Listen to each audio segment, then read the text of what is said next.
At the Mountains of Madness by H.P. Lovecraft. Read by Ben Tucker. Chapter 1.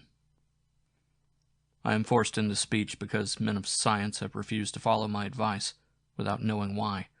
It is altogether against my will that I tell my reasons for opposing this contemplated invasion of the Antarctic, with its vast fossil hunt and its wholesale boring and melting of the ancient ice cap. And I am the more reluctant because my warning may be in vain. Doubt of the real facts, as I must reveal them, is inevitable. Yet if I suppressed what will seem extravagant and incredible, there would be nothing left. The hitherto withheld photographs, both ordinary and aerial, will count in my favor, for they are damnably vivid and graphic. Still, they will be doubted because of the great lengths which clever fakery can be carried. The ink drawings, of course, will be jeered at as obvious impostures, notwithstanding a strangeness of technique which art experts ought to remark and puzzle over.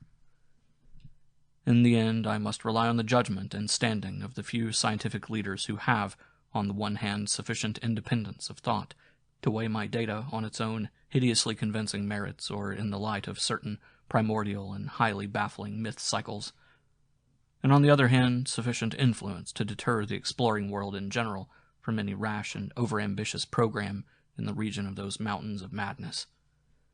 It is an unfortunate fact that relatively obscure men like myself and my associates, connected only with a small university, have little chance of making an impression where matters of a wildly bizarre or highly controversial nature are concerned. It is further against us that we are not, in the strictest sense, specialists in the fields which came primarily to be concerned. As a geologist, my object in leading the Miskatonic University expedition was wholly that of securing deep-level specimens of rock and soil from various parts of the Antarctic continent, aided by the remarkable drill devised by Professor Frank H. Pabodie of our engineering department.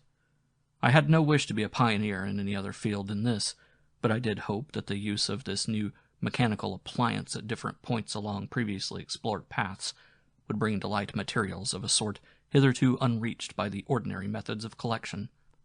Pabodie's drilling apparatus, as the public already knows from our reports, was unique and radical in its lightness, portability, and capacity to combine the ordinary artesian drill principle with the principle of the small circular rock drill, in such a way as to cope quickly with strata of varying hardness. Steel head, jointed rods, gasoline motor, collapsible wooden derrick, dynamiting paraphernalia, cording, rubbish removal auger, and sectional piping for bores 5 inches wide and up to 1,000 feet deep, all formed with needed accessories no greater load than 3 7-dog sledges could carry, this being made possible by the clever aluminum alloy of which most of the metal objects were fashioned. 4 large Dornier aeroplanes designed especially for the tremendous altitude flying necessary on the Antarctic plateau, and with added fuel warming and quick starting devices worked out by Pabodie, could transport our entire expedition from a base at the edge of the Great Ice Barrier to various suitable inland points, and from these points a sufficient quota of dogs would serve us. We planned to cover as great an area as one Antarctic season, or longer if absolutely necessary would permit, operating mostly in the mountain ranges and on the plateau south of Ross Sea, regions explored in varying degree by Shackleton, Amundsen, Scott, and Byrd, with frequent changes of camp made by aeroplane and involving distances great enough to be of geological significance. We expected to unearth a quite unprecedented amount of material, especially in the Precambrian strata, of which so narrow a range of Antarctic specimens had previously been secured. We wished also to obtain as great as possible a variety of the upper fossiliferous rocks, since the primal life history of this bleak realm of ice and death is of the highest importance to our knowledge of the Earth's past. That the Antarctic continent was once temperate and even tropical, with a teeming vegetable and animal life of which the lichens, marine fauna, arachnida, and penguins of the northern edge are the only survivals, is a matter of common information, and we hope to expand that information in variety, accuracy, and detail. When a simple boring revealed fossiliferous signs, we would enlarge the aperture by blasting, in order to get specimens of suitable size and condition. Our borings, of varying depth according to the promise held out by the upper soil of rock, were to be confined to exposed or nearly exposed land surfaces, these inevitably being slopes and ridges because of the mile or 2-mile thickness of solid ice overlying the lower levels.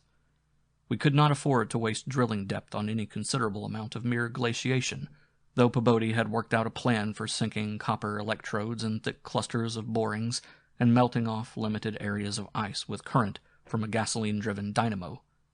It is this plan, which we could not put into effect except experimentally on an expedition such as ours, that the coming Starkweather Moor expedition proposes to follow, despite the warnings I've issued since our return from the Antarctic. The public knows of the Miskatonic expedition through our frequent wireless reports to the Arkham Advisor and Associated Press, and through the later articles of Peabody and myself. We consisted of 4 men from the university: Peabody, Lake of the biology department, Atwood of the physics department, also a meteorologist, and I, representing geology and having nominal command, besides 16 assistants, 7 graduate students from Miskatonic, and 9 skilled mechanics.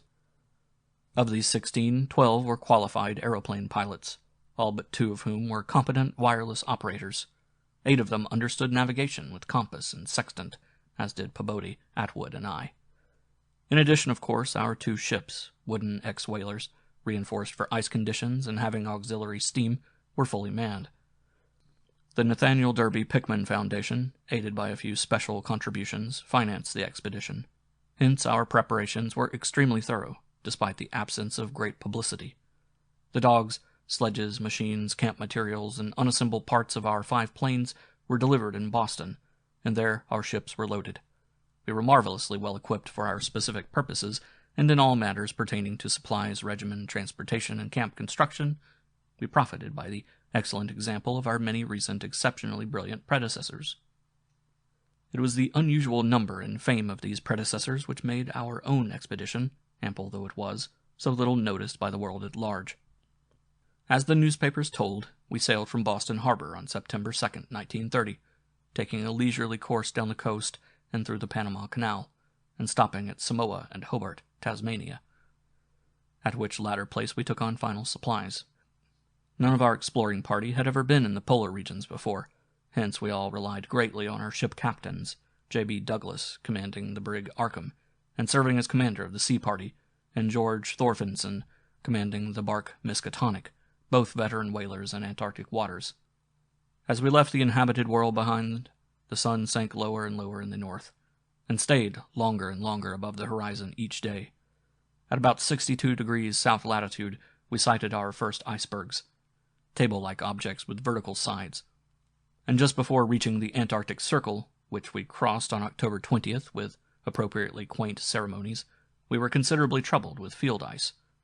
The falling temperature bothered me considerably after our long voyage through the tropics, but I tried to brace up for the worst rigors to come. On many occasions, the curious atmospheric effects enchanted me vastly.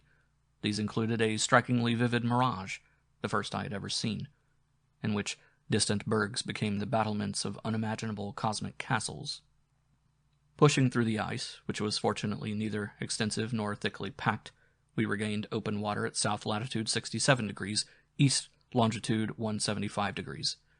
On the morning of October 26th, a strong land blink appeared on the south, and before noon we all felt a thrill of excitement at beholding a vast, lofty, and snow-clad mountain chain, which opened out and covered the whole vista ahead. At last we had encountered an outpost of the great unknown continent, and its cryptic world of frozen death. These peaks were obviously the Admiralty Range discovered by Ross, and it would now be our task to round Cape Adair and sail down the east coast of Victoria Land to our contemplated base on the shore of McMurdo Sound, at the foot of the volcano Erebus in south latitude 77 degrees 9 minutes. The last lap of the voyage was vivid and fancy-stirring, great barren peaks of mystery looming up constantly against the west as the low northern sun of noon or the still lower horizon-grazing southern sun of midnight poured its hazy reddish rays over the white snow, bluish ice, and water lanes, and black bits of exposed granite slope. Through the desolate summits swept raging intermittent gusts of the terrible Antarctic wind, whose cadences sometimes held vague suggestions of a wild and half-sentient musical piping, with notes extending over a wide range, and which for some subconscious mnemonic reason seemed to me disquieting and even dimly terrible. Something about the scene reminded me of the strange and disturbing Asian paintings of Nicholas Roerich, and of the still stranger and more disturbing descriptions of the evilly fabled plateau of Ling which occur in the dreaded Necronomicon of the mad Arab Abdul al-Harsared. I was rather sorry later on that I had ever looked into that monstrous book at the college library. On the 7th of November, sight of the western range having been temporarily lost, we passed Franklin Island, and the next day descried the cones of Mounts Erebus and Terror on Ross Island ahead, and the long line of the Perry Mountains beyond. There now stretched off to the east the low white line of the great ice barrier, rising perpendicularly to a height of 200 feet like the rocky cliffs of Quebec, and marking the end of southward navigation. In the afternoon we entered McMurdo Sound, and stood off the coast in the lee of smoking Mount Erebus. The Skoriac Peak towered up some 12,700 feet against the eastern sky, like a Japanese print of the sacred Fujiyama, while beyond it rose the white, ghost-like height of Mount Terror, 10,900 feet in altitude, and now extinct as a volcano. Puffs of smoke from Erebus came intermittently, and one of the graduate assistants, a brilliant young fellow named Danforth, pointed out what looked like lava on the snowy slope, remarking that this mountain, discovered in 1840, had undoubtedly been the source of Poe's image when he wrote 7 years later of "the lavas that restlessly roll their sulphurous currents down Yanek, and the ultimate climbs of the pole that groan as they roll down Mount Yanek, in the realms of the boreal pole." Danforth was a great reader of bizarre material, and had talked a good deal of Poe. I was interested myself because of the Antarctic scene of Poe's only long story, the disturbing and enigmatical Arthur Gordon Pym. On the barren shore, and on the lofty ice barrier in the background, myriads of grotesque penguins squawked and flapped their fins, while many fat seals were visible on the water, swimming or sprawling across large cakes of slowly drifting ice. Using small boats, we effected a difficult landing on Ross Island shortly after midnight on the morning of the 9th, carrying a line of cable from each of the ships and preparing to unload supplies by means of a breeches buoy arrangement. Our sensations on first treading Antarctic soil were poignant and complex, even though at this particular point the Scott and Shackleton expeditions had preceded us. Our camp, on the frozen shore below the volcano slope, was only a provisional one, headquarters being kept aboard the Arkham. We landed all our drilling apparatus, dogs, sledges, tents, provisions, gasoline tanks, experimental ice-melting outfit, cameras, both ordinary and aerial, aeroplane parts, and other accessories, including 3 small portable wireless outfits, besides those in the planes, capable of communicating with the Arkham's large outfit from any part of the Antarctic continent that we would be likely to visit. The ship's outfit, communicating with the outside world, was to convey press reports to the Arkham Advertiser's powerful wireless station on Kingsport Head, Massachusetts. We hoped to complete our work during a single Antarctic summer, but if this proved impossible, we would winter on the Arkham, sending the Miskatonic north before the freezing of the ice for another summer's supplies. I need not repeat what the newspapers have already published about our early work, of our ascent of Mount Erebus, our successful mineral borings at several points on Ross Island, and the singular speed with which Peabody's apparatus accomplished them. Even through solid rock layers, our provisional test of the small ice-melting equipment, our perilous ascent of the Great Barrier with sledges and supplies, and our final assembling of 5 huge aeroplanes at the camp atop the barrier. The health of our land party, 20 men and 55 Alaskan sledge dogs, was remarkable, though of course we had so far encountered no really destructive temperatures or windstorms. For the most part, the thermometer varied between 0 and 20 degrees or 25 degrees above, and our experience with New England winters had accustomed us to rigors of this sort. The barrier camp was semi-permanent, and destined to be a storage cache for gasoline, provisions, dynamite, and other supplies. Only 4 of our planes were needed to carry the actual exploring material, the 5th being left with a pilot and 2 men from the ships at the storage cache to form a means of reaching us from the Arkham in case all our exploring planes were lost. Later, when not using all the other planes for moving apparatus, we would employ 1 or 2 in a shuttle transportation service between this cache and another permanent base on the Great Plateau from 600 to 700 miles southward, beyond Beardmore Glacier. Despite the almost unanimous accounts of appalling winds and tempests that pour down from the plateau, we determined to dispense with intermediate bases, taking our chances in the interest of economy and probable efficiency. Wireless reports have spoken of the breathtaking 4-hour non-stop flight of our squadron on November 21st over the lofty shelf ice, with vast peaks rising on the west, and the unfathomed silences echoing to the sound of our engines. Wind troubled us only moderately, and our radio compasses helped us through the one opaque fog we encountered. When the vast rise loomed ahead, between latitudes 83 degrees and 84 degrees, we knew we had reached Beardmore Glacier, the largest valley glacier in the world, and that the frozen sea was now giving place to a frowning and mountainous coastline. At last we were truly entering the white, eon-dead world of the ultimate south, and even as we realized it, we saw the peak of Mount Nansen in the eastern distance, towering up to its height of almost 15,000 feet. The successful establishment of the southern base above the glacier in latitude 86 degrees 7 minutes, east longitude 174 degrees 23 minutes, and the phenomenally rapid and effective borings and blastings made at various points, reached by our sledge trips and short aeroplane flights, are matters of history, as is the arduous and triumphant ascent of Mount Nansen by Peabody and two of the graduate students, Gedney and Carroll, on December 13th through 15th.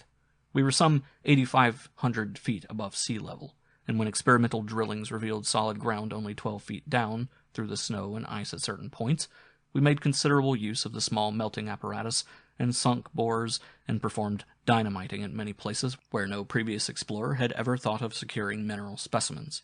The Precambrian granites and beacon sandstones thus obtained confirmed our belief that this plateau was homogeneous with the great bulk of the continent to the west, but somewhat different from parts lying eastward below South America, which we then thought to form a separate and smaller continent divided from the larger one by a frozen junction of Ross and Weddell seas, though Bird has since disproved the hypothesis. In certain of the sandstones, dynamited and chiseled after boring revealed their nature, we found some highly interesting fossil markings and fragments, notably ferns, seaweeds, trilobites, crinoids, and such mollusks as lingulae and gasteropods, all of which seemed of real significance in connection with the region's primordial history. There was also a queer triangular striated marking about a foot in greatest diameter, which Lake pierced together from 3 fragments of slate brought up from a deep blasted aperture. These fragments came from a point to the westward, near the Queen Alexandra Range, and Lake, as a biologist, seemed to find their curious marking unusually puzzling and provocative, though to my geological eye it looked not unlike some of the ripple effects reasonably common in the sedimentary rocks. Since slate is no more than a metamorphic formation into which a sedimentary stratum is pressed, and since the pressure itself produces odd, distorting effects on any markings which may exist, I saw no reason for extreme wonder over the striated depression. On January 6, 1931, Lake, Peabody, Danforth, all 6 of the students, 4 mechanics, and I, flew directly over the South Pole in 2 of the Great Plains, being forced down once by a sudden high wind which fortunately did not develop into a typical storm. This was, as the papers have stated, one of several observation flights, during others of which we tried to discern new topographical features in areas unreached by previous explorers. Our early flights were disappointing in this latter respect, though they afforded us some magnificent examples of the richly fantastic and deceptive mirages of the polar regions, of which our sea voyage had given us some brief foretastes. Distant mountains floated in the sky as enchanted cities, and often the whole white world would dissolve into a gold, silver, and scarlet land of Dunsanian dreams and adventurous expectancy under the magic of the low midnight sun. On cloudy days, we had considerable trouble in flying, owing to the tendency of snowy earth and sky to merge into one mystical, opalescent void, with no visible horizon to mark the junction of the two. At length we resolved to carry out our original plan of flying 500 miles eastward, with all 4 exploring planes, and establish a fresh sub-base at a point which would probably be on the smaller continental division, as we mistakenly conceived it. Geological specimens obtained there would be desirable for purposes of comparison. Our health, so far, had remained excellent, lime juice well offsetting the steady diet of tinned and salted food, and temperatures generally above 0 enabling us to do without our thickest furs. It was now midsummer, and with haste and care we might be able to conclude work by March, and avoid a tedious wintering through the long Antarctic night. Several savage windstorms had burst upon us from the west, but we had escaped damage through the skill of Atwood in devising rudimentary aeroplane shelters and windbreaks of heavy snow blocks, and reinforcing the principal camp buildings with snow. Our good luck and efficiency had indeed been almost uncanny. The outside world knew, of course, of our program, and was told also of Lake's strange and dogged insistence on a westward, or rather northwestward, prospecting trip before our radical shift to the new base. It seems he had pondered a great deal, and with alarmingly radical daring, over that triangular striated marking in the slate, reading into it certain contradictions in nature and geological period which whetted his curiosity to the utmost, and made him avid to sink more borings and blastings in the west-stretching formation to which the exhumed fragments evidently belonged. He was strangely convinced that the marking was the print of some bulky, unknown, and radically unclassifiable organism of considerably advanced evolution, notwithstanding that the rock which bore it was of so vastly ancient a date, Cambrian, if not actually Precambrian, as to preclude the probable existence not only of all highly evolved life, but of any life at all above the unicellular or at most the trilobite stage. These fragments, with their odd marking, must have been 500 million to 1,000 million years old. Chapter 2. Popular imagination, I judge, responded actively to our wireless bulletins of Lake's start northwestward into regions never trodden by human foot or penetrated by human imagination, though we did not mention his wild hopes of revolutionizing the entire sciences of biology and geology. His preliminary sledging and boring journey of January 11th through 18th with Pobodi and 5 others, marred by the loss of 2 dogs and an upset when crossing one of the great pressure ridges in the ice, had brought up more and more of the Archean slate, and even I was interested by the singular profusion of evident fossil markings in that unbelievably ancient stratum. These markings, however, were of very primitive life forms, involving no great paradox except that any life forms should occur in rock as definitely Precambrian as this seemed to be. Hence, I still failed to see the good sense of Lake's demand for an interlude in our time-saving program, an interlude requiring the use of all 4 planes, many men, and the whole of the expedition's mechanical apparatus.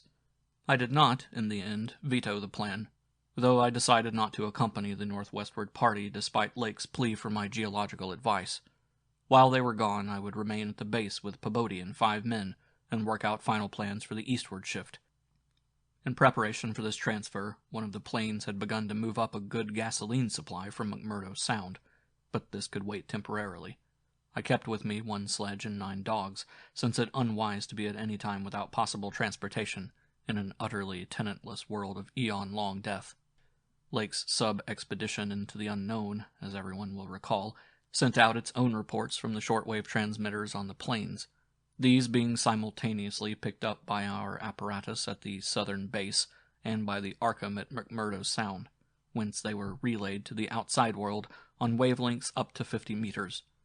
The start was made January 22nd at 4 a.m., and the first wireless message we received came only 2 hours later, when Lake spoke of descending and starting a small-scale ice-melting and bore at a point some 300 miles away from us.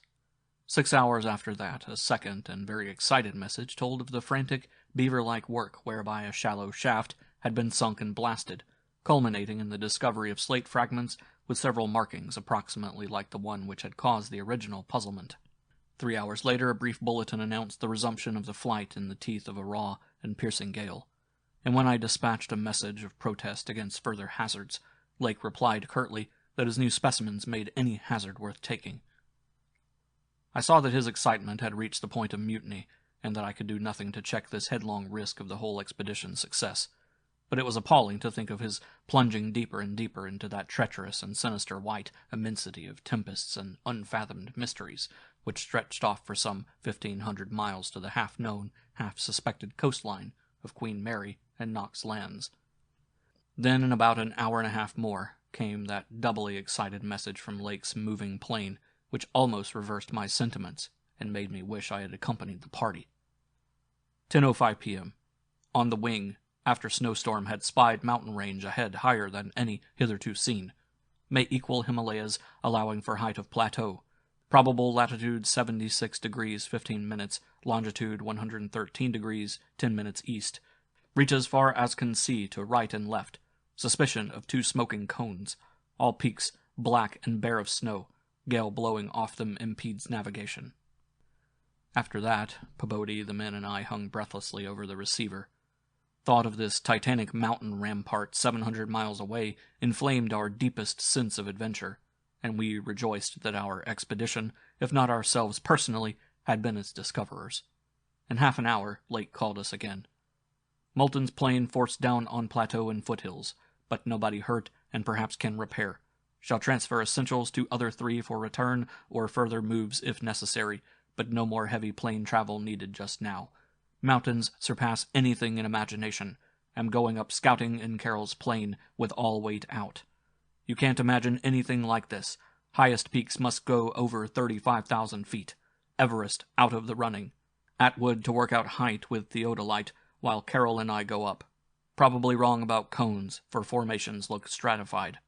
Possibly Precambrian slate with other strata mixed in. Queer skyline effects. Regular sections of cubes clinging to highest peaks. Whole thing marvelous in red gold light of low sun, like land of mystery in a dream or gateway to forbidden world of untrodden wonder. Wish you were here to study.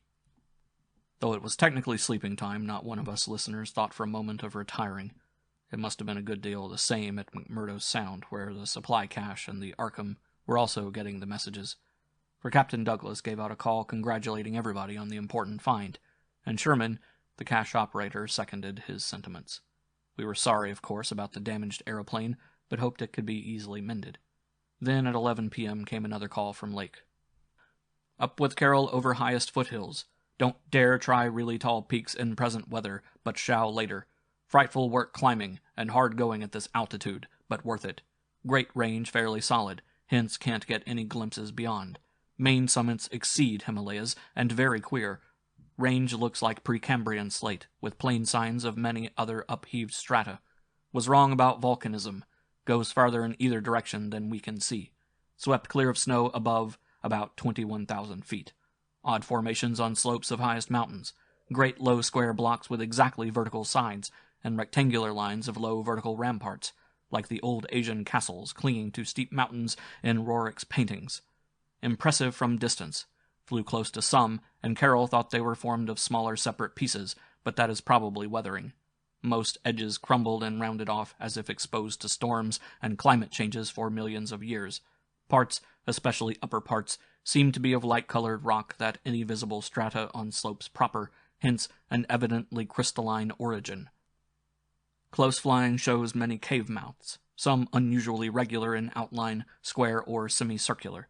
You must come and investigate. Think I saw ramparts squarely on top of one peak. Height seems about 30,000 to 35,000 feet. Am up to 21,500 myself in devilish, gnawing cold. Wind whistles and pipes through passes and in and out of caves, but no flying danger so far. From then on, for another half hour, Lake kept up a running fire of comment, and expressed his intention of climbing some of the peaks on foot. I replied that I would join him as soon as he could send a plane, and that Pabodie and I would work out the best gasoline plan, just where and how to concentrate our supply in view of the expedition's altered character.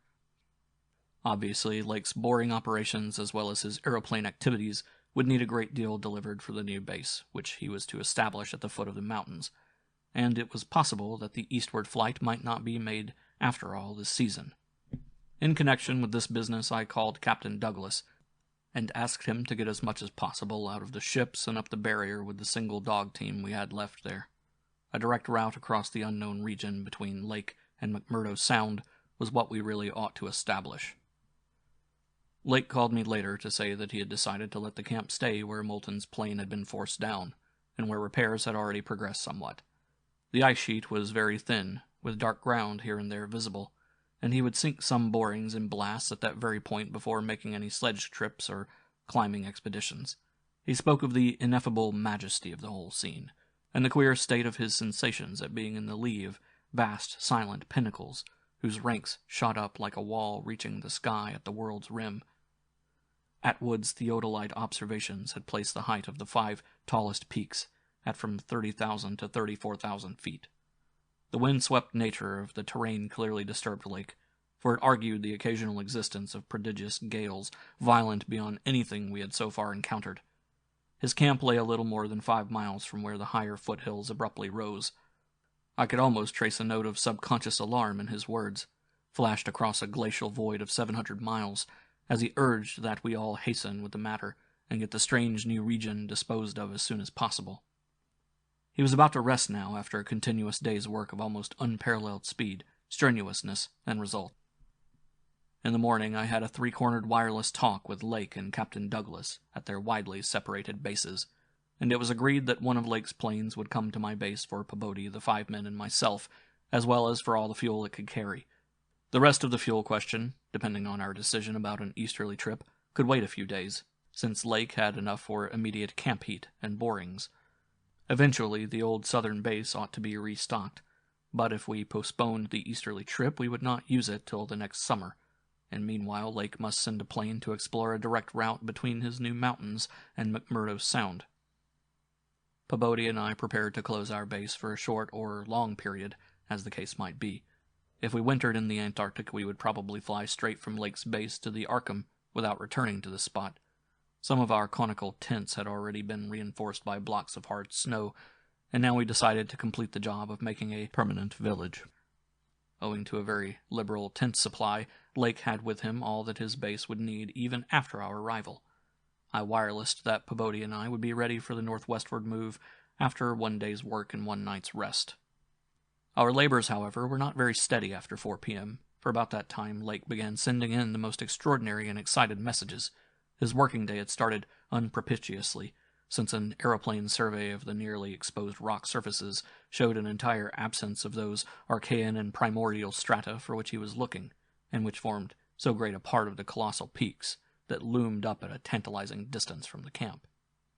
Most of the rocks glimpsed were apparently Jurassic and Comanchean sandstones and Permian and Triassic schists, with now and then a glossy black outcropping suggesting a hard and slaty coal.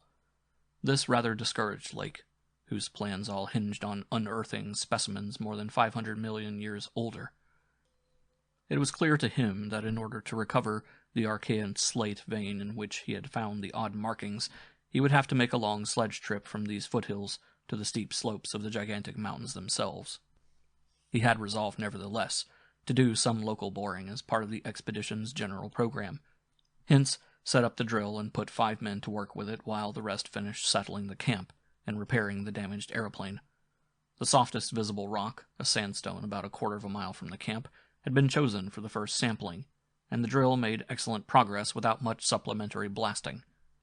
It was about 3 hours afterward, following the first really heavy blast of the operation, that the shouting of the drill crew was heard, and that young Gedney, the acting foreman, rushed into the camp with the startling news. They had struck a cave. Early in the boring, the sandstone had given place to a vein of Comanchean limestone full of minute fossil cephalopods, corals, echini, and spirifera, and with occasional suggestions of siliceous sponges and marine vertebrate bones. The latter probably of teleos, sharks, and ganoids. This in itself was important enough, as affording the first vertebrate fossils the expedition had yet secured. But when shortly afterward the drill head dropped through the stratum into apparent vacancy, a wholly new and doubly intense wave of excitement spread among the excavators. A good-sized blast had laid open the subterrane secret, and now, through a jagged aperture perhaps 5 feet across and 3 feet thick, there yawned before the avid searchers a section of shallow limestone hollowing worn more than 50 million years ago by the trickling groundwaters of a bygone tropic world. The hollowed layer was not more than 7 or 8 feet deep, but extended off indefinitely in all directions, and had a fresh, slightly moving air which suggested its membership in an extensive subterranean system. Its roof and floor were abundantly equipped with large stalactites and stalagmites, some of which met in columnar form, but important above all else was the vast deposit of shells and bones which in places nearly choked the passage. Washed down from unknown jungles of Mesozoic tree ferns and fungi, and forests of tertiary cycads, fan palms, and primitive angiosperms, this osseous medley contained representatives of more Cretaceous, Eocene, and other animal specimens than the greatest paleontologist could have counted or classified in a year. Mollusks, crustacean armor, fishes, amphibians, reptiles, birds, and early mammals, great and small, known and unknown. No wonder Gedney ran back to the camp shouting, and no wonder everyone else dropped work and rushed headlong through the biting cold to where the tall derrick marked a newfound gateway to secrets of inner earth and vanished eons. When Lake had satisfied the first keen edge of his curiosity, he scribbled a message in his notebook and had young Moulton run back to the camp to dispatch it by wireless. This was my first word of the discovery, and it told of the identification of early shells, bones and ganoids, and placoderms, remnants of labyrinthodonts and thecodonts, great mosasaur skull fragments, dinosaur vertebrae and armor plates, pterodactyl teeth and wing bones, Archaeopteryx debris, Miocene shark's teeth, primitive bird skulls, and skulls, vertebrae, and other bones of archaic mammals such as paleotheres, xiphodons, dinoceraces, eohippi, oreodons, and titanotheres. There was nothing as recent as a mastodon, elephant, true camel, deer, or bovine animal. Hence, Lake concluded that the last deposits had occurred during the Oligocene age, and that the hollowed stratum had lain its present dried, dead, and inaccessible state for at least 30 million years. On the other hand, the prevalence of very early life forms was singular in the highest degree. Though the limestone formation was, on the evidence of such typical embedded fossils as ventriculites, positively and unmistakably Comanchean and not a particle earlier, the free fragments in the hollow space included a surprising proportion from organisms hitherto considered as peculiar to far older periods, even rudimentary fishes, mollusks, and corals, as remote as the Silurian or Ordovician. The inevitable inference was that in this part of the world there had been a remarkable and unique degree of continuity between the life of over 300 million years ago and that of only 30 million years ago.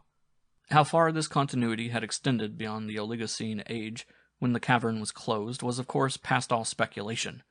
In any event, the coming of the frightful ice in the Pleistocene, some 500,000 years ago, a mere yesterday as compared with the age of this cavity, must have put an end to any of the primal forms which had locally managed to outlive their common terms. Lake was not content to let his first message stand, but had another bulletin written and dispatched across the snow to the camp before Moulton could get back. After that, Moulton stayed at the wireless in one of the planes, transmitting to me and to the Arkham for relaying to the outside world the frequent postscripts which Lake sent him by a succession of messengers. Those who followed the newspapers will remember the excitement created among men of science by that afternoon's reports which have finally led, after all these years, to the organization of that very Starkweather-Moore expedition which I am so anxious to dissuade from its purposes. I had better give the messages literally as Lake sent them, and as our base operator McTeague translated them from his pencil shorthand. Fowler makes discovery of highest importance in sandstone and limestone fragments from blasts. Several distinct triangular striated prints like those in Archean slate, proving that source survived from over 600 million years ago to Comanchean times without more than moderate morphological changes and decrease in average size. Comanchean prints apparently more primitive or decadent, if anything, than older ones. Emphasize importance of discovery in press. Will mean to biology what Einstein has meant to mathematics and physics. Joins up with my previous work and amplifies conclusions. Appears to indicate, as I suspected, that Earth has seen whole cycle or cycles of organic life before known one that begins with archaeozoic cells. Was evolved and specialized not later than 1,000 million years ago, when plant was young and recently uninhabitable for any life forms or normal protoplasmic structure. Question arises when, where, and how development took place. Later, examining certain skeletal fragments of large land and marine saurians and primitive mammals, find singular local wounds or injuries to bony structure not attributable to any known predatory or carnivorous animal of any period, of two sorts, straight, penetrant bores, and apparently hacking incisions, one or two cases of cleanly severed bone, not many specimens affected, am sending to camp for electric torches, will extend search area underground by hacking away stalactites. Still later, have found peculiar soapstone fragment about 6 inches across and 1.5 inches thick, wholly unlike any visible local formation. Greenish, but no evidences to place its period. Has curious smoothness and regularity, shaped like 5-pointed star with tips broken off, and signs of other cleavage at inward angles and in center of surface. Small, smooth depression in center of unbroken surface. Arouses much curiosity as to source and weathering. Probably some freak of water action. Carroll, with magnifier, thinks he can make out additional markings of geologic significance. Groups of tiny dots in regular patterns. Dogs growing uneasy as we work, and seem to hate this soapstone. Must see if it has any peculiar odor. Will report again when Mills gets back with light and we start on underground area. 10:15 p.m. Important discovery. Orendorff and Watkins, working underground at 9:45 with light, found monstrous barrel-shaped fossil of wholly unknown nature. Probably vegetable unless overgrown specimen of unknown marine radiata. Tissue evidently preserved by mineral salts. Tough as leather, but astonishing flexibility retained in places. Marks of broken off parts at ends and around sides. 6 feet end to end, 3.5 feet central diameter, tapering to 1 foot at each end. Like a barrel with 5 bulging ridges in place of staves. Lateral breakages, as of thinnish stalks, are at equator in middle of these ridges. In furrow between ridges are curious growths. Combs or wings that fold up and spread out like fans. All greatly damaged but one, which gives almost 7-foot wing spread. Arrangement reminds one of certain monsters of primal myth, especially fabled elder things in Necronomicon.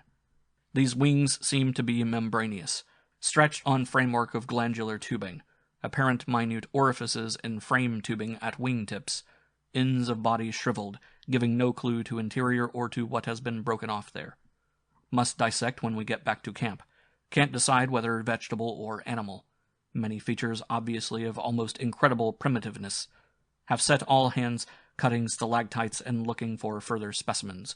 Additional scarred bones found, but these must wait. Having trouble with dogs. They can't endure the new specimen, and would probably tear it to pieces if we didn't keep it at a distance from them. 11:30 p.m. Attention. Dyer, Pabodie, Douglas. Matter of highest, I might say transcendent, importance. Arkham must relay to Kingsport head station at once. Strange barrel growth is the archaean thing that left prints in rocks. Mills, Boudreau, and Fowler discover cluster of 13 more at underground point 40 feet from aperture, mixed with curiously rounded and configured soapstone fragments smaller than one previously found. Star-shaped, but no marks of breakage except at some of the points. Of organic specimens, 8 apparently perfect, with all appendages. Have brought all to surface, leading off dogs to distance. They cannot stand the things. Give close attention to description and repeat back for accuracy. Papers must get this right. Objects are 8 feet long all over. 6 foot, 5 ridged barrel torso, 3.5 feet central diameter, 1 foot end diameters. Dark, gray, flexible, and infinitely tough. 7-foot membranous wings of same color, found folded, spread out of furrows between ridges. Wing framework, tubular or glandular, of lighter gray, with orifices at wingtips. Spread wings have serrated edge. Around equator, one at central apex of each of the 5 vertical, stave-like ridges, are 5 systems of light gray flexible arms or tentacles, found tightly folded to torso, but expansible to maximum length of over 3 feet. Like arms of primitive crinoid. Single stalks, 3 inches diameter, branch after 6 inches into 5 substalks, each of which branches after 8 inches into 5 small tapering tentacles or tendrils, giving each stalk a total of 25 tentacles.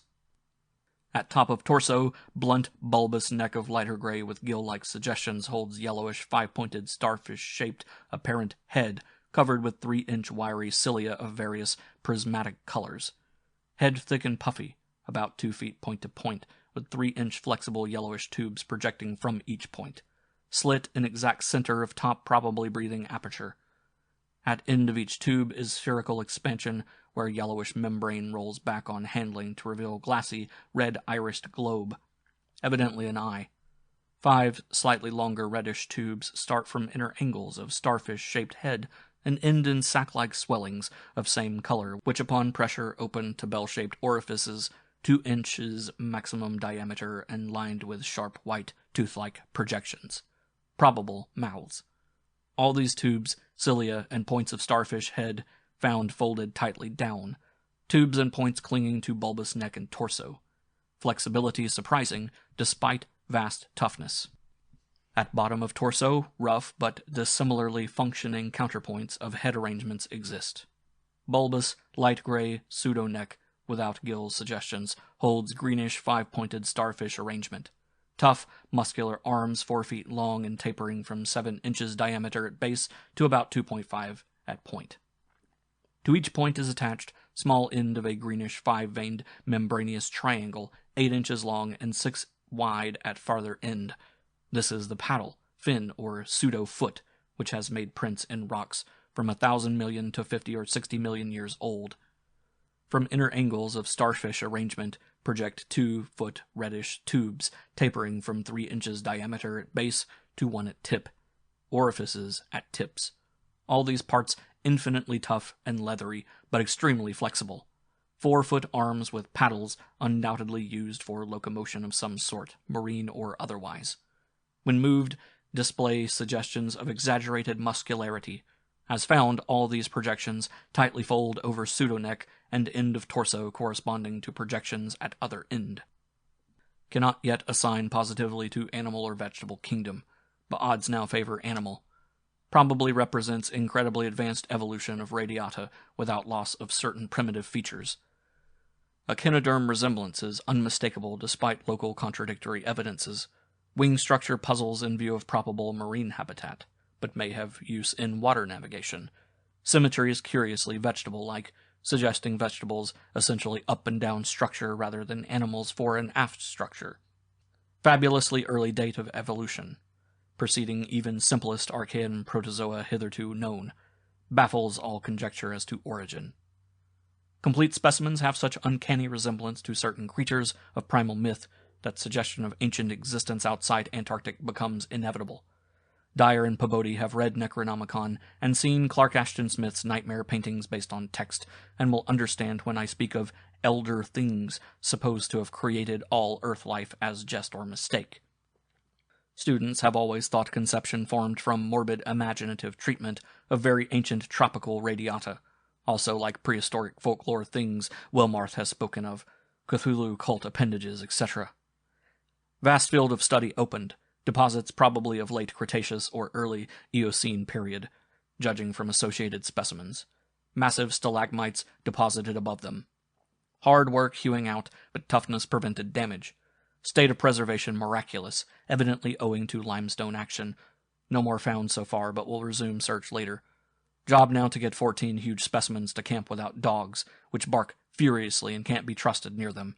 With 9 men, 3 left to guard the dogs, we ought to manage the 3 sledges fairly well, though wind is bad. Must establish plane communication with McMurdo's Sound, and begin shipping material. But I've got to dissect one of these things before we take any rest. Wish I had a real laboratory here. Dyer better kick himself for having tried to stop my westward trip. First the world's greatest mountains, and then this. If this last isn't the high spot of the expedition, I don't know what is. We're made scientifically. Congrats, Peabody, on the drill that opened up the cave. Now will Arkham please repeat description? The sensations of Peabody and myself at receipt of this report were almost beyond description, nor were our companions much behind us in enthusiasm. McTeague, who had hastily translated a few high spots as they came from the droning receiving set, wrote out the entire message from his shorthand version as soon as Lake's operator signed off. All appreciated the epoch-making significance of the discovery, and I sent Lake congratulations as soon as the Arkham's operator had repeated back the descriptive parts as requested, and my example was followed by Sherman from his station at the McMurdo Sound supply cache, as well as by Captain Douglas of the Arkham. Later, as head of the expedition, I added some remarks to be relayed through the Arkham to the outside world. Of course, rest was an absurd thought amidst this excitement, and my only wish was to get to Lake's camp as quickly as I could. It disappointed me when he sent word that a rising mountain gale made early aerial travel impossible. But within an hour and a half, interest again rose to banish disappointment. Lake was sending more messages, and told of the completely successful transportation of the 14 great specimens to the camp.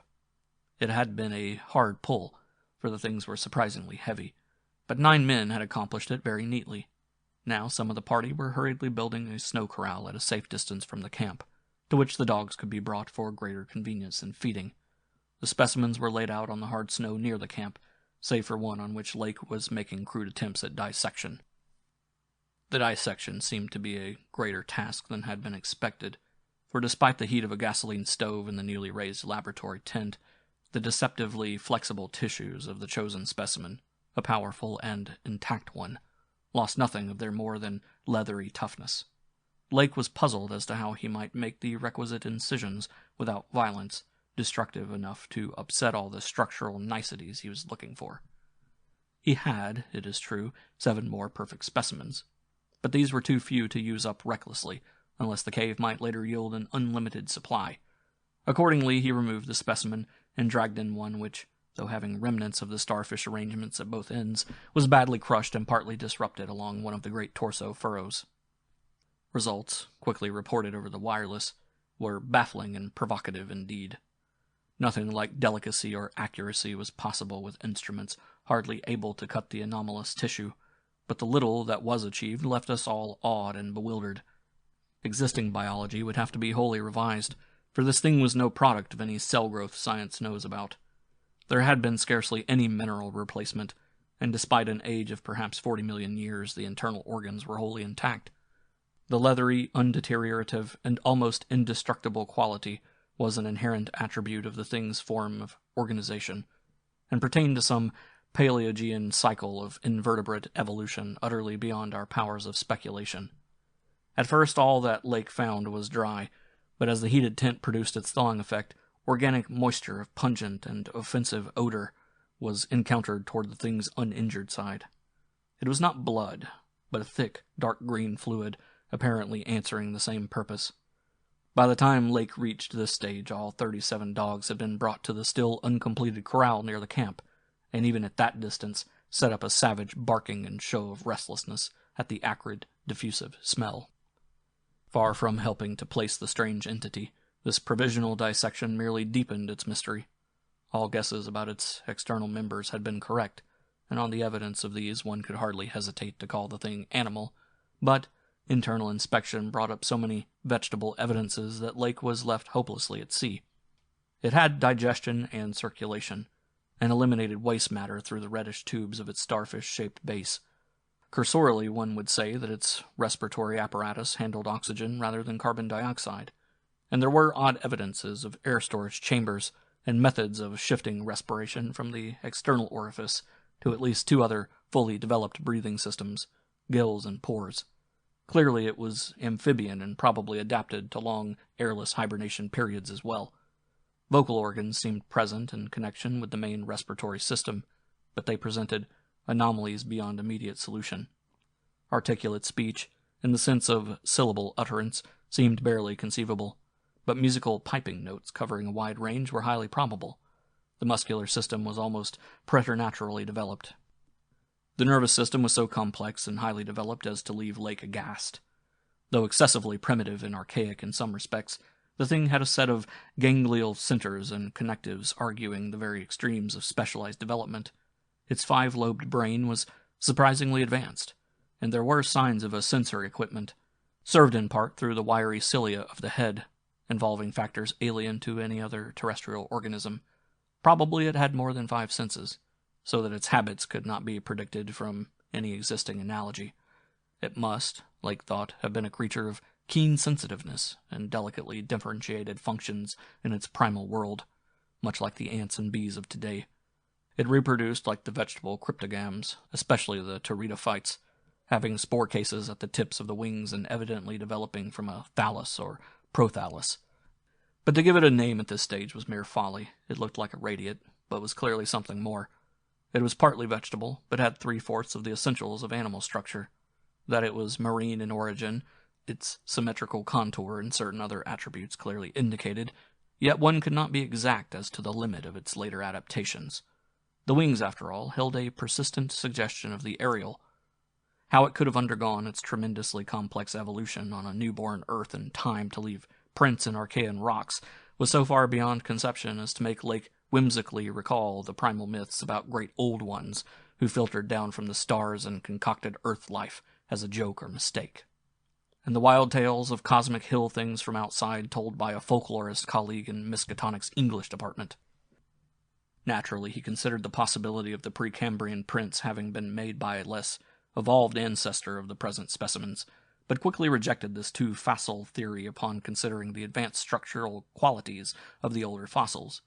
If anything, the later contours showed decadence rather than higher evolution. The size of the pseudo-feet had decreased, and the whole morphology seemed coarsened and simplified. Moreover, the nerves and organs just examined held singular suggestions of retrogression from forms still more complex. Atrophied and vestigial parts were surprisingly prevalent. Altogether, little could be said to have been solved, and Lake fell back on mythology for a provisional name, jocosely dubbing his finds the Elder Ones. At about 2:30 a.m., having decided to postpone further work and get a little rest, he covered the dissected organism with a tarpaulin, emerged from the laboratory tent, and studied the intact specimens with renewed interest. The ceaseless Antarctic sun had begun to limber up their tissues a trifle, so that the head points and tubes of 2 or 3 showed signs of unfolding, but Lake did not believe there was any danger of immediate decomposition in the almost sub-zero air. He did, however, move all the undissected specimens closer together and throw a spare tent over them in order to keep off the direct solar rays. That would also help to keep their possible scent away from the dogs, whose hostile unrest was really becoming a problem even at their substantial distance, and behind the higher and higher snow walls which an increased quota of the men were hastening to raise around their quarters. He had to weight down the corners of the tent cloth with heavy blocks of snow to hold it in place amidst the rising gale, for the Titan mountains seemed about to deliver some gravely severe blasts. Early apprehensions about sudden Antarctic winds were revived, and under Atwood's supervision, precautions were taken to bank the tents, new dog corral, and crude aeroplane shelters with snow on the mountainward side. These latter shelters, begun with hard snow blocks during odd moments, were by no means as high as they should have been, and Lake finally detached all hands from other tasks to work on them. It was after 4 when Lake at last prepared to sign off, and advised us all to share the rest period his outfit would take when the shelter walls were a little higher. He held some friendly chat with Pobody over the ether, and repeated his praise of the really marvelous drills that had helped him make his discovery. Atwood also sent greetings and praises. I gave Lake a warm word of congratulation, owning up that he was right about the western trip, and we all agreed to get in touch by wireless at 10 in the morning, if the gale was then over. Lake would send a plane for the party at my base. Just before retiring, I dispatched a final message to the Arkham, with instructions about toning down the day's news for the outside world, since the full details seemed radical enough to rouse a wave of incredulity until further substantiated. Chapter 3. None of us, I imagine, slept very heavily or continuously that morning, for both the excitement of Lake's discovery and the mounting fury of the wind were against such a thing. So savage was the blast, even where we were, that we could not help wondering how much worse it was at Lake's camp, directly under the vast unknown peaks that bred and delivered it.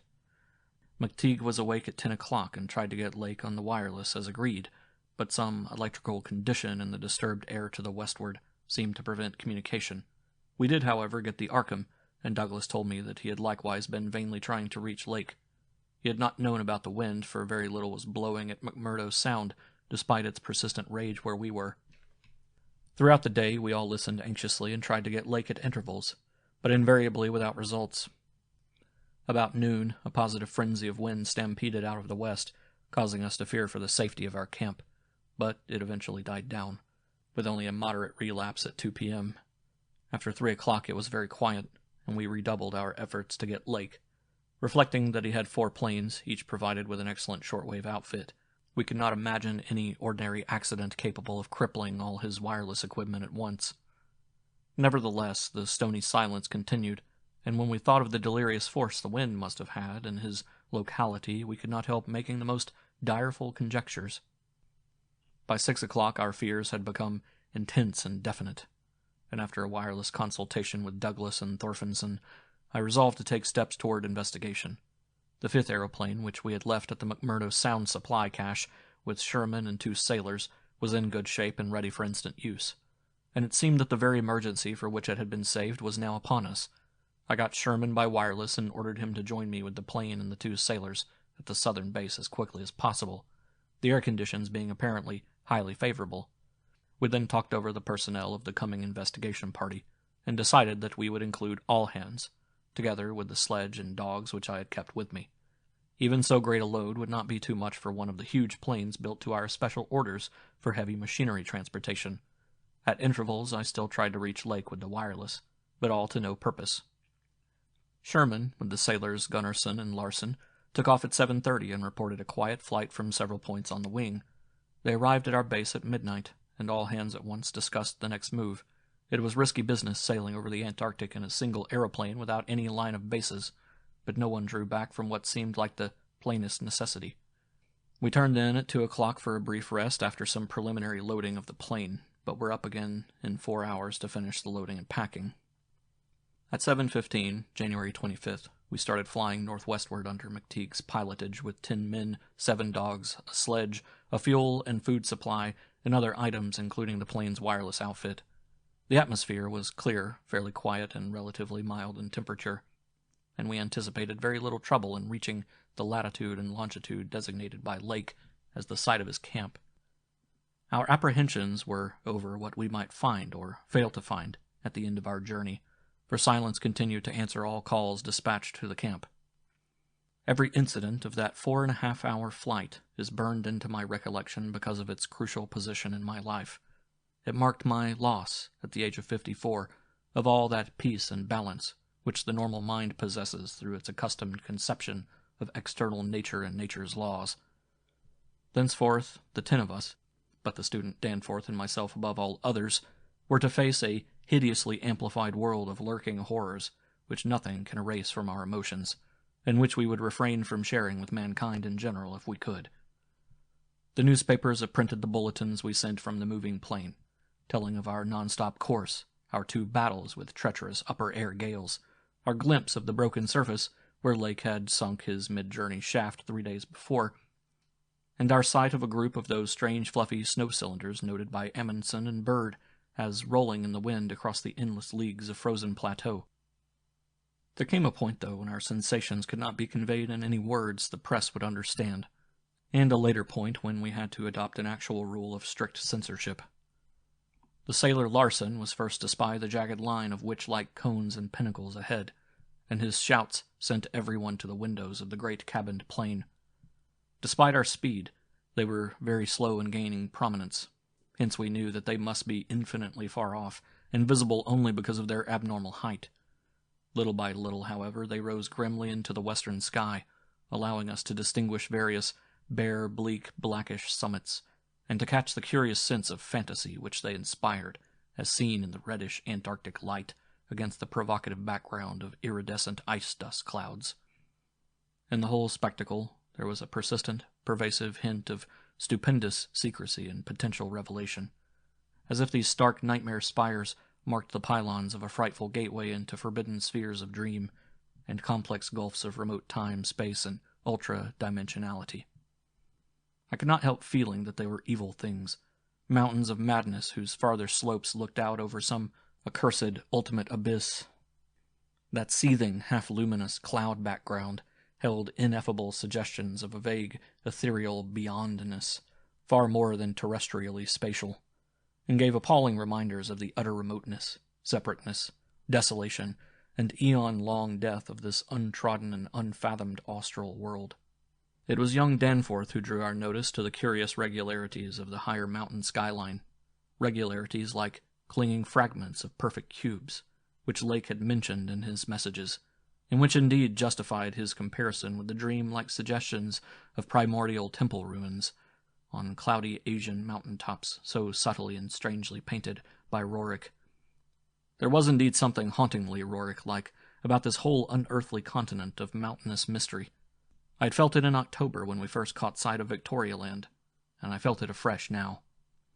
I felt, too, another wave of uneasy consciousness of archaean mythical resemblances, of how disturbingly this lethal realm corresponded to the evilly famed plateau of Ling in the primal writings. Mythologists have placed Ling in Central Asia, but the racial memory of man, or of his predecessors, is long, and it may well be that certain tales have come down from lands and mountains and temples of horror earlier than Asia, and earlier than any human world we know. A few daring mystics have hinted at a pre-Pleistocene origin for the fragmentary Naqatic manuscripts, and have suggested that the devotees of Sathagwa were as alien to mankind as Sathagwa itself. Ling, wherever in space or time it might brood, was not a region I would care to be in or near, nor did I relish the proximity of a world that had ever bred such ambiguous and archaic monstrosities as those Lake had just mentioned. At the moment I felt sorry that I had ever read the abhorred Necronomicon, or talked so much with that unpleasantly erudite folklorist, Wilmarth, at the university.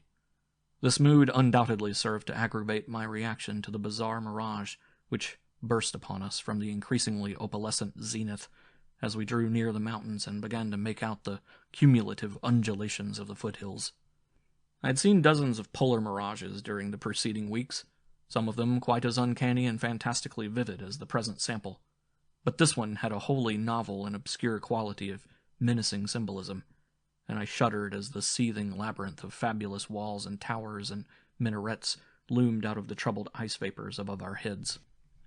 The effect was that of a cyclopean city of no architecture known to man or to human imagination, with vast aggregations of night-black masonry, embodying monstrous perversions of geometrical laws and attaining the most grotesque extremes of sinister bizarrerie. There were truncated cones, sometimes terraced or fluted, surmounted by tall cylindrical shafts, here and there bulbously enlarged and often capped with tiers of thinnish, scalloped discs, and strange beetling table-like constructions, suggesting piles of multitudinous rectangular slabs, or circular plates or five-pointed stars with each one overlapping the one beneath. There were composite cones and pyramids, either alone or surmounting cylinders or cubes, or flatter truncated cones and pyramids, and occasional needle-like spires and curious clusters of five. All of these febrile structures seemed knit together by tubular bridges, crossing from one to the other at various dizzy heights. And the implied scale of the whole was terrifying and oppressive in its sheer giganticism. The general type of mirage was not unlike some of the wilder forms observed and drawn by the Arctic whaler Scoresby in 1820, but at this time and place, with those dark, unknown mountain peaks soaring stupendously ahead, that anomalous elder world discovery in our minds, and the pall of probable disaster enveloping the greater part of our expedition, we all seemed to find it in a taint of latent malignity and infinitely evil portent. I was glad when the mirage began to break up, though in the process the various nightmare turrets and cones assumed distorted temporary forms of even vaster hideousness. As the whole illusion dissolved to churning opalescence, we began to look earthward again, and saw that our journey's end was not far off. The unknown mountains ahead rose dizzyingly up like a fearsome rampart of giants, their curious regularities showing with startling clearness even without a field glass. We were over the lowest foothills now, and could see amidst the snow, ice, and bare patches of their main plateau a couple of darkish spots, which we took to be Lake's camp and boring. The higher foothills shot up between 5 and 6 miles away, forming a range almost distinct from the terrifying line of more than Himalayan peaks beyond them. At length, Ropes, the student who had relieved McTeague at the controls, began to head downward toward the left-hand dark spot whose size marked it as the camp. As he did so, McTeague sent out the last uncensored wireless message the world was to receive from our expedition. Everyone, of course, has read the brief and unsatisfying bulletins of the rest of our Antarctic sojourn. Some hours after our landing, we sent a guarded report of the tragedy we found, and reluctantly announced the wiping out of the whole lake party by the frightful wind of the preceding day, or of the night before that. 11 known dead, young Gedney missing. People pardoned our hazy lack of details through realization of the shock the sad event must have caused us, and believed us when we explained that the mangling action of the wind had rendered all 11 bodies unsuitable for transportation outside. Indeed, I flatter myself that even in the midst of our distress, utter bewilderment, and soul-clutching horror, we scarcely went beyond the truth in any specific instance. The tremendous significance lies in what we dared not tell, what I would not tell now but for the need of warning others off from nameless horrors. It is a fact that the wind had wrought dreadful havoc. Whether all could have lived through it, even without the other thing, is gravely open to doubt. The storm, with its fury of madly driven ice particles, must have been beyond anything our expedition had encountered before.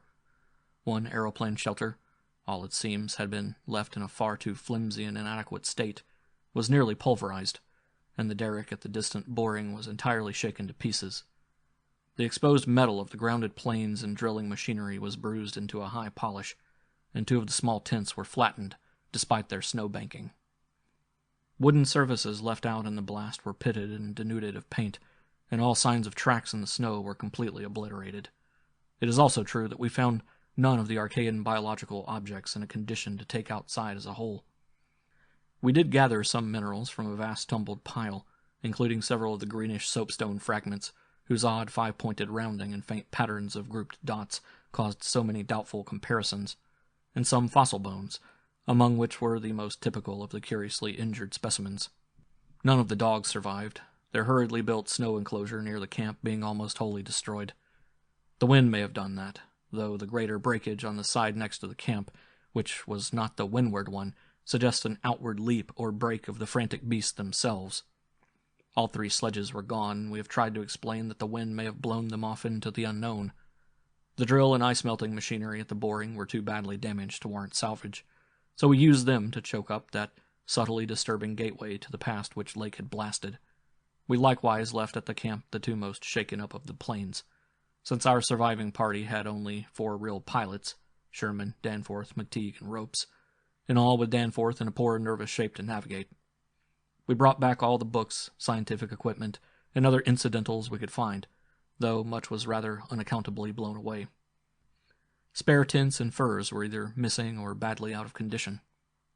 It was approximately 4 p.m., after wide plain cruising had forced us to give Gedney up for lost, that we sent our guarded message to the Arkham for relaying, and I think we did well to keep it as calm and non-committal as we succeeded in doing. The most we said about agitation concerned our dogs, whose frantic uneasiness near the biological specimens was to be expected from poor Lake's accounts. We did not mention, I think, their display of the same uneasiness when sniffing around the queer greenish soapstones, and certain other objects in the disordered region, objects including scientific instruments, aeroplanes, and machinery both at the camp and at the boring, whose parts had been loosened, moved, or otherwise tampered with by winds that must have harbored singular curiosity and investigativeness. About the 14 biological specimens, we were pardonably indefinite. We said that the only ones we discovered were damaged, but that enough was left of them to prove Lake's description wholly and impressively accurate. It was hard work keeping our personal emotions out of this matter, and we did not mention numbers or say exactly how we had found those which we did find. We had by that time agreed not to transmit anything suggesting madness on the part of Lake's men, and it surely looked like madness to find 6 imperfect monstrosities carefully buried upright in 9-foot snow graves under 5-pointed mounds, punched over with groups of dots and patterns exactly like those on the queer greenish soapstones dug up from Mesozoic or Tertiary times. The 8 perfect specimens mentioned by Lake seemed to have been completely blown away. We were careful, too, about the public's general peace of mind. Hence, Danforth and I said little about that frightful trip over the mountains the next day. It was the fact that only a radically lightened plane could possibly cross a range of such height, which mercifully limited that scouting tour to the 2 of us. On our return at 1 a.m., Danforth was close to hysterics, but kept an admirably stiff upper lip. It took no persuasion to make him promise not to show our sketches and the other things we had brought away in our pockets, not to say anything more to the others than what we had agreed to relay outside, and to hide our camera films for private development later on, so that part of my present story will be as new to Pabodie, McTeague, Ropes, Sherman, and the rest as it will be to the world in general. Indeed, Danforth is closer-mouthed than I, for he saw, or thinks he saw, one thing he will not tell even me. As we all know, our report included a tale of a hard ascent, a confirmation of Lake's opinion that the great peaks are of Archean slate and other very primal, crumpled strata, unchanged since at least Middle Comanchean times, a conventional comment on the regularity of the clean cube and rampart formations. A decision that the cave mouths indicate dissolved calcareous veins, a conjecture that certain slopes and passes would permit of the scaling and crossing of the entire range by seasoned mountaineers, and a remark that the mysterious other side holds a lofty and immense superplateau, as ancient and unchanging as the mountains themselves, 20,000 feet in elevation, with grotesque rock formations protruding through a thin glacial layer, and with low, gradual foothills between the general plateau surface and the sheer precipices of the highest peaks. This body of data is in every respect true so far as it goes, and it completely satisfied the men at the camp.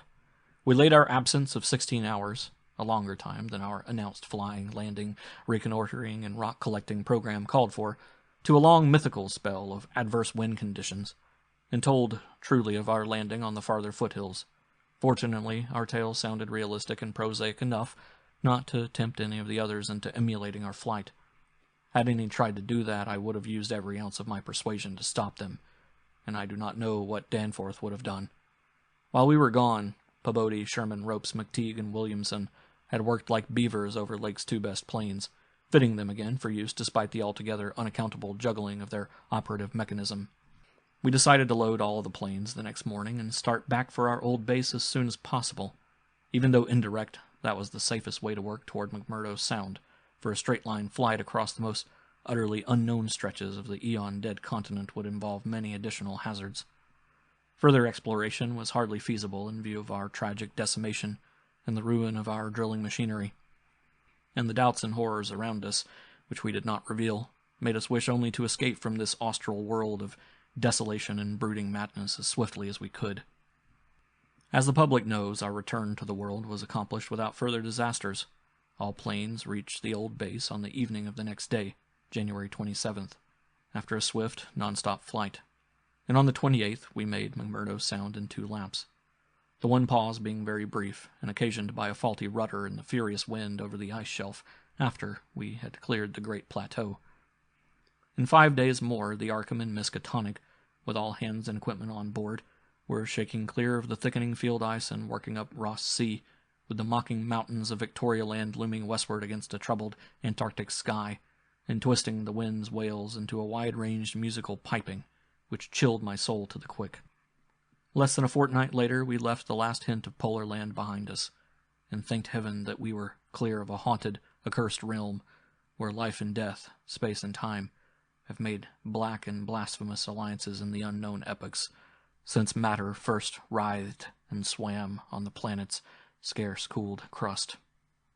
Since our return, we have all constantly worked to discourage Antarctic exploration, and have kept certain doubts and guesses to ourselves with splendid unity and faithfulness. Even young Danforth, with his nervous breakdown, has not flinched or babbled to his doctors. Indeed, as I have said, there is one thing he thinks he alone saw, which he will not tell even me, though I think it would help his psychological state if he would consent to do so. It might explain and relieve much, though perhaps the thing was no more than the delusive aftermath of an earlier shock. That is the impression I gather after those rare, irresponsible moments when he whispers disjointed things to me, things which he repudiates vehemently as soon as he gets a grip on himself again. It will be hard work deterring others from the great white South, and some of our efforts may directly harm our cause by drawing inquiring notice. We might have known from the first that human curiosity is undying, and that the results we announced would be enough to spur others ahead on the same age-long pursuit of the unknown. Lake's reports of those biological monstrosities had aroused naturalists and paleontologists to the highest pitch, though we were sensible enough not to show the detached parts we had taken from the actual buried specimens, or our photographs of those specimens as they were found. We also refrained from showing the more puzzling of the scarred bones and greenish soapstones, while Danforth and I have closely guarded the pictures we took or drew on the super plateau across the range, and the crumpled things we smoothed, studied in terror, and brought away in our pockets. But now that Starkweather Moore party is organizing, and with a thoroughness far beyond anything our outfit attempted. If not dissuaded, they will get to the innermost nucleus of the Antarctic, and melt and bore till they bring up that which may end the world we know. So I must break through all reticences at last, even about that ultimate, nameless thing beyond the mountains of madness. Chapter 4. It is only with vast hesitancy and repugnance that I let my mind go back to Lake's camp and what we really found there, and to that other thing beyond the frightful mountain wall. I am constantly tempted to shirk the details, and to let hints stand for actual facts and ineluctable deductions, I hope I have said enough already to let me glide briefly over the rest. The rest, that is, of the horror at the camp.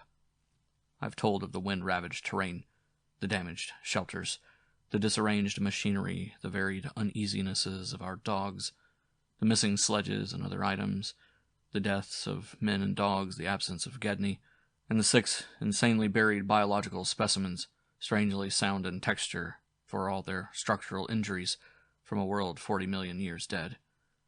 I do not recall whether I mentioned that upon checking up the canine bodies we found one dog missing. We did not think much about that till later. Indeed, only Danforth and I have thought of it at all. The principal things I have been keeping back relate to the bodies, and to certain subtle points which may or may not lend a hideous and incredible kind of rationale to the apparent chaos. At the time I tried to keep the men's minds off those points, for it was so much simpler, so much more normal to lay everything to an outbreak of madness on the part of some of Lake's party. From the look of things, that demon mountain wind must have been enough to drive any man mad in the midst of this center of all earthly mystery and desolation. The crowning abnormality, of course, was the condition of the bodies, men and dogs alike.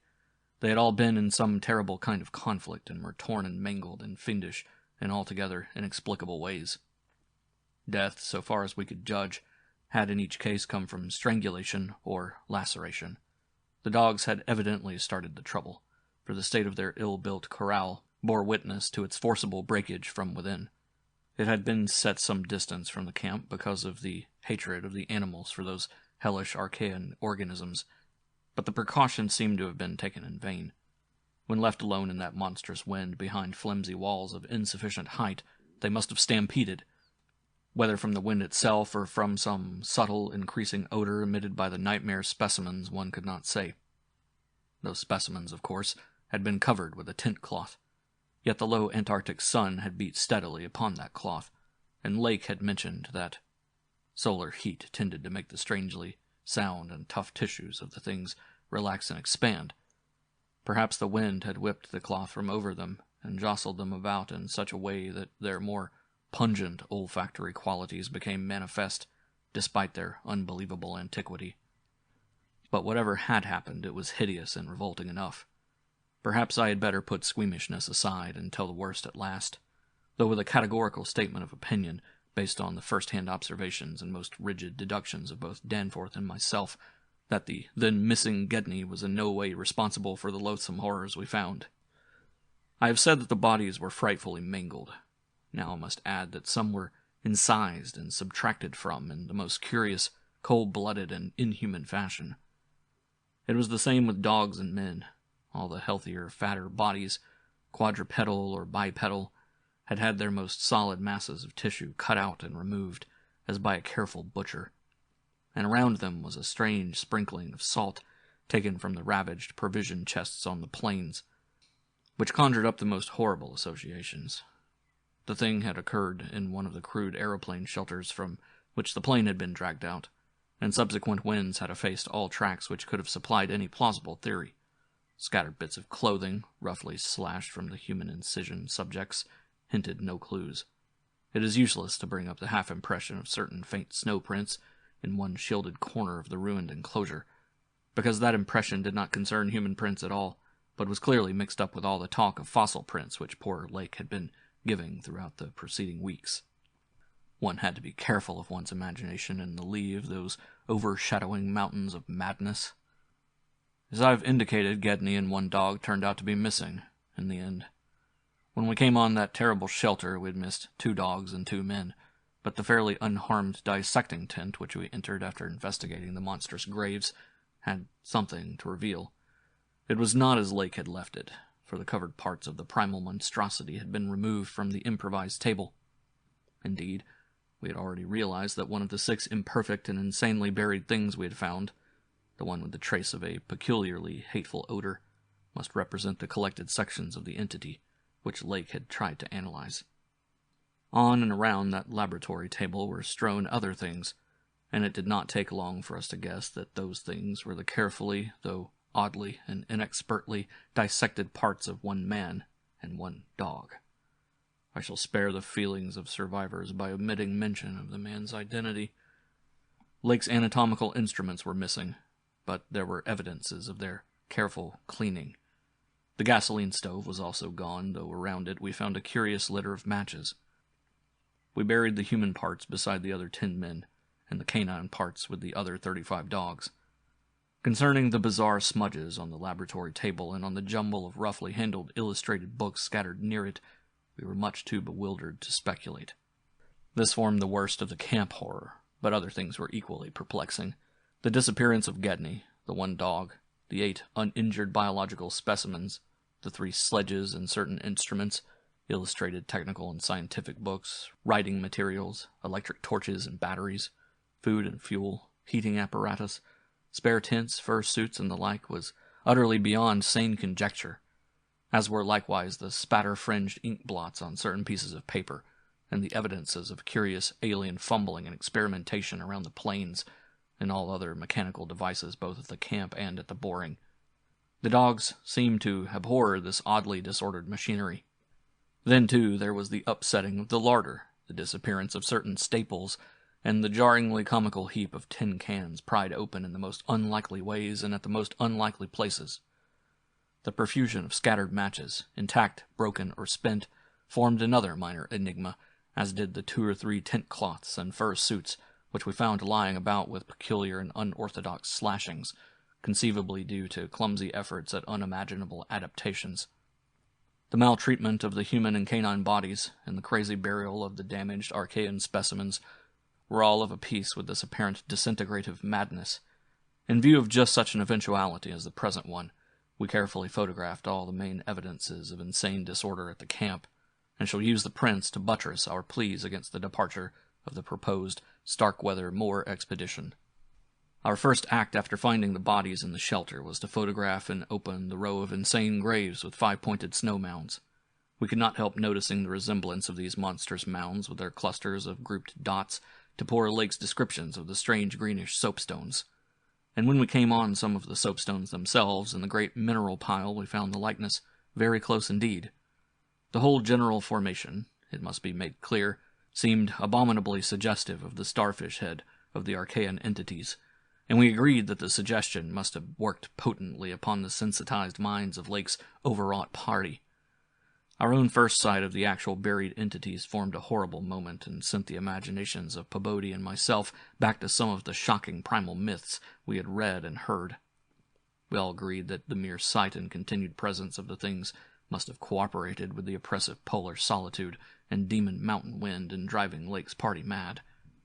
For madness, centering in Gedney as the only possible surviving agent, was the explanation spontaneously adopted by everybody so far as spoken utterance was concerned. Though I will not be so naive as to deny that each of us may have harbored wild guesses, which sanity forbade him to formulate completely. Sherman, Pabodie, and McTeague made an exhaustive aeroplane cruise over all the surrounding territory in the afternoon, sweeping the horizon with field glasses in quest of Gedney and of the various missing things. But nothing came to light. The party reported that the Titan barrier range extended endlessly to right and left alike, without any diminution in height or essential structure.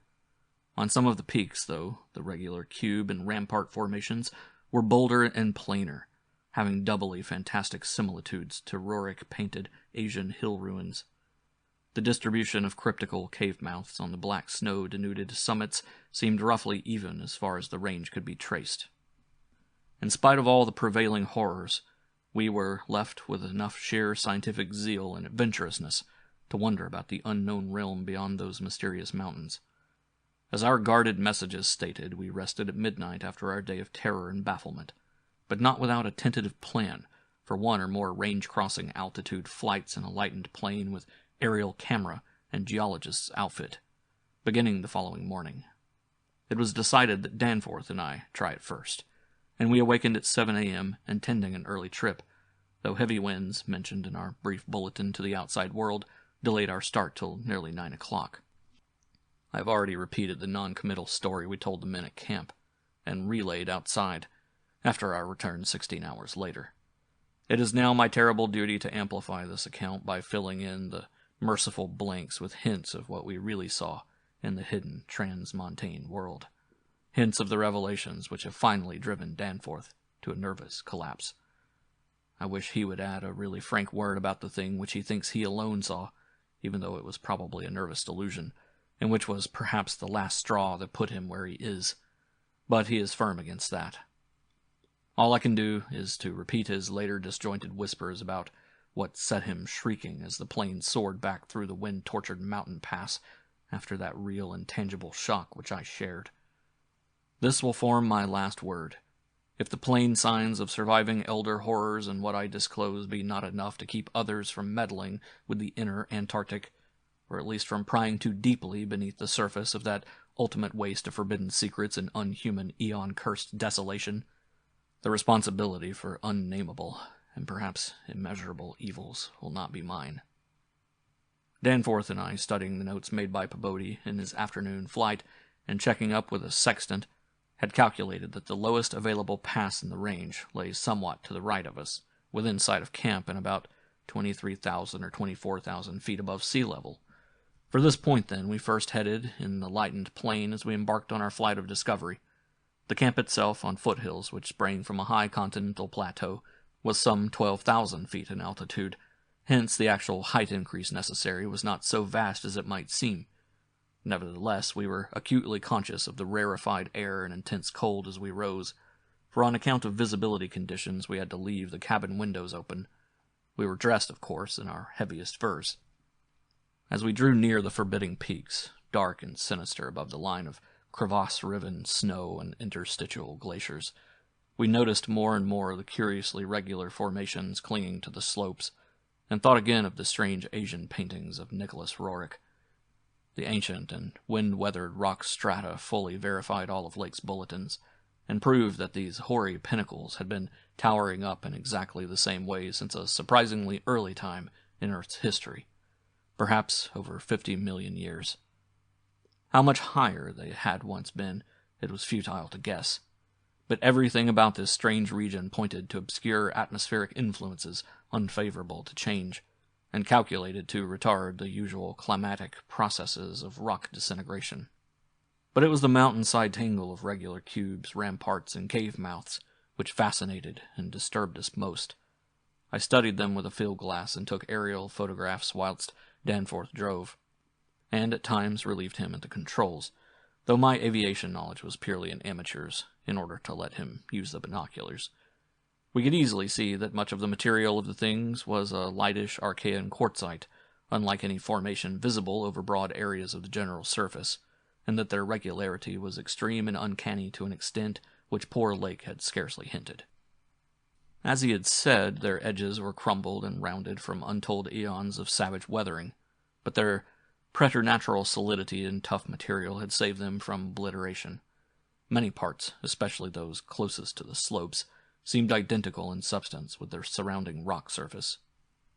The whole arrangement looked like the ruins of Machu Picchu in the Andes, or the primal foundation walls of Kish, as dug up by the Oxford Field Museum expedition in 1929, and both Danforth and I obtained that occasional impression of separate cyclopean blocks, which Lake had attributed to his flight companion Carroll.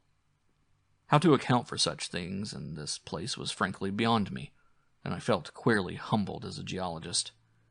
Igneous formations often have strange regularities, like the famous Giant's Causeway in Ireland, but this stupendous range, despite Lake's original suspicion of smoking cones, was above all else non-volcanic in evident structure. The curious cave mouths, near which the odd formations seemed most abundant, presented another, albeit a lesser, puzzle because of their regularity of outline. They were, as Lake's bulletin had said, often approximately square or semicircular, as if the natural orifices had been shaped to greater symmetry by some magic hand. Their numerousness and wide distribution were remarkable, and suggested that the whole region was honeycombed with tunnels dissolved out of limestone strata. Such glimpses as we secured did not extend far within the caverns, but we saw that they were apparently clear of stalactites and stalagmites. Outside those parts of the mountain slopes adjoining the apertures seemed invariably smooth and regular, and Danforth thought that the slight cracks and pittings of the weathering tended toward unusual patterns. Filled as he was with the horrors and strangenesses discovered at the camp, he hinted that the pittings vaguely resembled those baffling groups of dots sprinkled over the primeval greenish soapstones, so hideously duplicated on the madly conceived snow mounds above those 6 buried monstrosities. We had risen gradually and flying over the higher foothills and along toward the relatively low pass we had selected. As we advanced, we occasionally looked down at the snow and ice of the land route, wondering whether we could have tempted the trip with the simpler equipment of earlier days. Somewhat to our surprise, we saw that the terrain was far from difficult as such things go, and that despite the crevices and other bad spots, it would not have been likely to deter the sledges of a Scott, a Shackleton, or an Amundsen. Some of the glaciers appeared to lead up to wind-bared passes with unusual continuity, and upon reaching our chosen pass we found that its case formed no exception.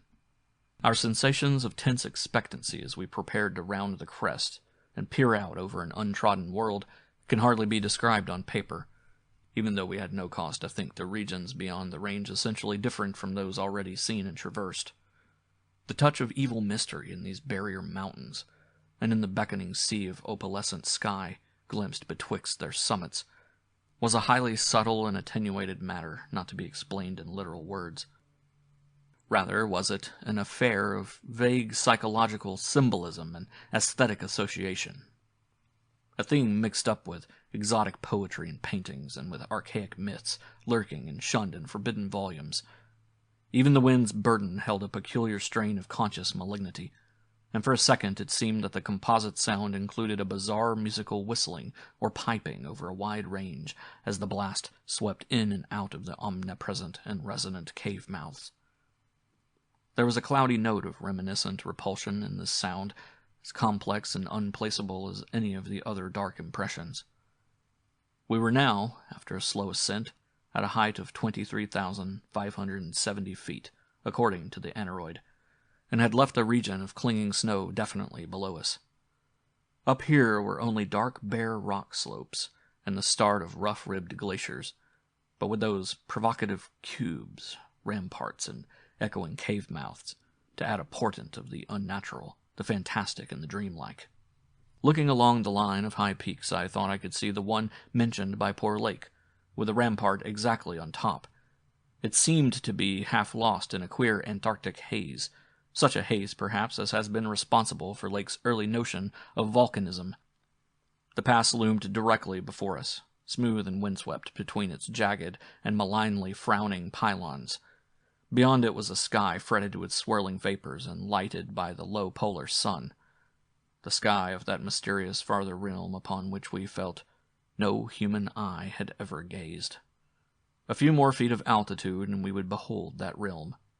Danforth and I, unable to speak except in shouts amidst the howling, piping wind that raced through the pass and added to the noise of the unmuffled engines, exchanged eloquent glances.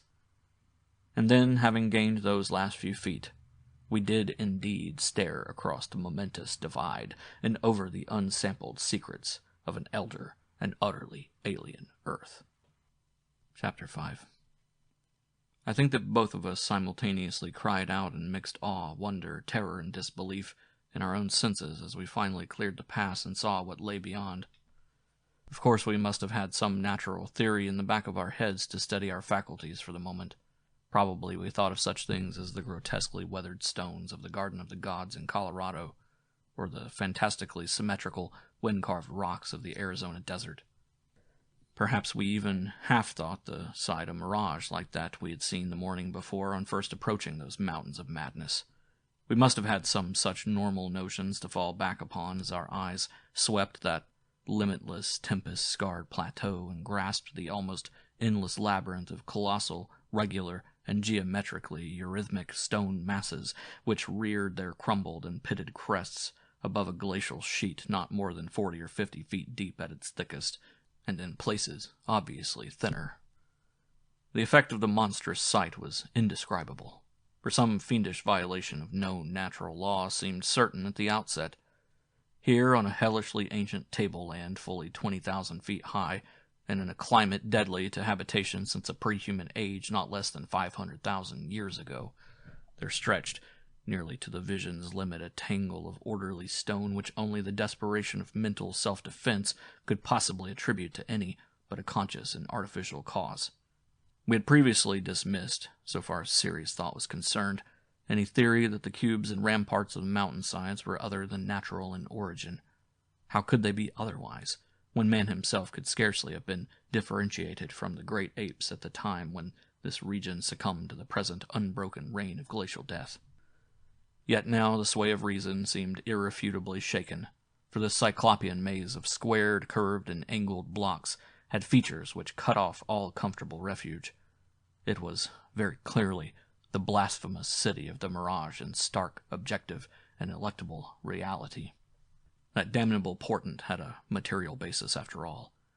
There had been some horizontal stratum of ice dust in the upper air, and this shocking stone survival had projected its image across the mountains, according to the simple laws of reflection. Of course, the phantom had been twisted and exaggerated, and had contained things which the real source did not contain.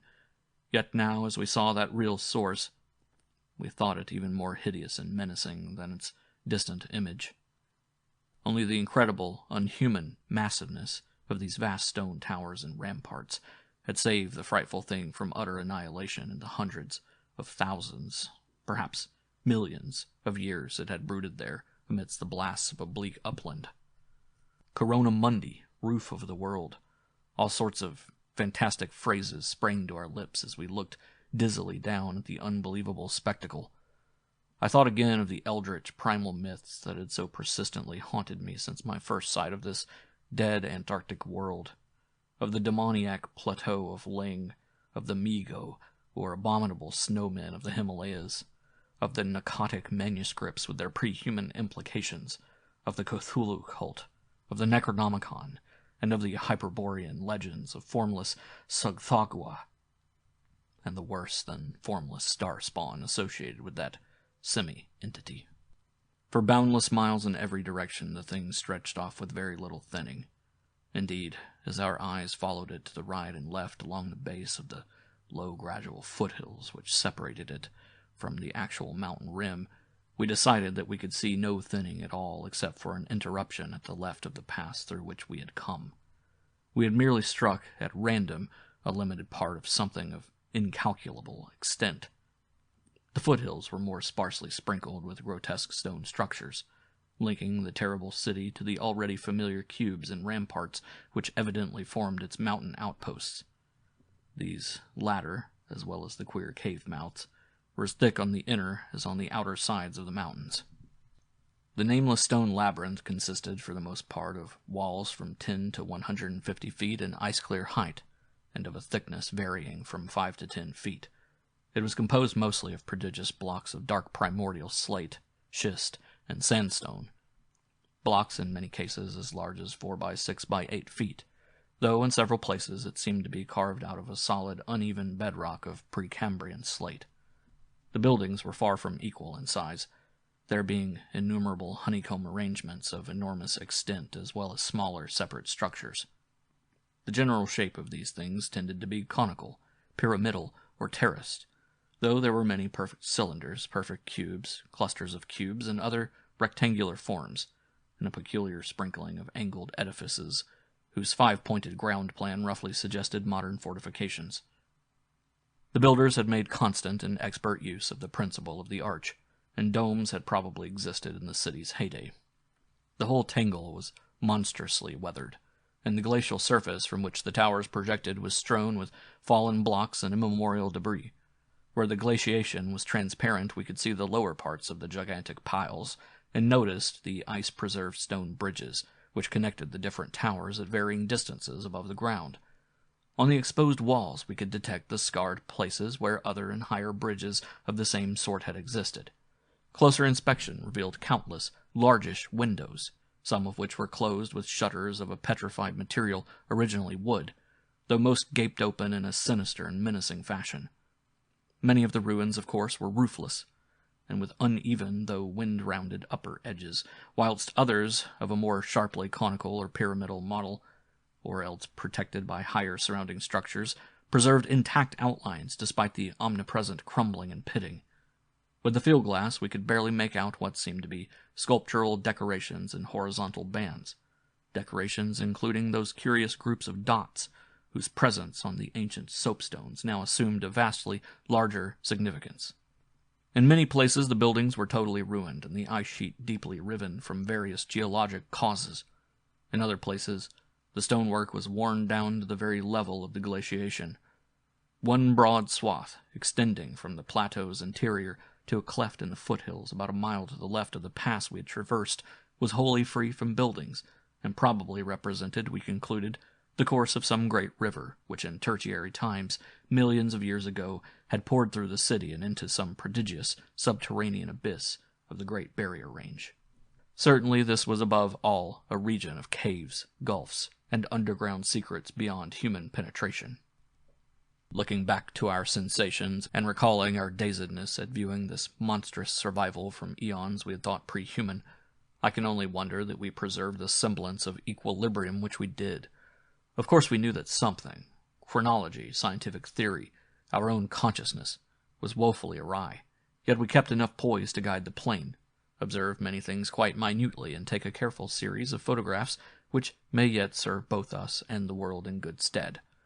In my case, ingrained scientific habit may have helped, for above all my bewilderment and sense of menace there burned a dominant curiosity to fathom more of this age-old secret, to know what sort of beings had built and lived in this incalculably gigantic place, and what relation to the general world of its time, or of other times, so unique a concentration of life could have had. For this place could be no ordinary city. It must have formed the primary nucleus and center of some archaic and unbelievable chapter of Earth's history, whose outward ramifications, recalled only dimly in the most obscure and distorted myths, had vanished utterly amid the chaos of terrene convulsions long before any human race we know had shambled out of apedom.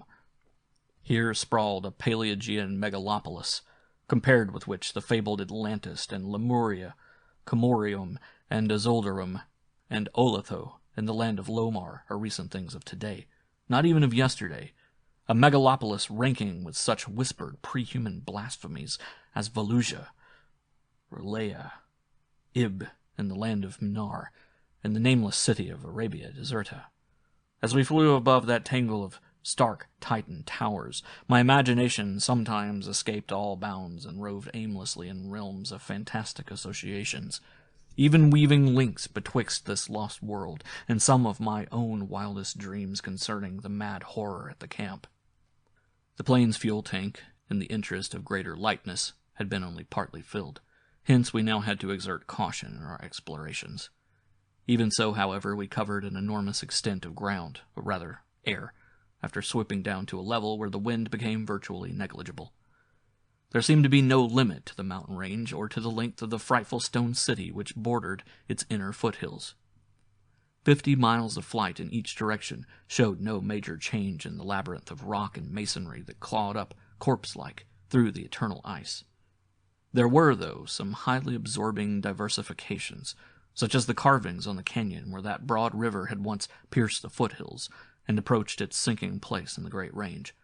The headlands at the stream's entrance had been boldly carved into cyclopean pylons, and something about the ridgy, barrel-shaped designs stirred up oddly vague, hateful, and confusing semi-remembrances in both Danforth and me. We also came upon several star-shaped open spaces, evidently public squares, and noted various undulations in the terrain. Where a sharp hill rose, it was generally hollowed out into some sort of rambling stone edifice. But there were at least 2 exceptions. Of these latter, one was too badly weathered to disclose what had been on the jutting eminence, while the other still bore a fantastic, conical monument, carved out of the solid rock and roughly resembling such things as the well-known Snake Tomb in the ancient valley of Petra. Flying inland from the mountains, we discovered that the city was not of infinite width, even though its length along the foothills seemed endless. After about 30 miles, the grotesque stone buildings began to thin out, and in 10 more miles we came to an unbroken waste, virtually without signs of sentient artifice. The course of the river beyond the city seemed marked by a broad, depressed line, while the land assumed a somewhat greater ruggedness, seeming to slope slightly upward, as it receded in the mist-hazed west. So far we had made no landing, yet to leave the plateau without an attempt at entering some of the monstrous structures would have been inconceivable. Accordingly, we decided to find a smooth place on the foothills near our navigable pass, there grounding the plane and preparing to do some exploration on foot.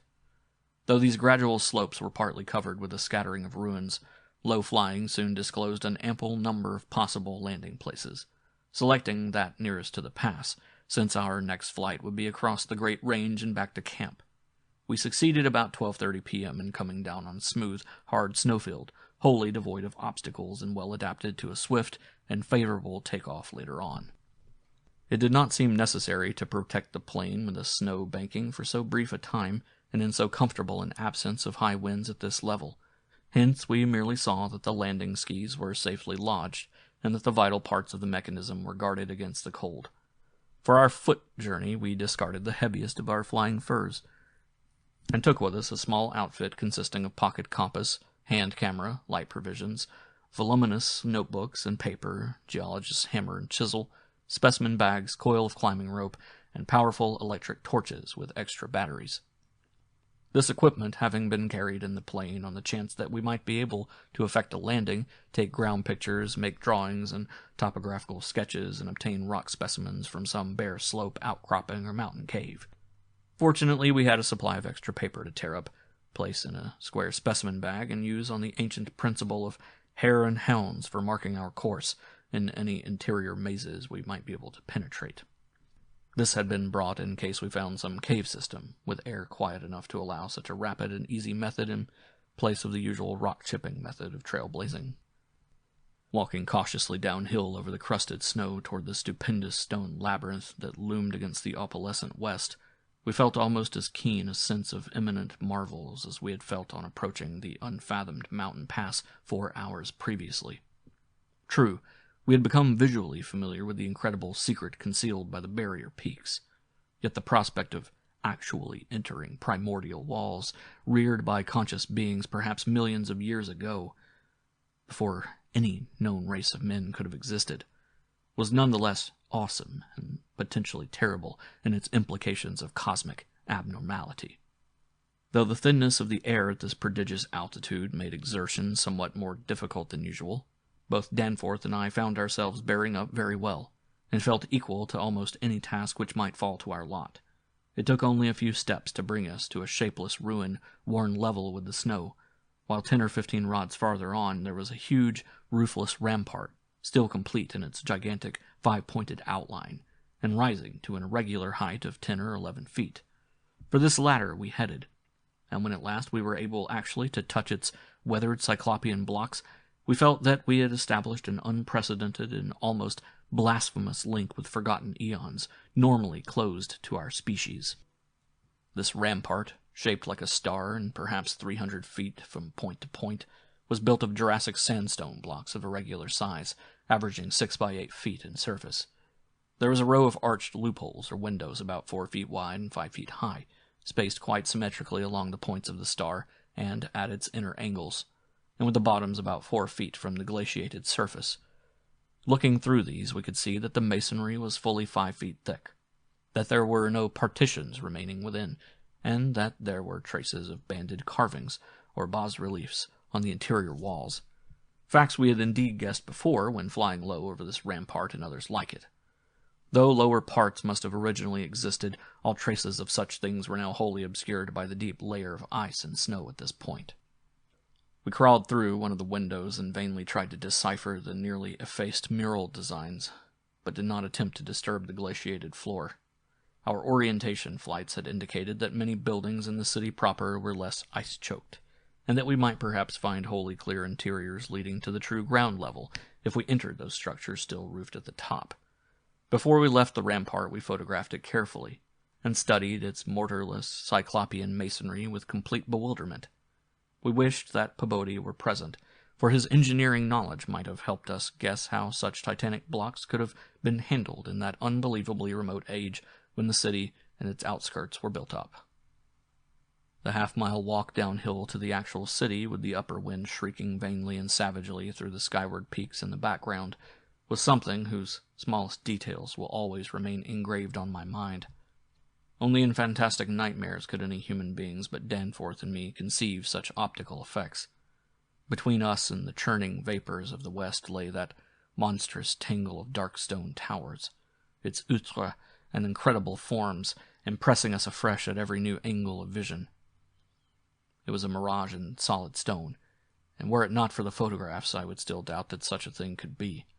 The general type of masonry was identical with that of the rampart we had examined, but the extravagant shapes which this masonry took in its urban manifestations were past all description. Even the pictures illustrate only one or two phases of its infinite bizarrerie, endless variety, preternatural massiveness, and utterly alien exoticism.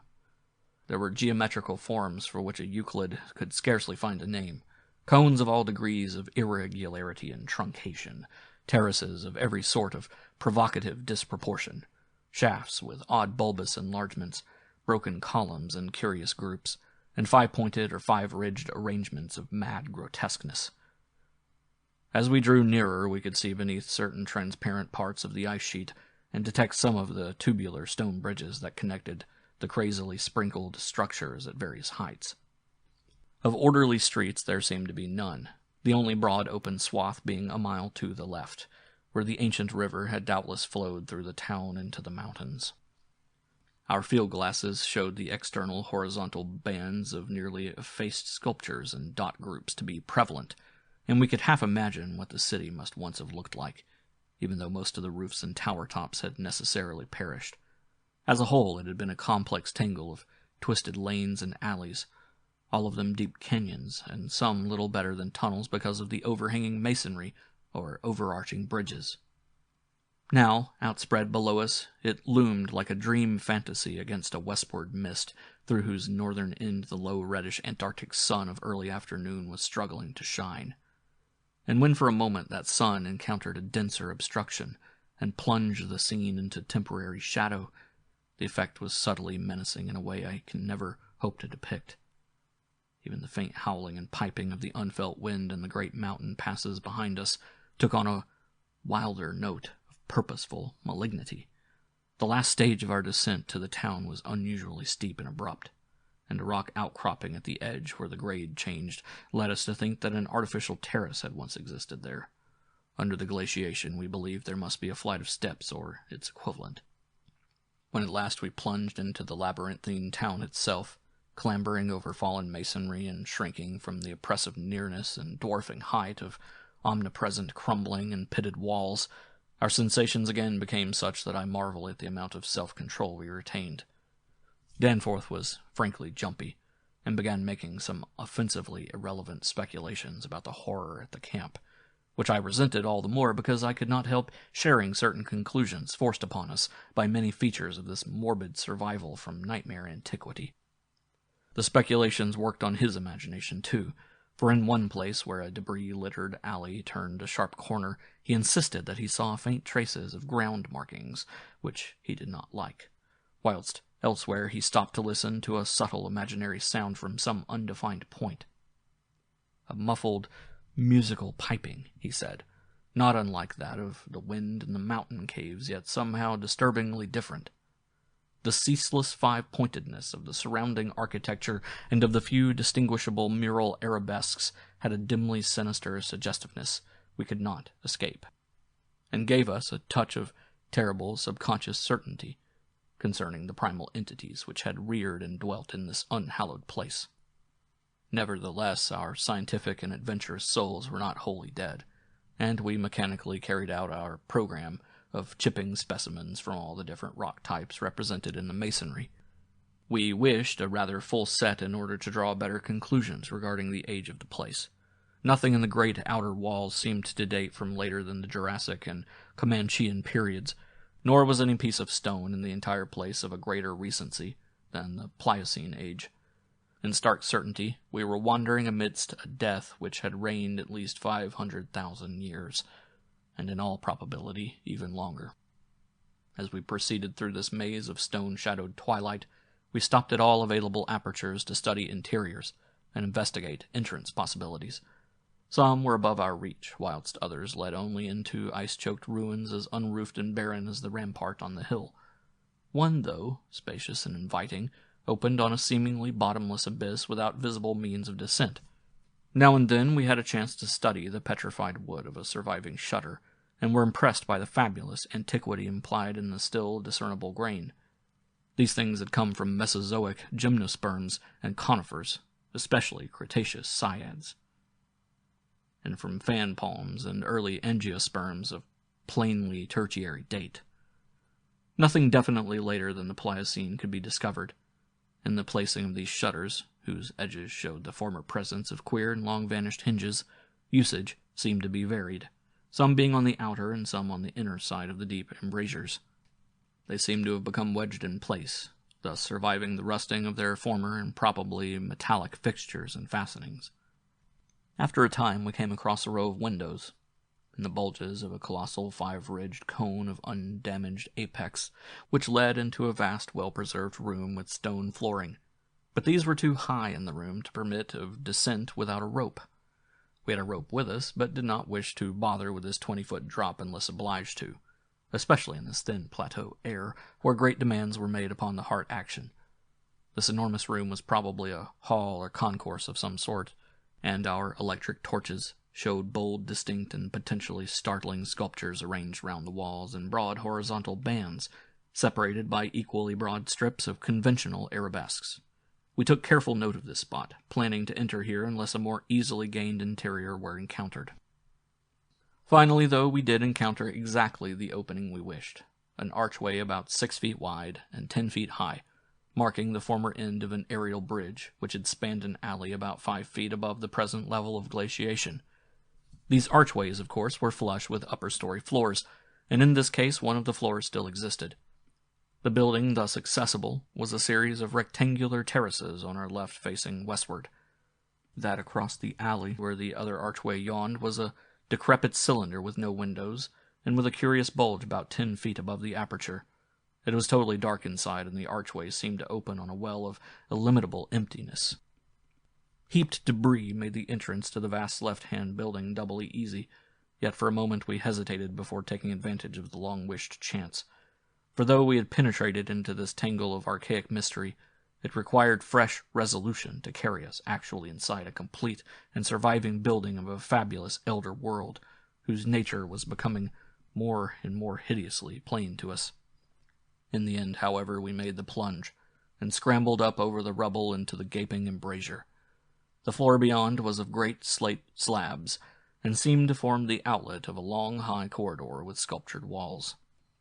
Observing the many inner archways which led off from it, and realizing the probable complexity of the nest of apartments within, we decided that we must begin our system of hare and hound trailblazing. Hitherto our compasses, together with frequent glimpses of the vast mountain range between the towers in our rear, had been enough to prevent our losing our way. But from now on, the artificial substitute would be necessary. Accordingly, we reduced our extra paper to shreds of suitable size, placed these in a bag to be carried by Danforth, and prepared to use them as economically as safety would allow.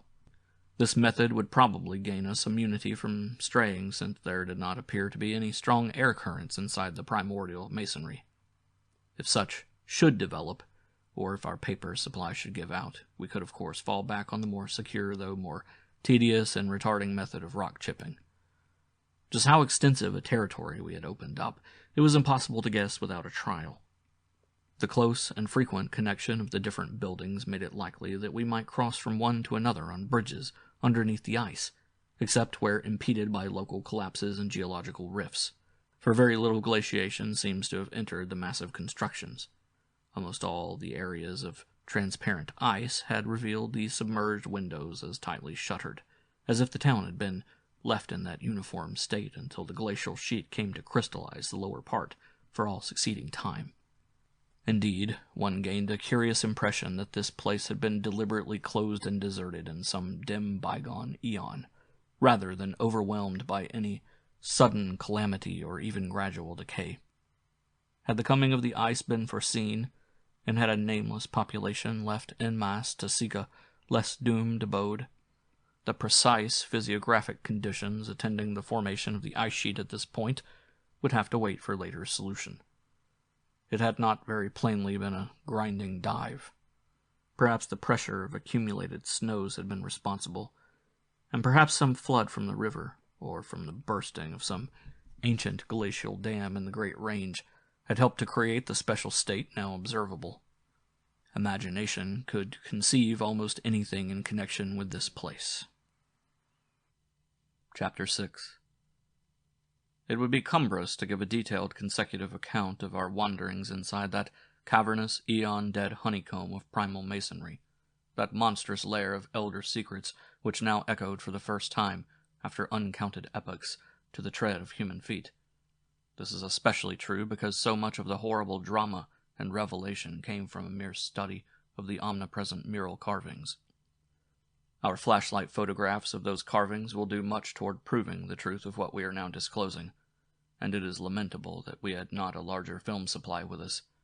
As it was, we made crude notebook sketches of certain salient features, after all our films were used up. The building which we had entered was one of great size and elaborateness, and gave us an impressive notion of the architecture of that nameless geologic past. The inner partitions were less massive than the outer walls, but on the lower levels were excellently preserved. Labyrinthine complexity, involving curiously irregular differences in floor levels, characterized the entire arrangement, and we should certainly have been lost at the very outset but for the trail of torn paper left behind us. We decided to explore the more decrepit upper parts first of all, hence climbing aloft in the maze for a distance of some 100 feet, to where the topmost tier of chambers yawned snowily and ruinously open to the polar sky.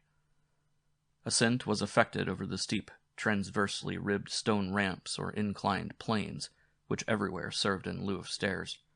The rooms we encountered were of all imaginable shapes and proportions, ranging from 5-pointed stars to triangles and perfect cubes. It might be safe to say that their general average was about 30 by 30 feet in floor area, and 20 feet in height, though many larger apartments existed.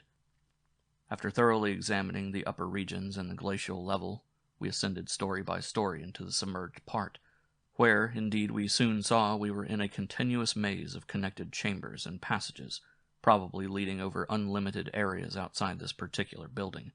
The cyclopean massiveness and giganticism of everything about us became curiously oppressive, and there was something vaguely but deeply unhuman in all the contours, dimensions, proportions, decorations, and constructional nuances of the blasphemously archaic stonework. We soon realized from what the carvings revealed that this monstrous city was many million years old. We cannot yet explain the engineering principles used in the anomalous balancing and adjustment of the vast rock masses, though the function of the arch was clearly much relied on. The rooms we visited were wholly bare of all portable contents, a circumstance which sustained our belief in the city's deliberate desertion. The prime decorative feature was the almost universal system of mural sculpture, which tended to run in continuous horizontal bands 3 feet wide and arranged from floor to ceiling in alternation with bands of equal width, given over to geometrical arabesques. There were exceptions to this rule of arrangement, but its preponderance was overwhelming. Often, however, a series of smooth cartouches containing oddly patterned groups of dots would be sunk along one of the arabesque bands. The technique we soon saw was mature, accomplished, and aesthetically evolved to the highest degree of civilized mastery, though utterly alien in every detail to any known art tradition of the human race. In delicacy of execution, no sculpture I have ever seen could approach it. The minutest details of elaborate vegetation, or of animal life, were rendered with astonishing vividness, despite the bold scale of the carvings, whilst the conventional designs were marvels of skillful intricacy. The arabesques displayed a profound use of mathematical principles, and were made up of obscurely symmetrical curves and angles based on the quantity of 5. The pictorial bands followed a highly formalized tradition, and involved a peculiar treatment of perspective, but had an artistic force that moved us profoundly notwithstanding the intervening gulf of vast geologic periods. Their method of design hinged on a singular juxtaposition of the cross-section with 2-dimensional silhouette, and embodied an analytical psychology beyond that of any known race of antiquity. It is useless to try to compare this art with any represented in our museums. Those who see our photographs will probably find its closest analog in certain grotesque conceptions of the most daring futurists. The arabesque tracery consisted altogether of depressed lines, whose depth on unweathered walls varied from 1 to 2 inches. When cartouches with dot groups appeared, evidently as inscriptions in some unknown and primordial language and alphabet, the depression of the smooth surface was perhaps 1.5 inches, and of the dots, perhaps 1/2 inch more. The pictorial bands were in countersunk low relief, their background being depressed about 2 inches from the original wall surface. In some specimens, marks of a former coloration could be detected, though for the most part the untold eons had disintegrated and banished any pigments which may have been applied. The more one studied the marvelous technique, the more one admired the things. Beneath their strict conventionalization, one could grasp the minute and accurate observation and graphic skill of the artists, and indeed the very conventions themselves served to symbolize and accentuate the real essence or vital differentiation of every object delineated. We felt, too, that besides these recognizable excellences, there were others lurking beyond the reach of our perceptions. Certain touches here and there gave vague hints of latent symbols and stimuli which another mental and emotional background and a fuller or different sensory equipment might have made of profound and poignant significance to us. The subject matter of the sculptures obviously came from the life of the vanished epoch of their creation, and contained a large proportion of evident history. It is this abnormal historic-mindedness of the primal race, a chance circumstance operating through coincidence miraculously in our favor, which made the carvings so awesomely informative to us, and which caused us to place their photography and transcription above all other considerations. In certain rooms, the dominant arrangement was varied by the presence of maps, astronomical charts, and other scientific designs on an enlarged scale, these things giving a naive and terrible corroboration to what we gathered from the pictorial friezes and dados, and hinting at what the whole revealed. I can only hope that my account will not arouse a curiosity greater than sane caution on the part of those who believe me at all. It would be tragic if any were to be allured to that realm of death and horror by the very warning meant to discourage them. Interrupting these sculptured walls were high windows and massive 12-foot doorways, both now and then retaining the petrified wooden planks, elaborately carved and polished, of the actual shutters and doors. All metal fixtures had long ago vanished, but some of the doors remained in place, and had to be forced aside as we progressed from room to room. Window frames with odd transparent panes, mostly elliptical, survived here and there, though in no considerable quantity. There were also frequent niches of great magnitude, generally empty, but once in a while containing some bizarre object, carved from green soapstone, which was either broken or perhaps held too inferior to warrant removal. Other apertures were undoubtedly connected with bygone mechanical facilities, heating, lighting, and the like, of a sort suggested in many of the carvings. Ceilings tended to be plain, but had sometimes been inlaid with green soapstone or other tiles, mostly fallen now. Floors were also paved with such tiles, though plain stonework predominated. As I have said, all furniture and other movables were absent, but the sculptures gave a clear idea of the strange devices which had once filled these tomb-like echoing rooms. Above the glacial sheet the floors were generally thick with detritus, litter, and debris, but farther down this condition decreased. In some of the lower chambers and corridors there was little more than gritty dust or ancient incrustations, while occasional areas had an uncanny air of newly swept immaculateness. Of course, where rifts or collapses had occurred, the lower levels were as littered as the upper ones. A central court, as in other structures we had seen from the air, saved the inner regions from total darkness, so that we seldom had to use our electric torches in the upper rooms, except when studying sculpture details. Below the ice cap, however, the twilight deepened, and in many parts of the tangled ground level there was an approach to absolute blackness. To form even a rudimentary idea of our thoughts and feelings as we penetrated this eon-silent maze of unhuman masonry, one must correlate a hopelessly bewildering chaos of fugitive moods, memories, and impressions. The sheer appalling antiquity and lethal desolation of the place were enough to overwhelm almost any sensitive person. But added to these elements were the recent, unexplained horror at the camp, and the revelations all too soon effected by the terrible mural sculptures around us. The moment we came upon a perfect section of carving, where no ambiguity of interpretation could exist, it took only a brief study to give us the hideous truth, a truth which it would be naive to claim Danforth and I had not independently suspected before, though we had carefully refrained from even hinting it to each other. There could now be no further merciful doubt about the nature of the beings which had built and inhabited this monstrous dead city millions of years ago, when man's ancestors were primitive archaic mammals, and vast dinosaurs roamed the tropical steppes of Europe and Asia. We had previously clung to a desperate alternative and insisted, each to himself, that the omnipresence of the five-pointed motif meant only some cultural or religious exaltation of the archaean natural object, which had so patently embodied the quality of five-pointedness, as the decorative motifs of Minoan Crete exalted the sacred bull, those of Egypt the scarabaeus, those of Rome the wolf and the eagle, and those of various savage tribes some chosen totem animal. But this lone refuge was now stripped from us, and we were forced to face definitely the reason-shaking realization which the reader of these pages has doubtless long ago anticipated. I can scarcely bear to write it down in black and white even now, but perhaps that will not be necessary. The things once rearing and dwelling in this frightful masonry in the age of dinosaurs were not, indeed, dinosaurs, but far worse. Mere dinosaurs were new and almost brainless objects, but the builders of this city were wise and old, and had left certain traces in rocks, even then laid down well nigh 1,000 million years.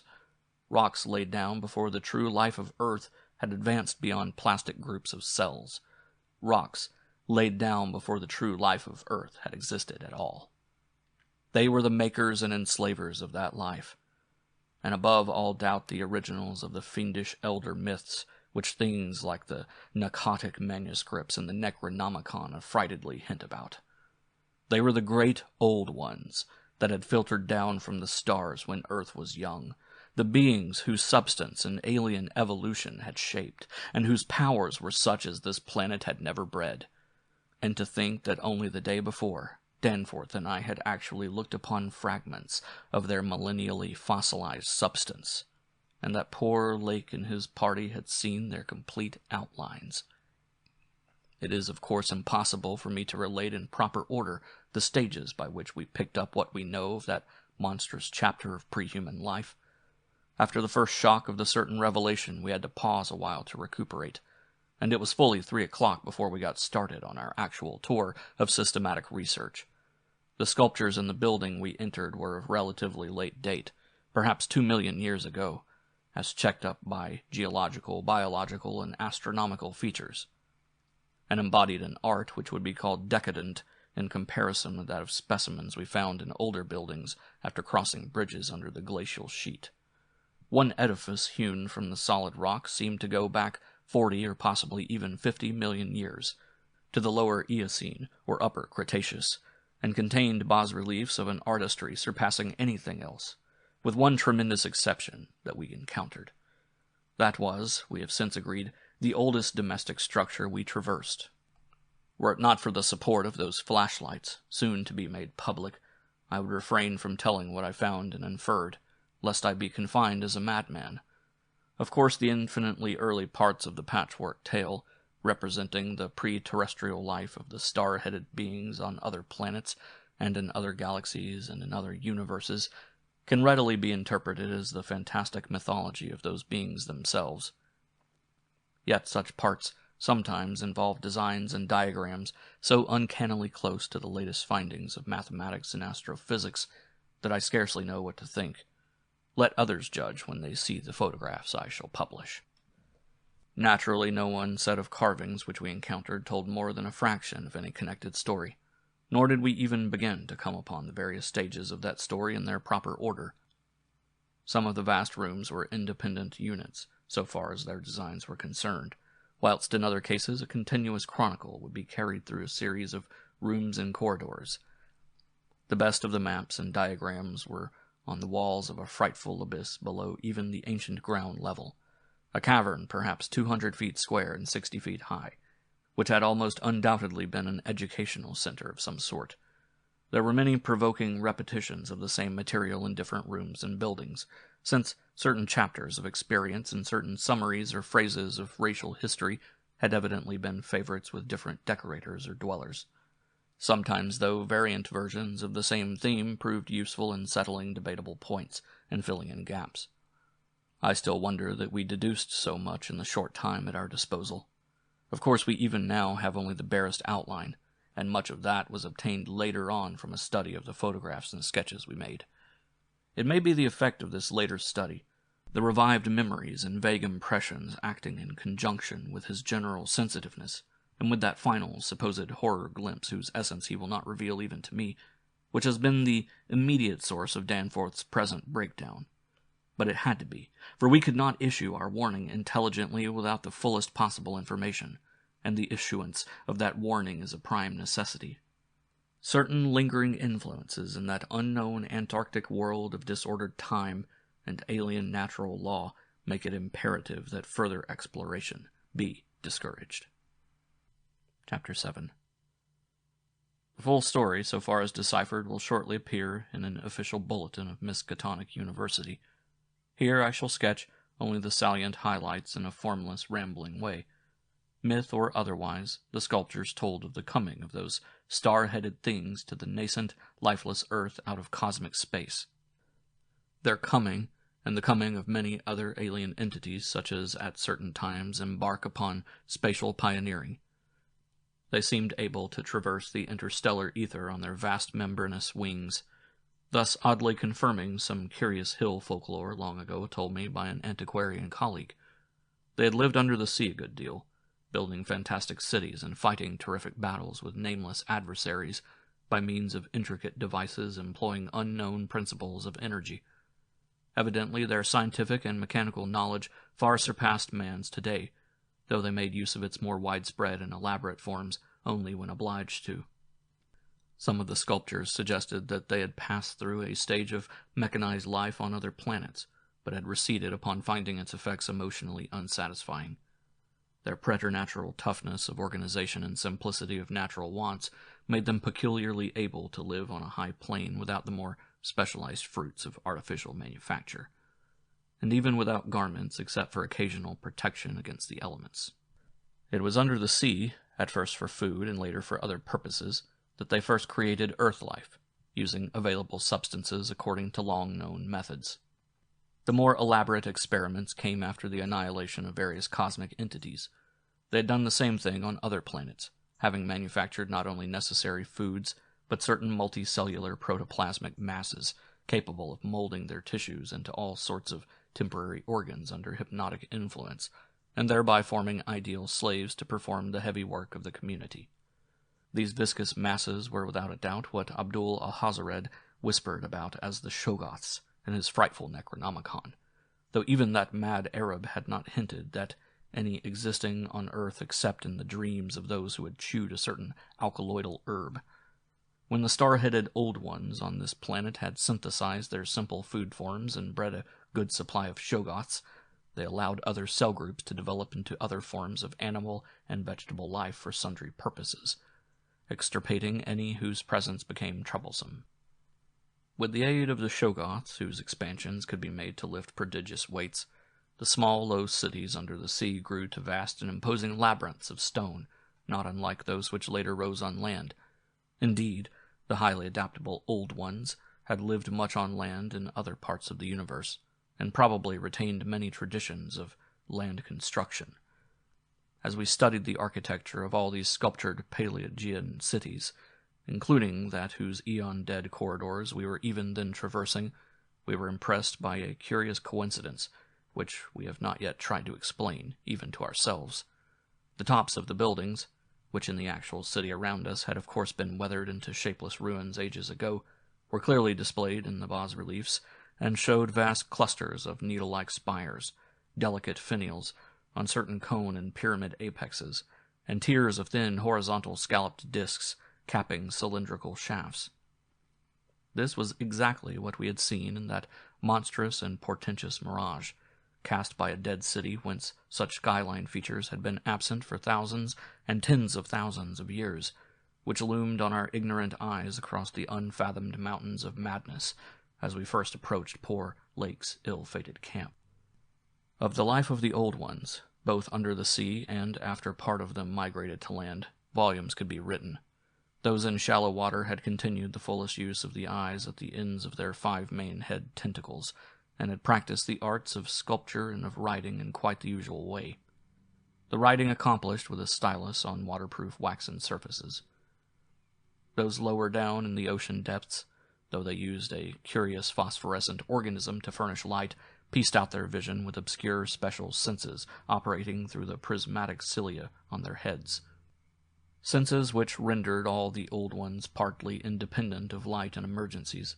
Their forms of sculpture and writing had changed curiously during the descent, embodying certain apparently chemical coating processes, probably to secure phosphorescence, which the bas-reliefs could not make clear to us. The beings moved in the sea partly by swimming, using the lateral crinoid arms, and partly by wriggling with the lower tier of tentacles containing the pseudo-feet. Occasionally they accomplished long swoops with the auxiliary use of 2 or more sets of their fan-like folding wings. On land they locally used the pseudo-feet, but now and then flew to great heights or over long distances with their wings. The many slender tentacles into which the crinoid arms branched were infinitely delicate, flexible, strong, and accurate in muscular, nervous coordination, ensuring the utmost skill and dexterity in all artistic and other manual operations. The toughness of the things was almost incredible. Even the terrific pressures of the deepest sea bottoms appeared powerless to harm them. Very few seemed to die at all except by violence, and their burial places were very limited. The fact that they covered their vertically inhumed dead with 5-pointed inscribed mounds set up thoughts in Danforth and me which made a fresh pause and recuperation necessary after the sculptures revealed it.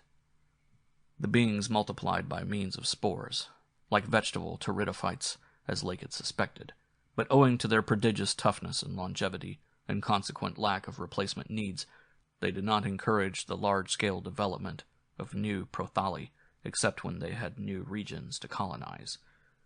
The young matured swiftly, and received an education evidently beyond any standard we can imagine. The prevailing intellectual and aesthetic life was highly evolved, and produced a tenaciously enduring set of customs and institutions, which I shall describe more fully in my coming monograph. These varied slightly, according to sea or land residents, but had the same foundations and essentials. Though able, like vegetables, to derive nourishment from inorganic substances, they vastly preferred organic and especially animal food. They ate uncooked marine life under the sea, but cooked their viands on land. They hunted game and raised meat herds, slaughtering with sharp weapons whose odd marks on certain fossil bones our expedition had noted. They resisted all ordinary temperatures marvelously, and in their natural state could live in water down to freezing. When the great chill of the Pleistocene drew on, however, nearly 1 million years ago, the land dwellers had to resort to special measures, including artificial heating, until at last the deadly cold appears to have driven them back into the sea. For their prehistoric flights through cosmic space, legend said, they had absorbed certain chemicals, and became almost independent of eating, breathing, or heat conditions. But by the time of the Great Cold they had lost track of the method. In any case, they could not have prolonged the artificial state indefinitely without harm. Being non-pairing and semi-vegetable in structure, the Old Ones had no biological basis for the family phase of mammal life, but seemed to organize large households on the principles of comfortable space utility and, as we deduced from pictured occupations and diversions of co-dwellers, congenial mental association. In furnishing their homes, they kept everything in the center of the huge rooms, leaving all the wall spaces free for decorative treatment. Lighting, in the case of the land inhabitants, was accomplished by a device probably electrochemical in nature. Both on land and underwater they used curious tables, chairs, and couches, like cylindrical frames, for they rested and slept upright with folded-down tentacles, and racks for the hinge sets of dotted surfaces forming their books. Government was evidently complex and probably socialistic, though no certainties in this regard could be deduced from the sculptures we saw. There was extensive commerce, both local and between different cities. Certain small, flat counters, 5-pointed and inscribed, served as money. Probably the smaller of the various greenish soapstones found by our expedition were pieces of such currency. Though the culture was mainly urban, Some agriculture and much stock raising existed. Mining and a limited amount of manufacturing were also practiced. Travel was very frequent, but permanent migration seemed relatively rare, except for the vast colonizing movements by which the race expanded. For personal locomotion, no external aid was used, since in land, air, and water movement alike the Old Ones seemed to possess excessively vast capacities for speed.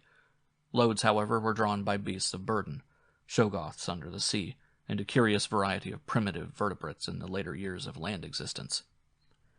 These vertebrates, as well as an infinity of other life forms, animal and vegetable, marine, terrestrial, and aerial, were the products of unguided evolution acting on life cells made by the Old Ones, but escaping beyond their radius of attention. They had been suffered to develop unchecked because they had not come in conflict with the dominant beings. Bothersome forms, of course, were mechanically exterminated. It interested us to see in some of the very last and most decadent sculptures a shambling primitive mammal, used sometimes for food and sometimes as an amusing buffoon by the land dwellers, whose vague simian and human foreshadowings were unmistakable. In the building of land cities, the huge stone blocks of the high towers were generally lifted by vast-winged pterodactyls of a species heretofore unknown to paleontology. The persistence with which the Old Ones survived various geologic changes and convulsions of the Earth's crust was little short of miraculous. Though few or none of their first cities seem to have remained beyond the Archaean age, there was no interruption in their civilization or in the transmission of their records. Their original place of advent to the planet was the Antarctic Ocean, and it is likely that they came not long after the matter forming the moon was wrenched from the neighboring South Pacific. According to one of the sculptured maps, the whole globe was then underwater, with stone cities scattered farther and farther from the Antarctic as eons passed. Another map shows a vast bulk of dry land around the South Pole, where it is evident that some of the beings made experimental settlements, though their main centers were transferred to the nearest sea bottom. Later maps which displayed this landmass as cracking and drifting, and sending certain detached parts northward, uphold in a striking way the theories of continental drift, lately advanced by Taylor, Wegener, and Joly. With the upheaval of new land in the South Pacific, tremendous events began. Some of the marine cities were hopelessly shattered, yet that was not the worst misfortune. Another race, a land race of beings shaped like octopi and probably corresponding to the fabulous pre-human spawn of Cthulhu, soon began filtering down from cosmic infinity, and precipitated a monstrous war which for a time drove the Old Ones wholly back to the sea. A colossal blow in view of the increasing land settlements. Later, peace was made, and the new lands were given to the Cthulhu spawn, whilst the Old Ones held the sea and the older lands. New land cities were founded, the greatest of them in the Antarctic, for this region of first arrival was sacred. From then on, as before, the Antarctic remained the center of the Old One civilization, and all the discoverable cities built there by the Cthulhu spawn were blotted out. Then suddenly the lands of the Pacific sank again, taking with them the frightful stone city of Relaya, and all the cosmic octopi, so that the Old Ones were again supreme on the planet except for one shadowy fear about which they did not like to speak. At a rather later age their cities dotted all the land and water areas of the globe, hence the recommendation of my coming monograph that some archaeologists make systematic borings with Peabody's type of apparatus in certain widely separated regions. The steady trend down the ages was from water to land, a movement encouraged by the rise of new land masses, though the ocean was never wholly deserted. Another cause of the landward movement was the new difficulty in breeding and managing the Shoggoths, upon which successful sea life depended. With the march of time, as the sculptors sadly confessed, the art of creating new life from inorganic matter had been lost, so that the Old Ones had to depend on the molding of forms already in existence. On land, the great reptiles proved highly tractable, but the Shoggoths of the sea, reproducing by fission and acquiring a dangerous degree of accidental intelligence, presented for a time a formidable problem. They had always been controlled through the hypnotic suggestion of the Old Ones, and had modeled their tough plasticity into various useful temporary limbs and organs, but now their self-modeling powers were sometimes exercised independently, and in various imitative forms implanted by past suggestion. They had, it seems, developed a semi-stable brain whose separate and occasionally stubborn volition echoed the will of the Old Ones without always obeying it. Sculptured images of these Shoggoths filled Danforth and me with horror and loathing. They were normally shapeless entities composed of a viscous jelly, which looked like an agglutination of bubbles, and each averaged about 15 feet in diameter when a sphere. They had, however, a constant shifting shape and volume, throwing out temporary developments or forming apparent organs of sight, hearing, and speech in imitation of their masters, either spontaneously or according to suggestion. They seem to have become peculiarly intractable toward the middle of the Permian Age, perhaps 150 million years ago, when a veritable war of resubjugation was waged upon them by the marine Old Ones. Pictures of this war and of the headless, slime-coated fashion in which the Shoggoths typically left their slain victims held a marvelously fearsome quality, despite the intervening abyss of untold ages. The Old Ones had used curious weapons of molecular disturbance against the rebel entities, and in the end had achieved a complete victory. Thereafter the sculptures showed a period in which Shoggoths were tamed and broken by armed Old Ones, as the wild horses of the American West were tamed by cowboys. Though during the rebellion the Shoggoths had shown an ability to live out of water, this transition was not encouraged, since their usefulness on land would hardly have been commensurate with the trouble of their management. During the Jurassic Age, the Old Ones met fresh adversity in the form of a new invasion from outer space, this time by half-fungus, half-crustacean creatures from a planet identifiable as the remote and recently discovered Pluto, creatures undoubtedly the same as those figuring in certain whispered hill legends of the north, and remembered in the Himalayas as the Migo, or abominable snowmen. To fight these beings, the Old Ones attempted, for the first time since their terrene advent, to sally forth again into the planetary ether, but despite all traditional preparations, found it no longer possible to leave the Earth's atmosphere. Whatever the old secret of interstellar travel had been, it was now definitely lost to the race. In the end, the Migo drove the Old Ones out of all the northern lands, though they were powerless to disturb those in the sea. Little by little, the slow retreat of the elder race to their original Antarctic habitat was beginning. It was curious to note from the pictured battles that both the Cthulhu spawn and the Migo seem to have been composed of matter more widely different from that which we know than was the substance of the Old Ones. They were able to undergo transformations and reintegrations impossible for their adversaries, and seem therefore to have originally come from even remoter gulfs of cosmic space. The Old Ones, but for their abnormal toughness and peculiar vital properties, were strictly material and must have had their absolute origin within the known space-time continuum, whereas the first sources of the other beings can only be guessed at with bated breath. All this, of course, assuming that the non-terrestrial linkages and the anomalies ascribed to the invading foes are not pure mythology. Conceivably, the Old Ones might have invented a cosmic framework to account for their occasional defeats, since historical interest and pride obviously formed their chief psychological element.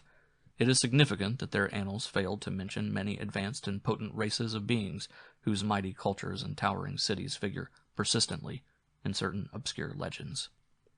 The changing state of the world through long geologic ages appeared with startling vividness in many of the sculptured maps and scenes.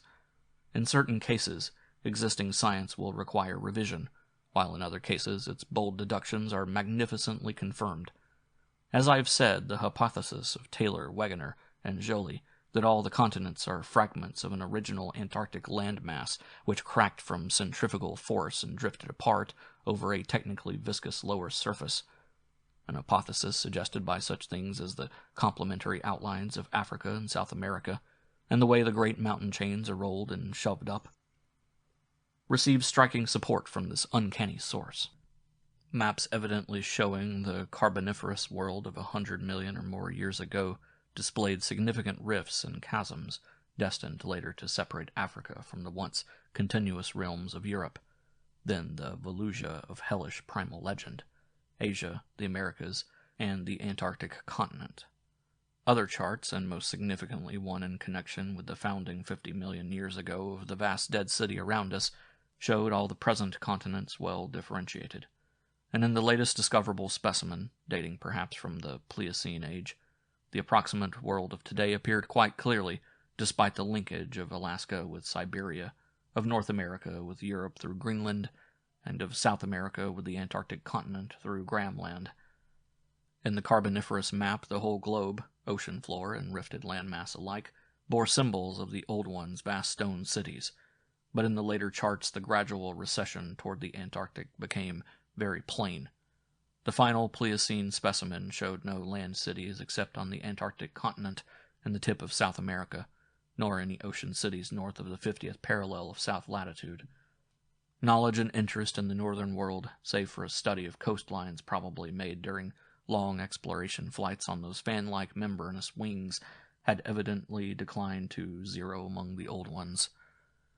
Destruction of cities through the upthrust of mountains, the centrifugal rending of continents, the seismic convulsions of land or sea bottom, and other natural causes was a matter of common record, and it was curious to observe how fewer and fewer replacements were made as the ages wore on. The vast dead megalopolis that yawned around us seemed to be the last general center of the race, built early in the Cretaceous age, after a titanic earth-buckling had obliterated a still vaster predecessor not far distant. It appeared that this general region was the most sacred spot of all, where reputedly the first Old Ones had settled on a primal sea bottom. In the new city, many of whose features we could recognize in the sculptures, but which stretched fully 100 miles along the mountain range in each direction beyond the farthest limits of our aerial survey, there were reputed to be preserved certain sacred stones forming part of the first sea-bottom city, which were thrust up to light after long epochs in the course of the general crumpling of strata. Chapter 8. Naturally, Danforth and I studied with a special interest and a peculiarly personal sense of awe everything pertaining to the immediate district in which we were. Of this local material there was naturally a vast abundance, and on the tangled ground level of the city we were lucky enough to find a house of very late date whose walls, though somewhat damaged by a neighboring rift, contained sculptures of decadent workmanship, carrying the story of the region much beyond the period of the Pliocene map, whence we derived our last general glimpse of the pre-human world. This was the last place we examined in detail, since what we found there gave us a fresh, immediate objective.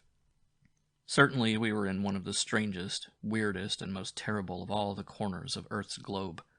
Of all existing lands, it was infinitely the most ancient, and the conviction grew upon us that this hideous upland must indeed be the fabled nightmare plateau of Ling, which even the mad author of the Necronomicon was reluctant to discuss.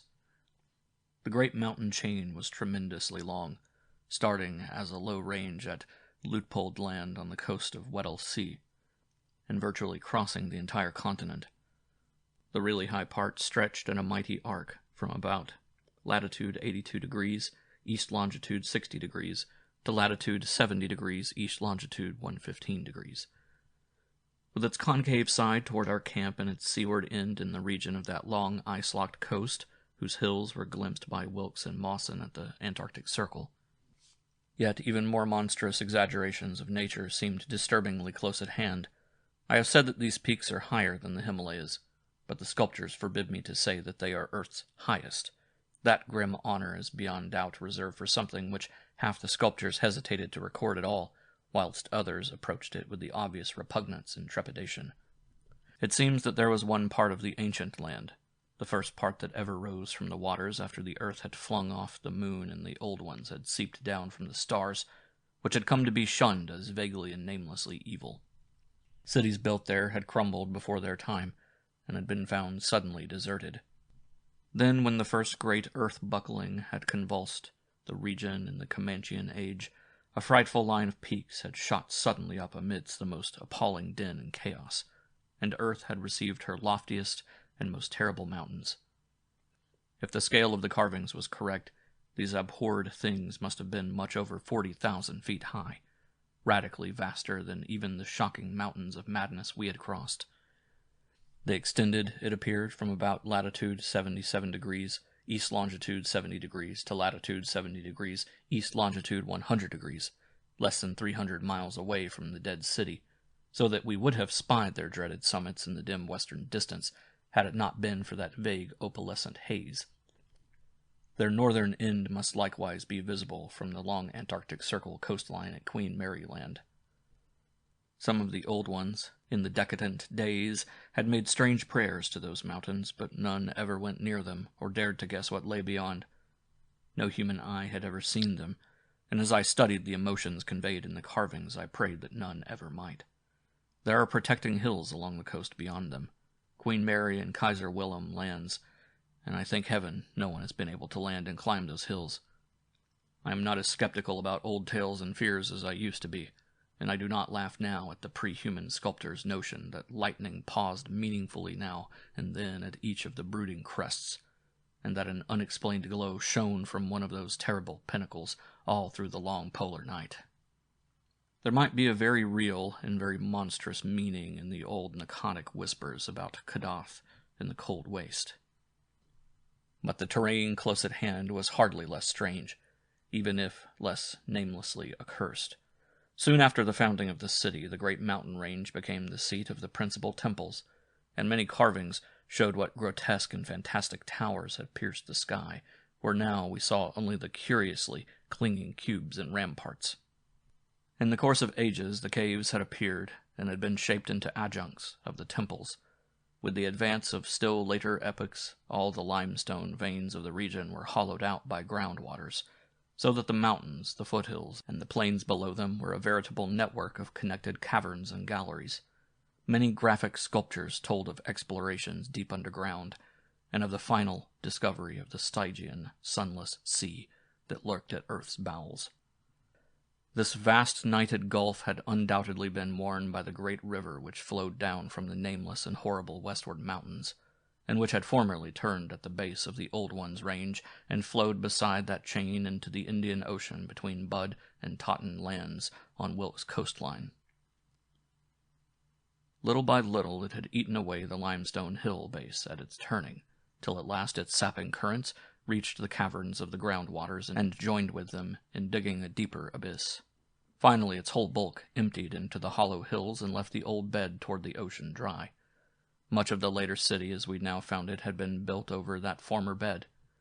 The old ones, understanding what had happened, and exercising their always keen artistic sense, had carved into ornate pylons those headlands of the foothills, where the great stream began its descent into eternal darkness.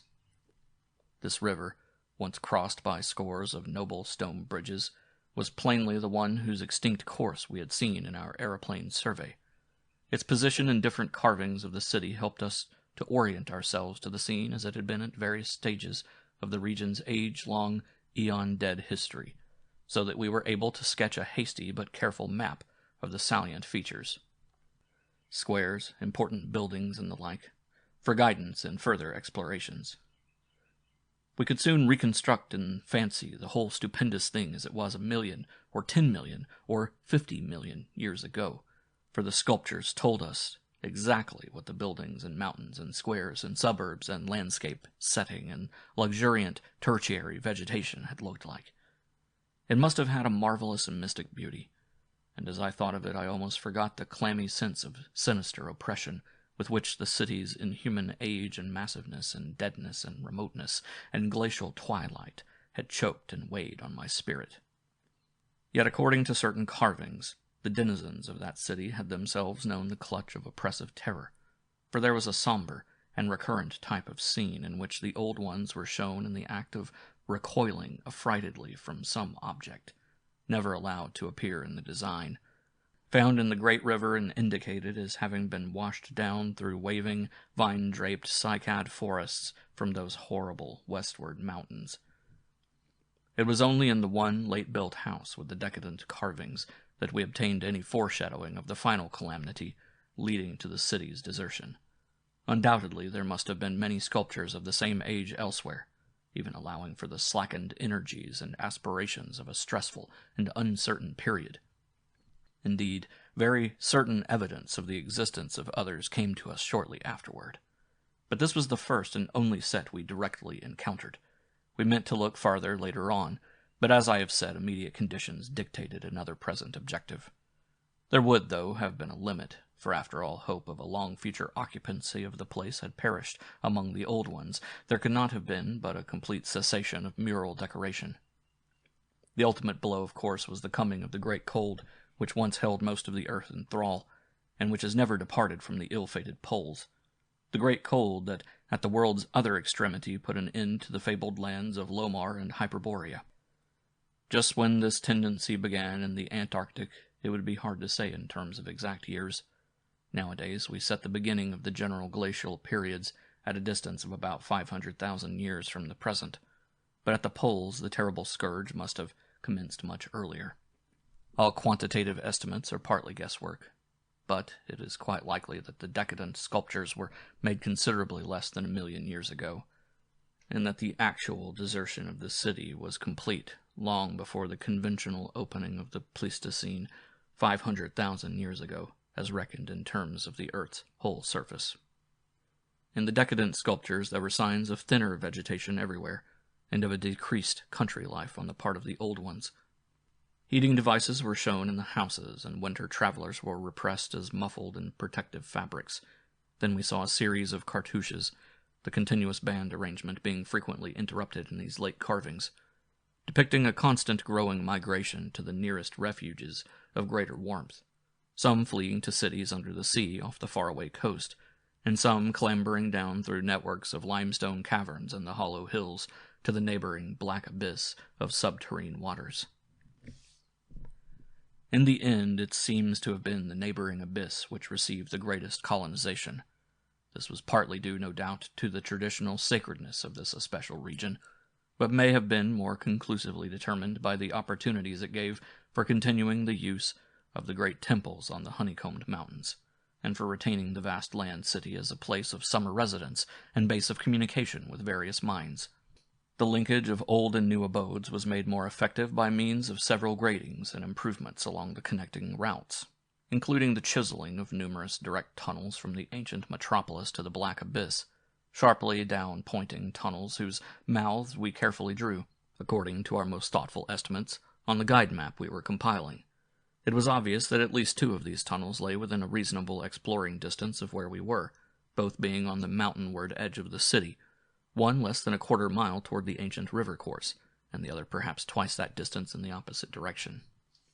The abyss, it seems, had shelving shores of dry land at certain places, but the old ones built their new city underwater, no doubt because of its greater certainty of uniform warmth. The depth of the hidden sea appears to have been very great, so that the Earth's internal heat could ensure its habitability for an indefinite period. The beings seem to have had no trouble in adapting themselves to part-time, and eventually, of course, whole-time, residence underwater, since they had never allowed their gill systems to atrophy. There were many sculptures which showed how they had always frequently visited their submarine kinsfolk elsewhere, and how they had habitually bathed on the deep bottom of their great river. The darkness of inner Earth could likewise have been no deterrent to a race accustomed to long Antarctic nights. Decadent though their style undoubtedly was, these latest carvings had a truly epic quality, where they told of the building of the new city in the cavern sea. The old ones had gone about it scientifically, quarrying insoluble rocks from the heart of the honeycombed mountains, and employing expert workers from the nearest submarine city to perform the construction according to the best methods. These workers brought with them all that was necessary to establish the new venture: Shoggoth tissue from which to breed stone lifters, and subsequent beasts of burden for the cavern city, and other protoplasmic matter to mold into phosphorescent organisms for lighting purposes. At last a mighty metropolis rose on the bottom of that Stygian sea, its architecture much like that of the city above, and its workmanship displaying relatively little decadence because of the precise mathematical element inherent in building operations. The newly bred Shoggoths grew to enormous size and singular intelligence, and were represented as taking and executing orders with marvelous quickness. They seemed to converse with the old ones by mimicking their voices, a sort of musical piping over a wide range, if poor Lake's dissection had indicated aright, and to work more from spoken commands than from hypnotic suggestions as in earlier times. They were, however, kept in admirable control. The phosphorescent organisms supplied light with vast effectiveness, and doubtless atoned for the loss of the familiar polar auroras of the outer world night. Art and decoration were pursued, though of course with a certain decadence. The old ones seemed to realize this falling off themselves, and in many cases anticipated the policy of Constantine the Great by transplanting especially fine blocks of ancient carving from their land city, just as the emperor, in a similar age of decline, stripped Greece and Asia of their finest art to give his new Byzantine capital greater splendors than its own people could create. That the transfer of sculptured blocks had not been more extensive was doubtless owing to the fact that the land city was not at first wholly abandoned. By the time total abandonment did occur, and it surely must have occurred before the polar Pleistocene was far advanced, the old ones had perhaps become satisfied with their decadent art, or had ceased to recognize the superior merit of the older carvings. At any rate, the eon-silent ruins around us had certainly undergone no wholesale sculptural denudation, though all the best separate statues, like other movables, had been taken away. The decadent cartouches and dados telling this story were, as I have said, the latest we could find in our limited search. They left us with a picture of the old ones, shuttling back and forth betwixt the land city in summer and the sea cavern city in winter, and sometimes trading with the sea-bottomed cities off the Antarctic coast. By this time the ultimate doom of the land city must have been recognized, for the sculptures showed many signs of the cold's malign encroachments. Vegetation was declining, and the terrible snows of the winter no longer melted completely even in midsummer. The saurian livestock were nearly all dead, and the mammals were standing it none too well. To keep on with the work of the upper world, it had become necessary to adapt some of the amorphous and curiously cold-resistant Shoggoths to land life, a thing the old ones had formerly been reluctant to do. The great river was now lifeless, and the upper sea had lost most of its denizens except the seals and whales. All the birds had flown away, save only the great grotesque penguins. What had happened afterward we could only guess. How long had the new sea cavern city survived? Was it still down there, a stony corpse in eternal blackness? Had the subterranean waters frozen at last? To what fate had the ocean-bottomed cities of the outer world been delivered? Had any of the old ones shifted north ahead of the creeping ice cap? Existing geology shows no trace of their presence. Had the frightful Migo been still a menace in the outer land world of the north? Could one be sure of what might or might not linger even to this day in the lightless and unplumbed abysses of Earth's deepest waters? Those things had seemingly been able to withstand any amount of pressure, and men of the sea had fished up curious objects at times. And as the killer whale theory really explained the savage and mysterious scars on Antarctic seals noticed a generation ago by Borchgrevink, the specimens found by Poor Lake did not enter into these guesses, for their geologic setting proved them to have lived at what must have been a very early date in the land city's history. They were, according to their location, certainly not less than 30 million years old, and we reflected that in their day the sea cavern city, and indeed the cavern itself, had no existence. They would have remembered an older scene, with lush tertiary vegetation everywhere, a younger land city of flourishing arts around them, and a great river sweeping northward along the base of the mighty mountains toward a faraway tropic ocean. And yet we could not help thinking about these specimens, especially about the 8 perfect ones that were missing from Lake's hideously ravaged camp. There was something abnormal about that whole business. The strange things we had tried so hard to lay to somebody's madness. Those frightful graves.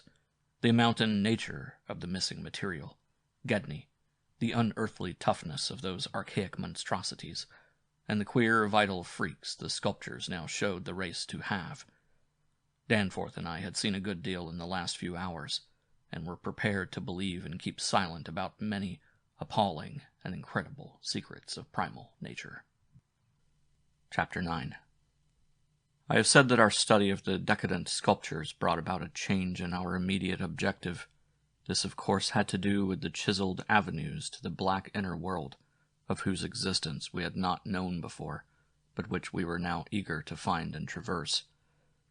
From the evident scale of the carvings we deduced that a steeply descending walk of about a mile through either of the neighboring tunnels would bring us to the brink of the dizzy, sunless cliffs above the great abyss, down whose side adequate paths, improved by the old ones, led to the rocky shore of the hidden and nighted ocean.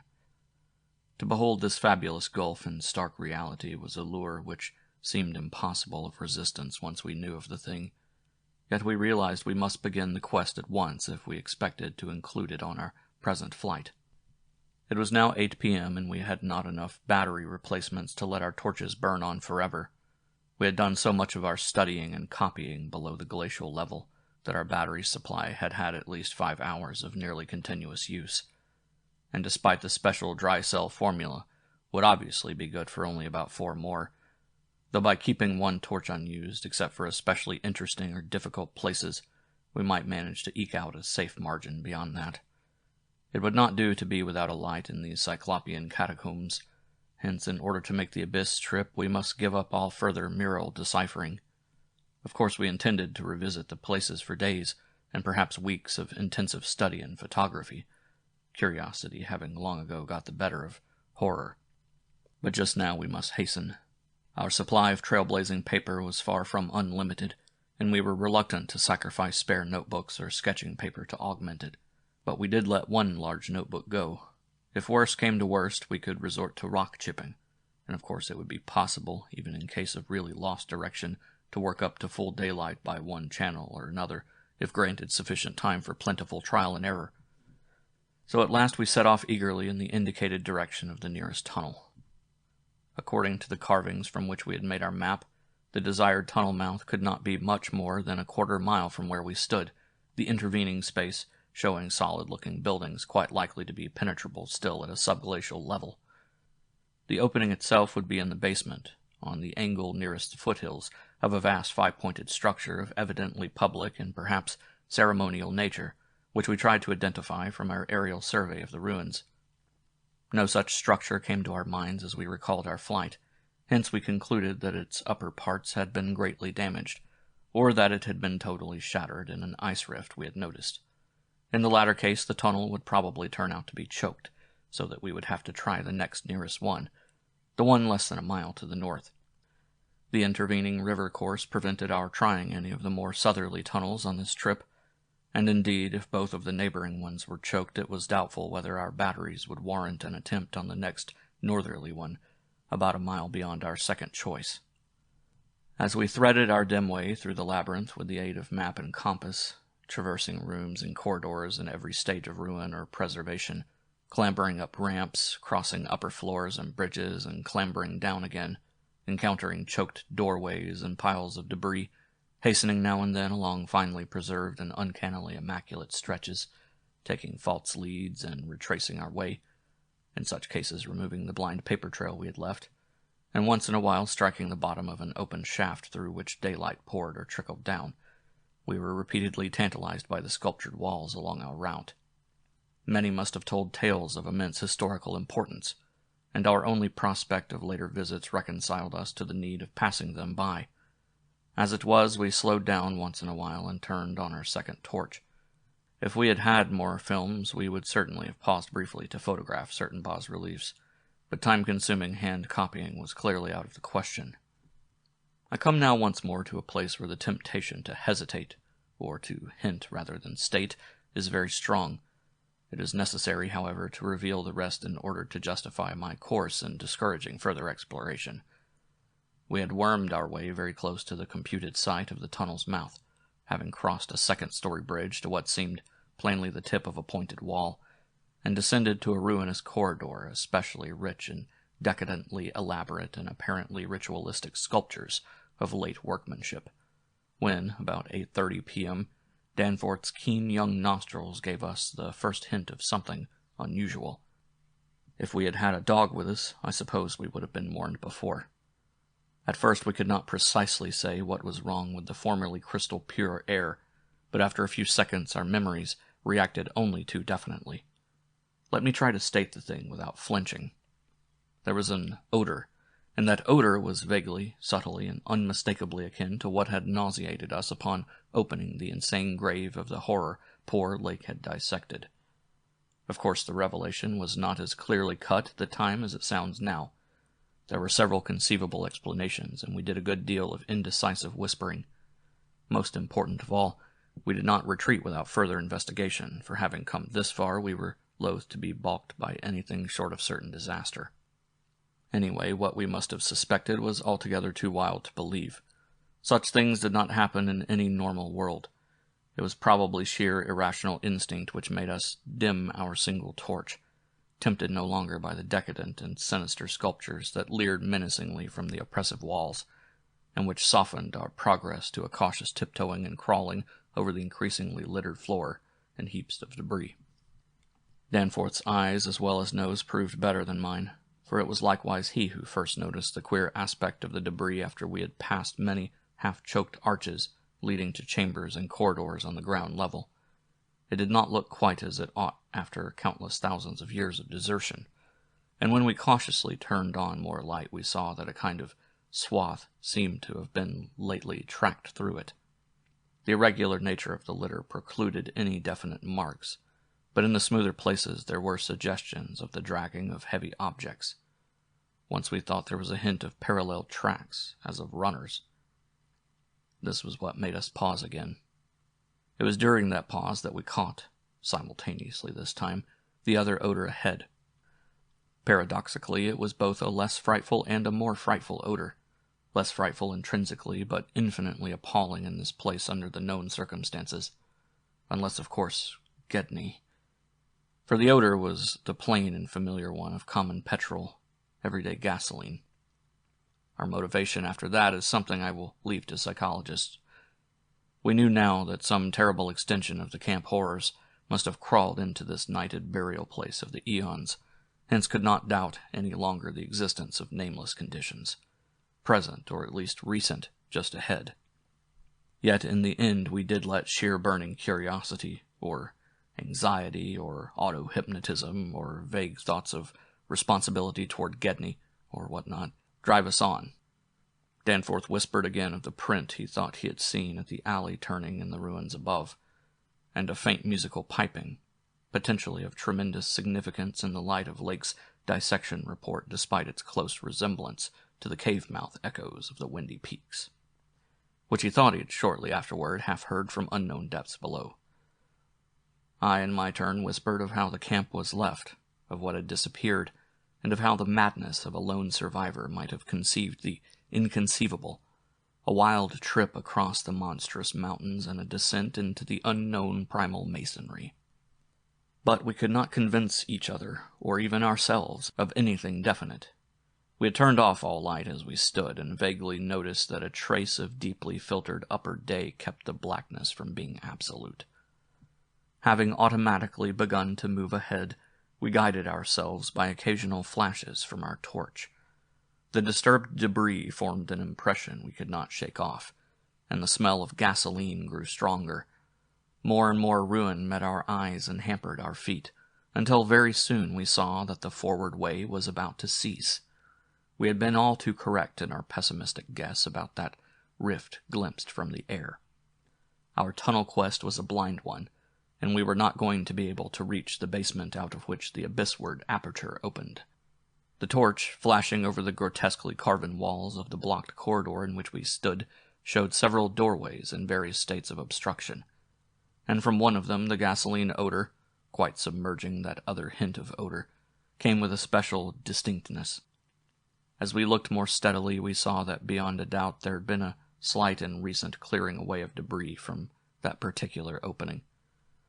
Whatever the lurking horror might be, we believed the direct avenue toward it was now plainly manifest. I do not think anyone will wonder that we waited an appreciable time before making any further motion. And yet when we did venture inside that black arch, our first impression was one of anticlimax. For amidst the littered expanse of that sculptured crypt, a perfect cube with sides of about 20 feet, there remained no recent object of instantly discernible size, so that we looked instinctively, though in vain, for a farther doorway. In another moment, however, Danforth's sharp vision had descried a place where the floor debris had been disturbed, and we turned on both torches full strength. Though what we saw in that light was actually simple and trifling, I am none the less reluctant to tell of it because of what it implied. It was a rough leveling of the debris, upon which several small objects lay carelessly scattered, and at one corner of which a considerable amount of gasoline must have been spilled lately enough to leave a strong odor even at this extreme super-plateau altitude. In other words, it cannot be other than a sort of camp, a camp made by questing beings who, like us, had been turned back by the unexpectedly choked way to the abyss. Let me be plain. The scattered objects were, so far as substance was concerned, all from Lake's camp, and consisted of tin cans as queerly opened as those we had seen at that ravaged place, many spent matches, 3 illustrated books, more or less curiously smudged, an empty ink bottle with its pictorial and instructional carton, a broken fountain pen, some oddly snipped fragments of fur and tent cloth, a used electric battery with circular of directions, a folder that came with our type of tent heater, and a sprinkling of crumpled papers. It was all bad enough, but when we smoothed out the papers and looked at what was on them, we felt we had come to the worst. We had found certain inexplicably blotted papers at the camp, which might have prepared us, yet the effect of the sight down there in the pre-human vaults of a nightmare city was almost too much to bear. A mad Gedney might have made the groups of dots in imitation of those found on the greenish soapstones, just as the dots on those insane 5-pointed grave mounds might have been made, and he might have conceivably have prepared rough, hasty sketches, varying in their accuracy or lack of it, which outlined the neighboring parts of the city, and traced the way from a circularly represented place outside our previous route, a place we identified as a great cylindrical tower in the carvings, and as a vast circular gulf glimpsed in our aerial survey, to the present 5-pointed structure and the tunnel mouth therein. He might, I repeat, have prepared such sketches, for those before us were quite obviously compiled as our own had been from late sculptures somewhere in the glacial labyrinth, though not from the ones which we had seen and used. But what this art-blind bungler could never have done was to execute those sketches in a strange and assured technique, perhaps superior, despite haste and carelessness, to any of the decadent carvings from which they were taken, the characteristic and unmistakable technique of the old ones themselves in the dead city's heyday. There are those who will say Danforth and I were utterly mad not to flee for our lives after that, since our conclusions were now, notwithstanding their wildness, completely fixed, and of a nature I need not even mention to those who have read my account as far as this.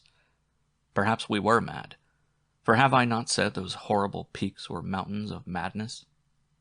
But I think I can detect something of the same spirit, albeit in a less extreme form, in the men who stalk deadly beasts through African jungles to photograph them or study their habits. Half paralyzed with terror though we were, there was nevertheless fanned within us a blazing flame of awe and curiosity which triumphed in the end. Of course we did not mean to face that, or those, which we knew had been there, but we felt that they must be gone by now. They would by this time have found the other neighboring entrance to the abyss, and have passed within to whatever night-black fragments of the past might await them in the ultimate gulf. The ultimate gulf they had never seen. Or if that entrance too was blocked, they would have gone on to the north, seeking another. They were, we remembered, partly independent of light. Looking back to that moment, I can scarcely recall just what precise form our new emotions took, just what change of immediate objective it was that so sharpened our sense of expectancy. We certainly did not mean to face what we feared, yet I will not deny that we may have had a lurking unconscious wish to spy certain things from some hidden vantage point. Probably we had not given up our zeal to glimpse the abyss itself, though there was interposed a new goal in the form of that great circular place shown on the crumpled sketches we had found. We had at once recognized it as a monstrous, cylindrical tower, figuring in the very earliest carvings, but appearing only as a prodigious round aperture from above. Something about the impressiveness of its rendering, even in these hasty diagrams, made us think that its subglacial levels must still form a feature of peculiar importance. Perhaps it embodied architectural marvels as yet unencountered by us. It was certainly of incredible age according to the sculptures in which it figured, being indeed among the first things built in the city. Its carvings, if preserved, could not but be highly significant. Moreover, it might form a good present link with the upper world, a shorter route than the one we were so carefully blazing, and probably that by which those others had descended. At any rate, the thing we did was to study the terrible sketches, which quite perfectly confirmed our own, and start back over the indicated course to the circular place, the course which our nameless predecessors must have traversed twice before us. The other neighboring gate to the abyss would lie beyond that. I need not speak of our journey, during which we continued to leave an economical trail of paper, for it was precisely the same in kind as that by which we had reached the cul-de-sac, except that it tended to adhere more closely to the ground level, and even descend to basement corridors. Every now and then we could trace certain disturbing marks in the debris or litter underfoot, and after we had passed outside the radius of the gasoline scent, we were again faintly conscious, spasmodically, of that more hideous and more persistent scent. After the way had branched from our former course, we sometimes gave the rays of our single torch a furtive sweep along the walls, noting in almost every case the well-nigh omnipresent sculptures, which indeed seemed to have formed a main aesthetic outlet for the old ones. About 9:30 p.m., while traversing a vaulted corridor whose increasingly glaciated floor seemed somewhat below the ground level, and whose roof grew lower as we advanced, we began to see strong daylight ahead and were able to turn off our torch. It appeared that we were coming to the vast circular place, and that our distance from the upper air could not be very great. The corridor ended in an arch surprisingly low for these megalithic ruins, but we could see much through it even before we emerged. Beyond there stretched a prodigious round space, fully 200 feet in diameter, strewn with debris and containing many choked archways corresponding to the one we were about to cross. The walls were, in available spaces, boldly sculptured into a spiral band of heroic proportions, and displayed, despite the destructive weathering caused by the openness of the spot, an artistic splendor far beyond anything we had encountered before. The littered floor was quite heavily glaciated, and we fancied that the true bottom lay at a considerably lower depth. But the salient object of the place was the titanic stone ramp which, eluding the archways by a sharp turn outward into the open floor, wound spirally up the stupendous cylindrical wall like an inside counterpart of those once climbed outside the monstrous towers or ziggurats of antique Babylon. Only the rapidity of our flight and the perspective which confounded the descent with the tower's inner wall had prevented our noticing this feature from the air, and thus caused us to seek another avenue to the subglacial level. Pabodie might have been able to tell what sort of engineering held it in place, but Danforth and I could merely admire and marvel. We could see mighty stone corbels and pillars here and there, but what we saw seemed inadequate to the function performed. The thing was excellently preserved up to the present top of the tower, a highly remarkable circumstance in view of its exposure, and its shelter had done much to protect the bizarre and disturbing cosmic sculptures on the walls. As we stepped out into the awesome half-daylight of this monstrous cylinder bottom, 50 million years old, and without doubt the most primal ancient structure ever to meet our eyes, we saw that the ramp traversed sides stretched dizzily up to a height of fully 60 feet. This, we recalled from our aerial survey, meant an outside glaciation of some 40 feet, since the yawning gulf we had seen from the plain had been at the top of an approximately 20-foot mound of crumbled masonry, somewhat sheltered for 3/4 of its circumference by the massive curving walls of a line of higher ruins. According to the sculptors, the original tower had stood in the center of an immense circular plaza, and had been perhaps 500 or 600 feet high, with tiers of horizontal discs near the top, and a row of needle-like spires along the upper rim. Most of the masonry had obviously toppled outward rather than inward, a fortunate happening, since otherwise the ramp might have been shattered and the whole interior choked. As it was, the ramp showed sad battering, whilst the choking was such that all the archways at the bottom seemed to have been recently half cleared. It took us only a moment to conclude that this was indeed the route by which those others had descended, and that this would be the logical route for our own ascent, despite the long trail of paper we had left elsewhere. The tower's mouth was no farther from the foothills in our waiting plain than was the great terraced building we had entered, and any further subglacial exploration we might make on this trip would lie in this general region. Oddly, we were still thinking about possible later trips, even after all we had seen and guessed. Then, as we picked our way cautiously over the debris of the great floor, there came a sight which, for the time, excluded all other matters. It was the neatly huddled array of 3 sledges in that farther angle of the ramp's lower and outward projecting course, which had hitherto been screened from our view. There they were, the 3 sledges missing from Lake's camp, shaken by a hard usage which must have included forcible dragging along great reaches of snowless masonry and debris, as well as much hand portage over utterly unnavigable places. They were carefully and intelligently packed and strapped, and contained things memorably familiar enough: the gasoline stove, fuel cans, instrument cases, provision tins, tarpaulins obviously bulging with books, and some bulging with less obvious contents, everything derived from Lake's equipment. After what we had found in that other room, we were in a measure prepared for this encounter. The really great shock came when we stepped over and undid one tarpaulin whose outlines had peculiarly disquieted us. It seems that others as well as Lake had been interested in collecting typical specimens, for there were 2 here, both stiffly frozen, perfectly preserved, patched with adhesive plaster where some wounds around the neck had occurred, and wrapped with patent care to prevent further damage. They were the bodies of young Gedney and the missing dog. Chapter 10.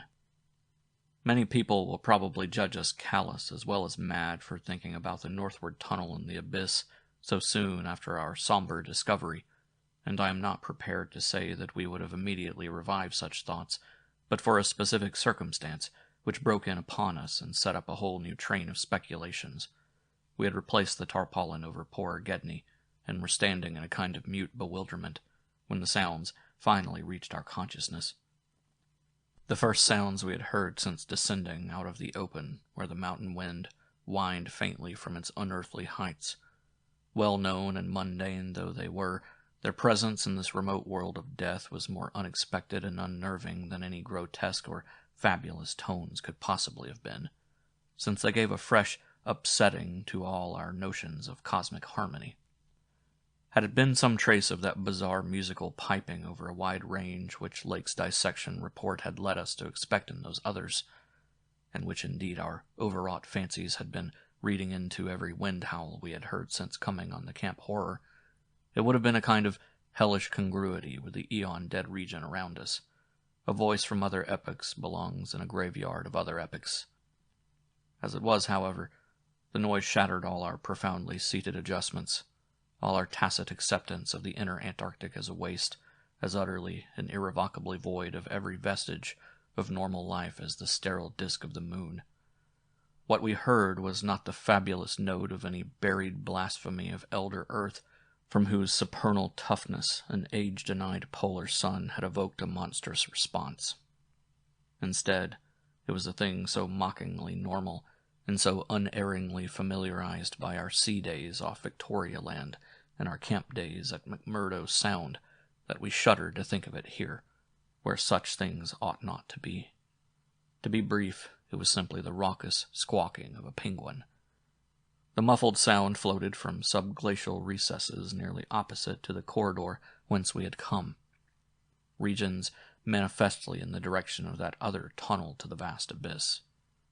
The presence of a living water-bird in such a direction, in a world whose surface was one of age-long and uniform lifelessness, could lead to only one conclusion.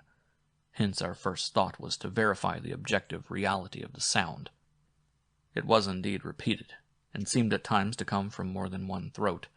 Seeking its source, we entered an archway, from which much debris had been cleared, resuming our trailblazing, with an added paper supply taken with curious repugnance from one of the tarpaulin bundles on the sledges when we left daylight behind. As the glaciated floor gave place to a litter of detritus, we plainly discerned some curious dragging tracks, and once Danforth found a distinct print of a sort whose description would be only too superfluous. The course indicated by the penguin cries was precisely what our map and compass prescribed as an approach to the more northerly tunnel mouth, and we were glad to find that a bridgeless thoroughfare on the ground and basement levels seemed open. The tunnel, according to the chart, ought to start from the basement of a large pyramidal structure, which we seemed vaguely to recall from our aerial survey as remarkably well preserved. Along our path the single torch showed a customary profusion of carvings, but we did not pause to examine any of these. Suddenly a bulky white shape loomed up ahead of us, and we flashed on the second torch. It is odd how wholly this new quest had turned our minds from earlier fears of what might lurk near. Those other ones, having left their supplies in the great circular place, must have planned to return after their scouting trip toward, or into, the abyss. Yet we now had discarded all caution concerning them as completely as if they had never existed. This white, waddling thing was full 6 feet high, yet we seemed to realize at once that it was not one of those others. They were larger and dark, and according to the sculptures, their motion over land surfaces was a swift, assured matter, despite the queerness of their sea-borne tentacle equipment. But to say that the white thing did not profoundly frighten us would be vain. We were indeed clutched for an instant by a primitive dread almost sharper than the worst of our reasoned fears regarding those others. Then came a flash of anticlimax, as the white shape sidled into a lateral archway to our left to join 2 others of its kind, which had summoned it in raucous tones. For it was only a penguin, albeit of a huge unknown species, larger than the greatest of the known king penguins, and monstrous in its combined albinism and virtual eyelessness. When we had followed the thing into the archway and turned both our torches on the indifferent and unheeding group of 3, we saw that they were all eyeless albinos of the same unknown and gigantic species. Their size reminded us of some of the archaic penguins depicted in the Old One's sculptures, and it did not take us long to conclude that they were descended from the same stock, undoubtedly surviving through a retreat to some warmer inner region whose perpetual blackness had destroyed their pigmentation and atrophied their eyes to mere useless slits. That their present habitat was the vast abyss we sought was not for a moment to be doubted, and this evidence of the gulf's continued warmth and habitability filled us with the most curious and subtly perturbing fancies. We wondered, too, what had caused these 3 birds to venture out of their usual domain. The state and silence of the great dead city made it clear that it had at no time been an habitual seasonal rookery, whilst the manifest indifference of the trio to our presence made it seem odd that any passing party of those others should have startled them. Was it possible that those others had taken some aggressive action or tried to increase their meat supply? We doubted whether that pungent odor which the dogs had hated could cause an equal antipathy in these penguins, since their ancestors had obviously lived on excellent terms with the Old Ones, an amicable relationship which must have survived in the abyss below as long as any of the Old Ones remained. Regretting, in a flare-up of the old spirit of pure science, that we could not photograph these anomalous creatures, we shortly left them to their squawking and pushed on toward the abyss, whose openness was now so positively proved to us, and whose exact direction occasional penguin tracks made clear. Not long afterward, a steep descent in a long, low, doorless, and peculiarly sculptureless corridor led us to believe that we were approaching the tunnel mouth at last. We had passed 2 more penguins, and heard others immediately ahead. Then the corridor ended in a prodigious open space which made us gasp involuntarily. A perfect inverted hemisphere, obviously deep underground, fully 100 feet in diameter and 50 feet high, with low archways opening around all parts of the circumference but one, and that one yawning cavernously with a black arched aperture which broke the symmetry of the vault to a height of nearly 15 feet. It was the entrance to the great abyss. In this vast hemisphere, whose concave roof was impressively though decadently carved to a likeness of the primordial celestial dome, a few albino penguins waddled, aliens there, but indifferent and unseeing. The black tunnel yawned indefinitely off at a steep, descending grade, its aperture adorned with grotesquely chiseled jambs and lintel. From that cryptical mouth we fancied a current of slightly warmer air, and perhaps even a suspicion of vapor proceeded. And we wondered what living entities other than penguins the limitless void below, and the contiguous honeycombings of the land in the Titan mountains, might conceal. We wondered, too, whether the trace of mountain-top smoke at first suspected by poor Lake, as well as the odd haze we had ourselves perceived around the rampart-crowned peak, might not be caused by the tortuous-channeled rising of some such vapor from the unfathomed regions of Earth's core. Entering the tunnel, we saw that its outline was, at least at the start, about 15 feet each way, sides, floor, and arched roof, composed of the usual megalithic masonry. The sides were sparsely decorated with cartouches of conventional designs in a late, decadent style, and all the construction and carving were marvelously well preserved. The floor was quite clear, except for a slight detritus bearing outgoing penguin tracks, and the inward tracks of those others. The farther one advanced, the warmer it became, so that we were soon unbuttoning our heavy garments. We wondered whether there were any actual igneous manifestations below, and whether the waters of that sunless sea were hot.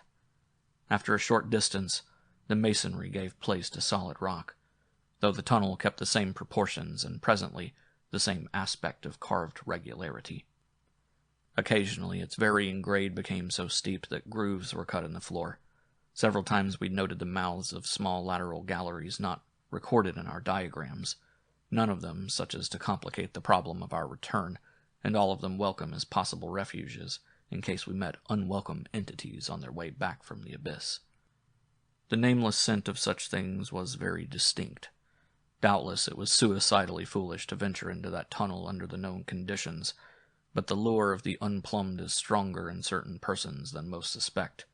Indeed, it was just such a lure which had brought us to this unearthly polar waste in the first place. We saw several penguins as we passed along, and speculated on the distance we would have to traverse. The carvings had led us to expect a steep downhill walk of about a mile to the abyss. But our previous wanderings had shown us that matters of scale were not wholly to be depended on. After about a quarter of a mile, the nameless scent became greatly accentuated, and we kept very careful track of the various lateral openings we passed. There was no visible vapor as at the mouth, but this was doubtless due to the lack of contrasting cooler air. The temperature was rapidly ascending, and we were not surprised to come upon a careless heap of material shudderingly familiar to us. It was composed of furs and tent cloth taken from Lake's camp, and we did not pause to study the bizarre forms into which the fabrics had been slashed. Slightly beyond this point we noticed a decided increase in the size and number of the side galleries, and concluded that the densely honeycombed region beneath the higher foothills must now have been reached. The nameless scent was now curiously mixed with another, and scarcely less offensive odor, of what nature we could not guess, though we thought of decaying organisms and perhaps unknown subterrane fungi. Then came a startling expansion of the tunnel for which the carvings had not prepared us, a broadening and rising into a lofty, natural-looking elliptical cavern with a level floor, some 75 feet long and 50 broad, and with many immense side passages leading away into cryptical darkness. Though this cavern was natural in appearance, an inspection with both torches suggested that it had been formed by the artificial destruction of several walls between adjacent honeycombings. The walls were rough, and the high vaulted roof was thick with stalactites, but the solid rock floor had been smoothed off, and was free from all debris, detritus, or even dust, to a positively abnormal extent. Except for the avenue through which we had come, this was true of the floors of all the great galleries opening off from it, and the singularity of the condition was such as to set us vainly puzzling. The curious new fetor which had supplemented the nameless scent was excessively pungent here, so much so that it destroyed all trace of the other. Something about this whole place, with its polished and almost glistening floor, struck us as more vaguely baffling and horrible than any of the monstrous things we had previously encountered. The regularity of the passage immediately ahead, as well as the larger proportion of penguin droppings there, prevented all confusion as to the right course amidst this plethora of equally great cave mouths. Nevertheless, we resolved to resume our paper trailblazing if any further complexity should develop, for dust tracks, of course, could no longer be expected. Upon resuming our direct progress, we cast a beam of torchlight over the tunnel walls, and stopped short in amazement at the supremely radical change which had come over the carvings in this part of the passage. We realized, of course, the great decadence of the old one's sculpture at the time of the tunneling, and had indeed noticed the inferior workmanship of the arabesques in the stretches behind us.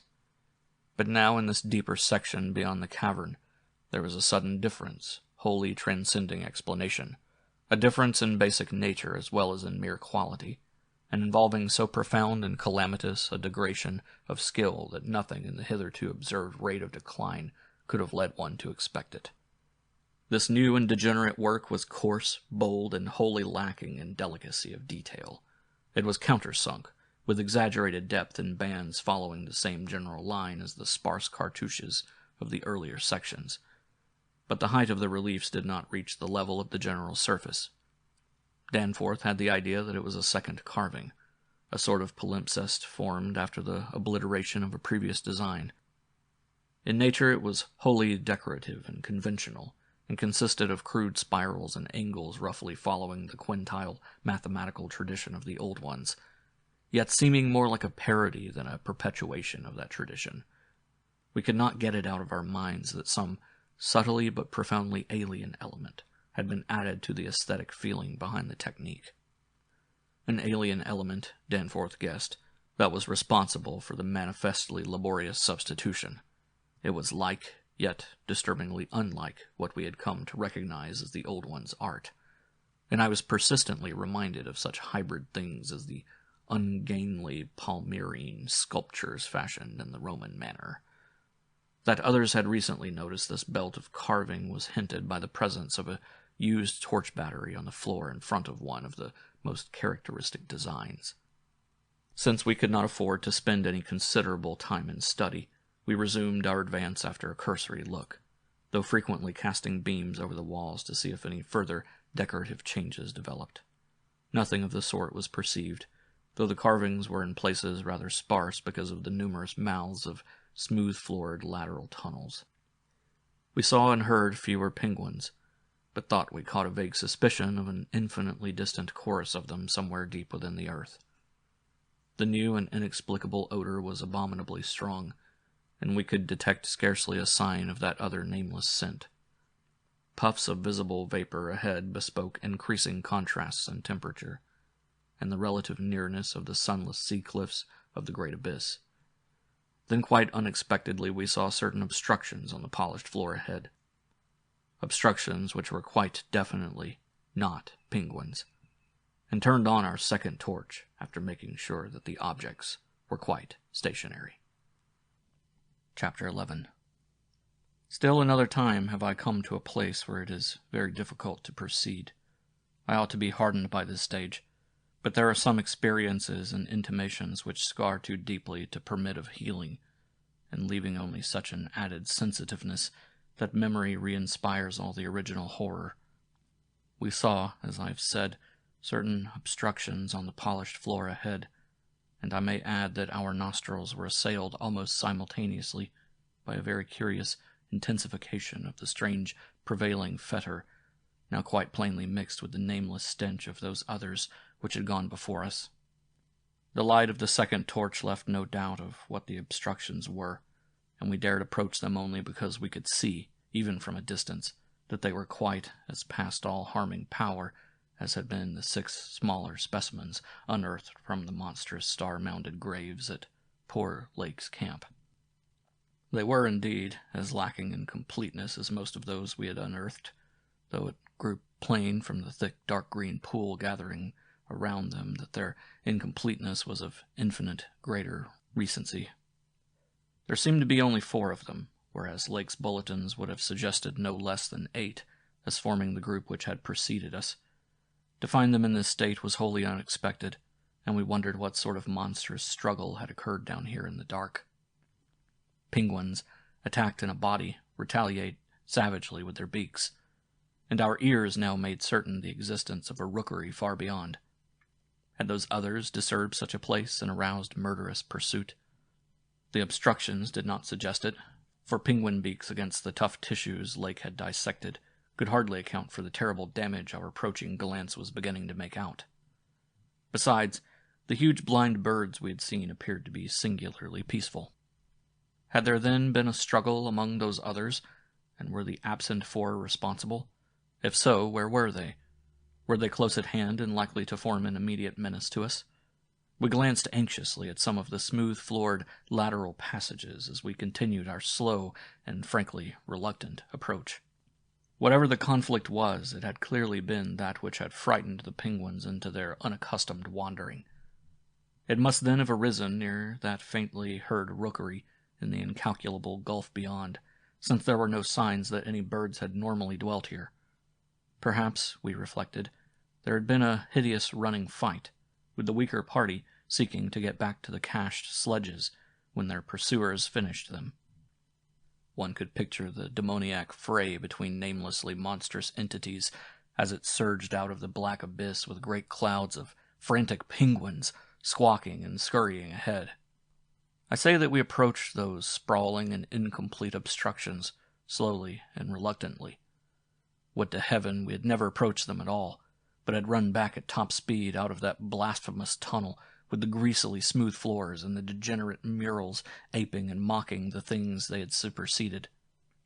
Run back before we had seen what we did see, and before our minds were burned with something which will never let us breathe easily again. Both of our torches were turned on the prostrate objects, so that we soon realized the dominant factor in their incompleteness.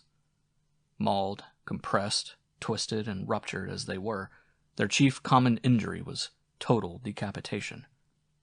From each one the tentacled starfish head had been removed, and as we drew near we saw that the manner of removal looked more like some hellish tearing or suction than like any ordinary form of cleavage.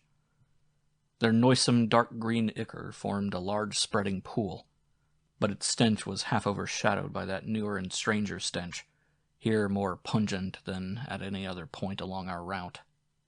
Only when we had come very close to the sprawling obstructions could we trace that second, unexplainable fetor to any immediate source, and the instant we did so, Danforth, remembering certain very vivid sculptures of the Old One's history in the Permian Age 150 million years ago, gave vent to a nerve-tortured cry, which echoed hysterically through that vaulted and archaic passage, with the evil palimpsest carvings. I came only just short of echoing his cry myself, for I had seen those primal structures too, and had shudderingly admired the way the nameless artist had suggested that hideous slime coating found on certain incomplete and prostrate old ones, those whom the frightful Shoggoths had characteristically slain and sucked to a ghastly headlessness in the great war of resubjugation. They were infamous nightmare sculptures, even when telling of age-old bygone things, for Shoggoths and their work ought not to be seen by human beings, or portrayed by any beings. The mad author of the Necronomicon had nervously tried to swear that none had been bred on this planet, and that only drugged dreamers had ever conceived them, formless protoplasm able to mock and reflect all forms and organs and processes, viscous agglutinations of bubbling cells, rubbery 15-foot spheroids infinitely plastic and ductile, slaves of suggestion, builders of cities, more and more sullen, more and more intelligent, more and more amphibious, more and more imitative. Great God! What madness made even those blasphemous old ones willing to use and to carve such things? And now, when Danforth and I saw the freshly glistening and reflectively iridescent black slime which clung thickly to those headless bodies and stank obscenely with that new unknown odor whose cause only a diseased fancy could envisage, clung to those bodies and sparkled less voluminously on a smooth part of the accursedly resculptured wall in a series of grouped dots, we understood the quality of cosmic fear to its uttermost depths. It was not fear of those four missing others, for all too well did we suspect they would do no harm again. Poor devils! After all, they were not evil things of their kind. They were the men of another age and another order of being. Nature had played a hellish jest on them, as it will on any others that human madness, callousness, or cruelty may hereafter drag up in that hideously dead or sleeping polar waste, and this was their tragic homecoming. They had not been even savages, for what indeed had they done? That awful awakening in the cold of an unknown epoch, perhaps an attack by the furry, frantically barking quadrupeds, and a dazed defense against them, and the equally frantic white simians with the queer wrappings and paraphernalia. Poor Lake, poor Gedney, and poor old ones. Scientists to the last. What had they done that we would not have done in their place? God, what intelligence and persistence! What a face of the incredible, just as those carven kinsmen and forebears had faced things only a little less incredible. radiates, vegetables, monstrosities, star spawn, whatever they had been, they were men. They had crossed the icy peaks on whose templed slopes they had once worshipped and roamed among the tree ferns. They had found their dead city brooding under its curse, and had read its carven latter days, as we had done. They had tried to reach their living fellows in fabled depths of blackness they had never seen. And what had they found? All this flashed in unison through the thoughts of Danforth and me, as we looked from those headless, slime-coated shapes to the loathsome palimpsest sculptures and the diabolical dot groups of fresh slime on the wall beside them. Looked and understood what must have triumphed and survived down here in the cyclopean water city of that nighted, penguin-fringed abyss, whence even now a sinister curling mist had begun to belch pallidly, as if in answer to Danforth's hysterical scream. The shock of recognizing that monstrous slime and headlessness had froze us into mute, motionless statues, and it is only through later conversations that we have learned of the complete identity of our thoughts at that moment. It seemed eons that we stood there, but actually it could not have been more than 10 or 15 seconds. That hateful, pallid mist curled forward as if veritably driven by some remoter advancing bulk, and then came a sound which upset much of what we had just decided, and in so doing broke the spell and enabled us to run like mad past squawking, confused penguins over our former trail back to the city, along ice-sunken megalithic corridors to the great open circle, and up that archaic spiral ramp in a frenzied automatic plunge for the sane outer air and light of day. The new sound, as I've intimated, upset much that we had decided, because it was what poor Lake's dissection had led us to attribute to those we had just judged dead. It was, Danforth later told me, precisely what he had caught in infinitely muffled form when at that spot beyond the alley corner above the glacial level, and it certainly had a shocking resemblance to the wind pipings we had both heard around the lofty mountain caves. At the risk of seeming puerile, I will add another thing too, if only because of the surprising way Danforth's impression chimed with mine.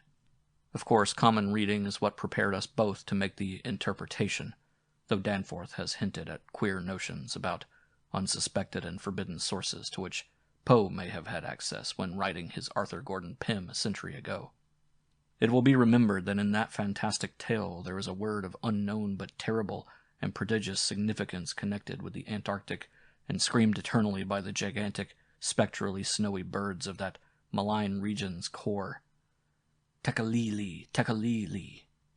That, I may admit, is exactly what we thought we heard, conveyed by that sudden sound behind the advancing white mist, that insidious, musical piping over a singularly wide range.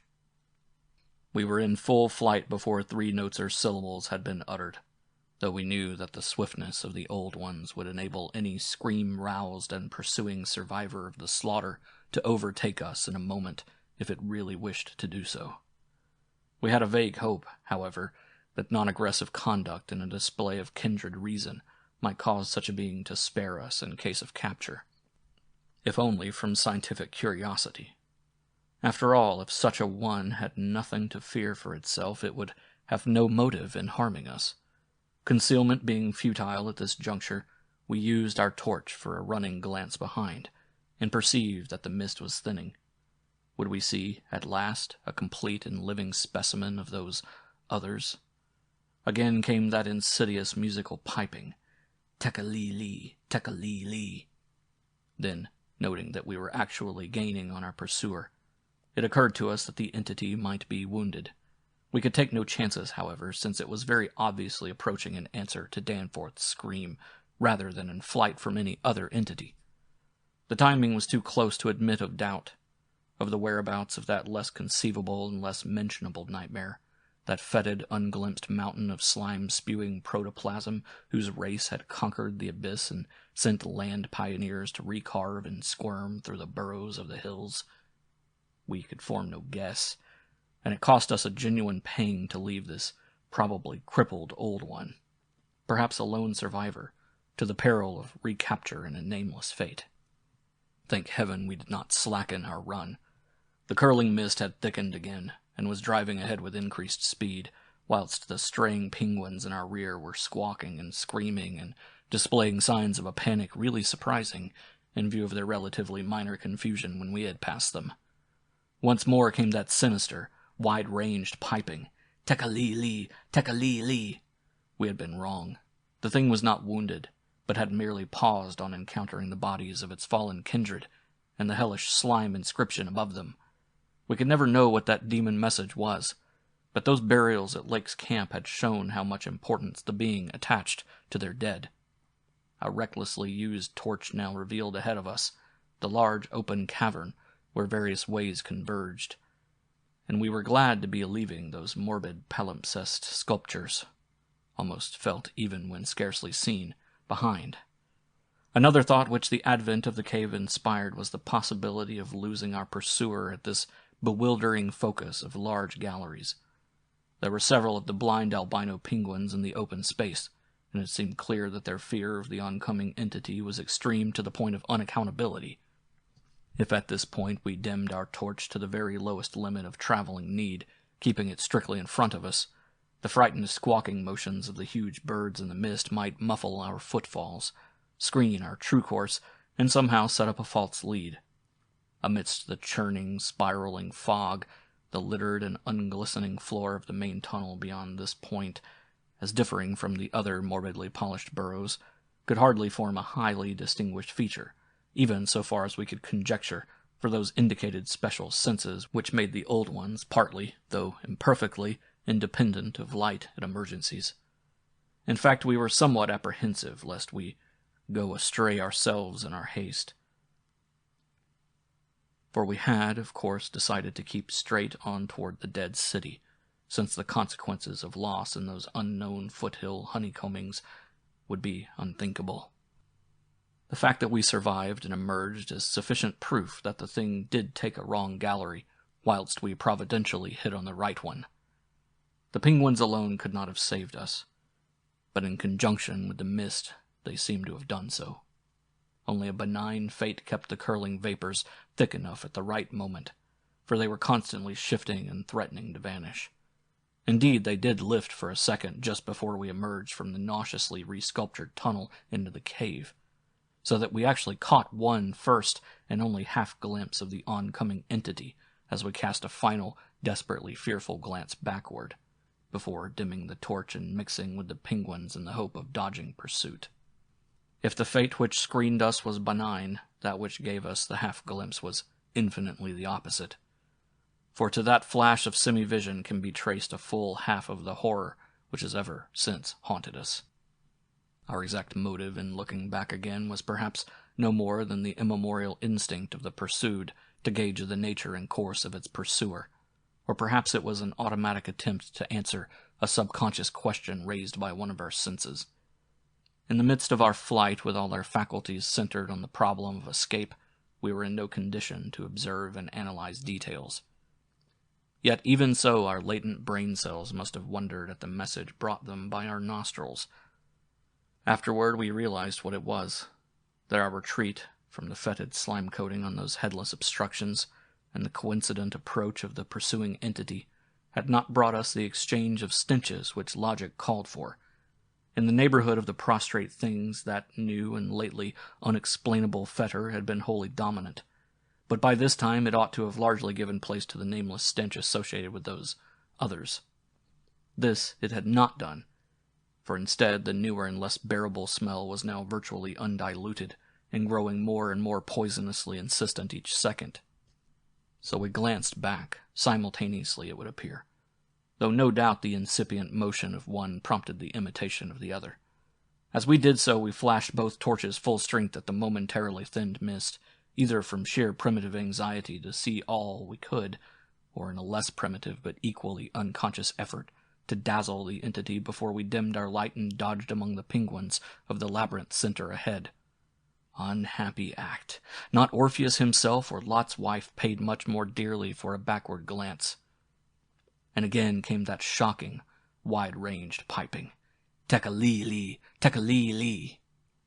I might as well be frank, even if I cannot bear to be quite direct in stating what we saw, though at the time we felt that it was not to be admitted even to each other.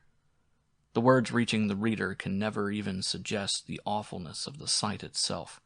It crippled our consciousness so completely that I wonder we had the residual sense to dim our torches as planned, and to strike the right tunnel toward the dead city.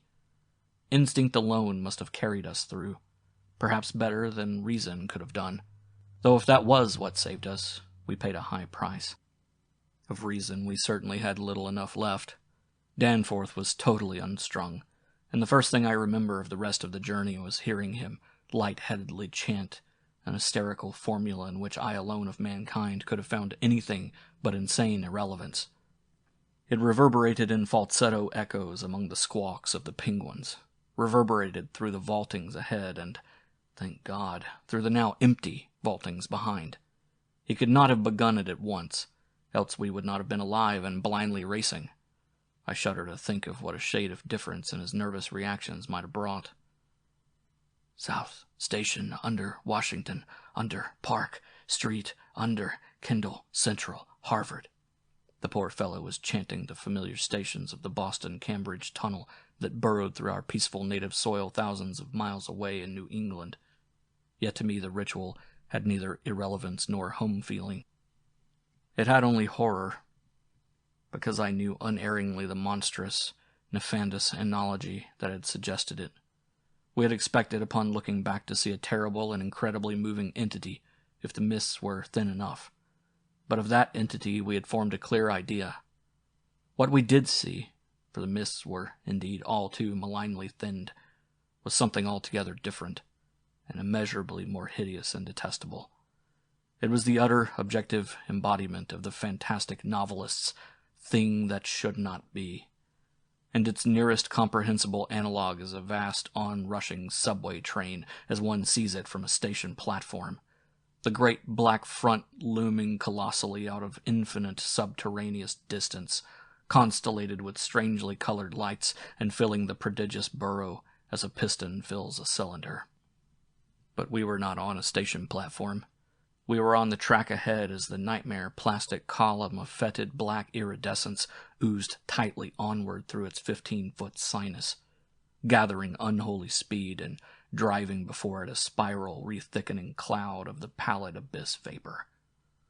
It was a terrible, indescribable thing, vaster than any subway train, a shapeless congeries of protoplasmic bubbles, faintly self-luminous, and with myriads of temporary eyes, forming and unforming as pustules of greenish light all over the tunnel-filling front that bore down upon us, crushing the frantic penguins and slithering over the glistening floor that it and its kind had swept so evilly free of all litter.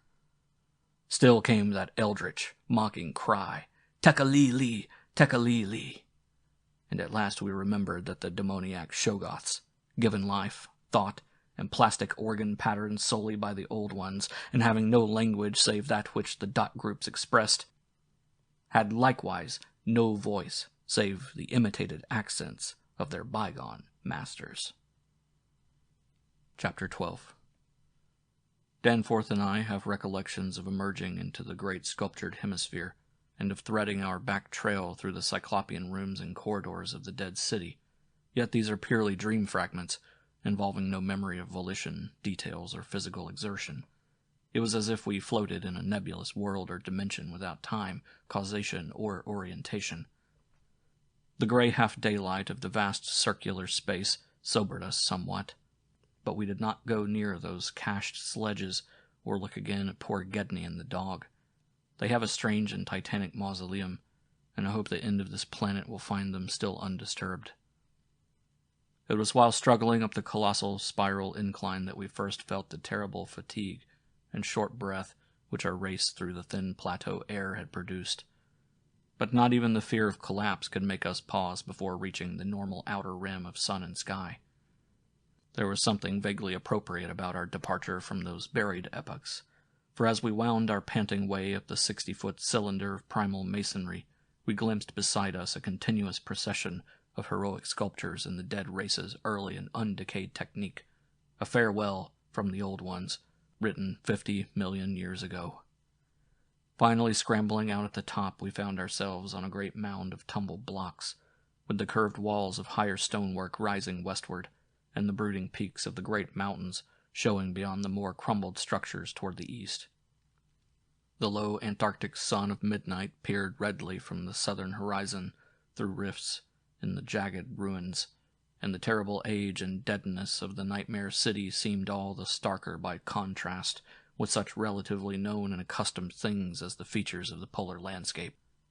The sky above was a churning and opalescent mass of tenuous ice vapors, and the cold clutched at our vitals.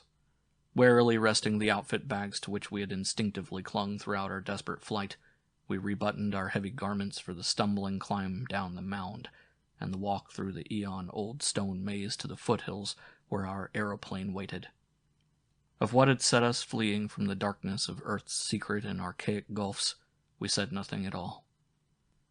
In less than a quarter of an hour we had found the steep grade to the foothills, the probable ancient terrace by which we had descended, and could see the dark bulk of our great plain amidst the sparse ruins on the rising slope ahead.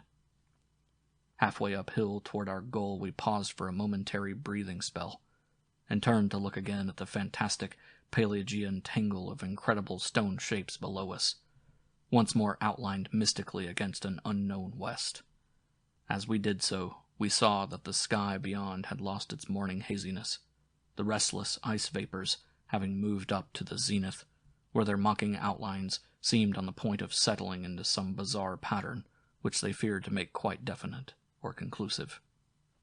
There now lay revealed on the ultimate white horizon behind the grotesque city a dim elfin line of pinnacled violet, whose needle-pointed heights loomed dreamlike against the beckoning rose color of the western sky.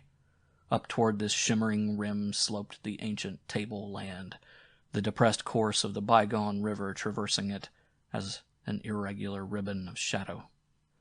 For a second we gasped in admiration of the scene's unearthly cosmic beauty, and then vague horror began to creep into our souls, for this far violet line could be nothing else than the terrible mountains of the Forbidden Land, highest of Earth's peaks, and focus of Earth's evil, harborers of nameless horrors and archaean secrets, shunned and prayed to by those who feared to carve their meaning, untrodden by any living thing of Earth, but visited by the sinister lightnings and sending strange beams across the plains in the polar night.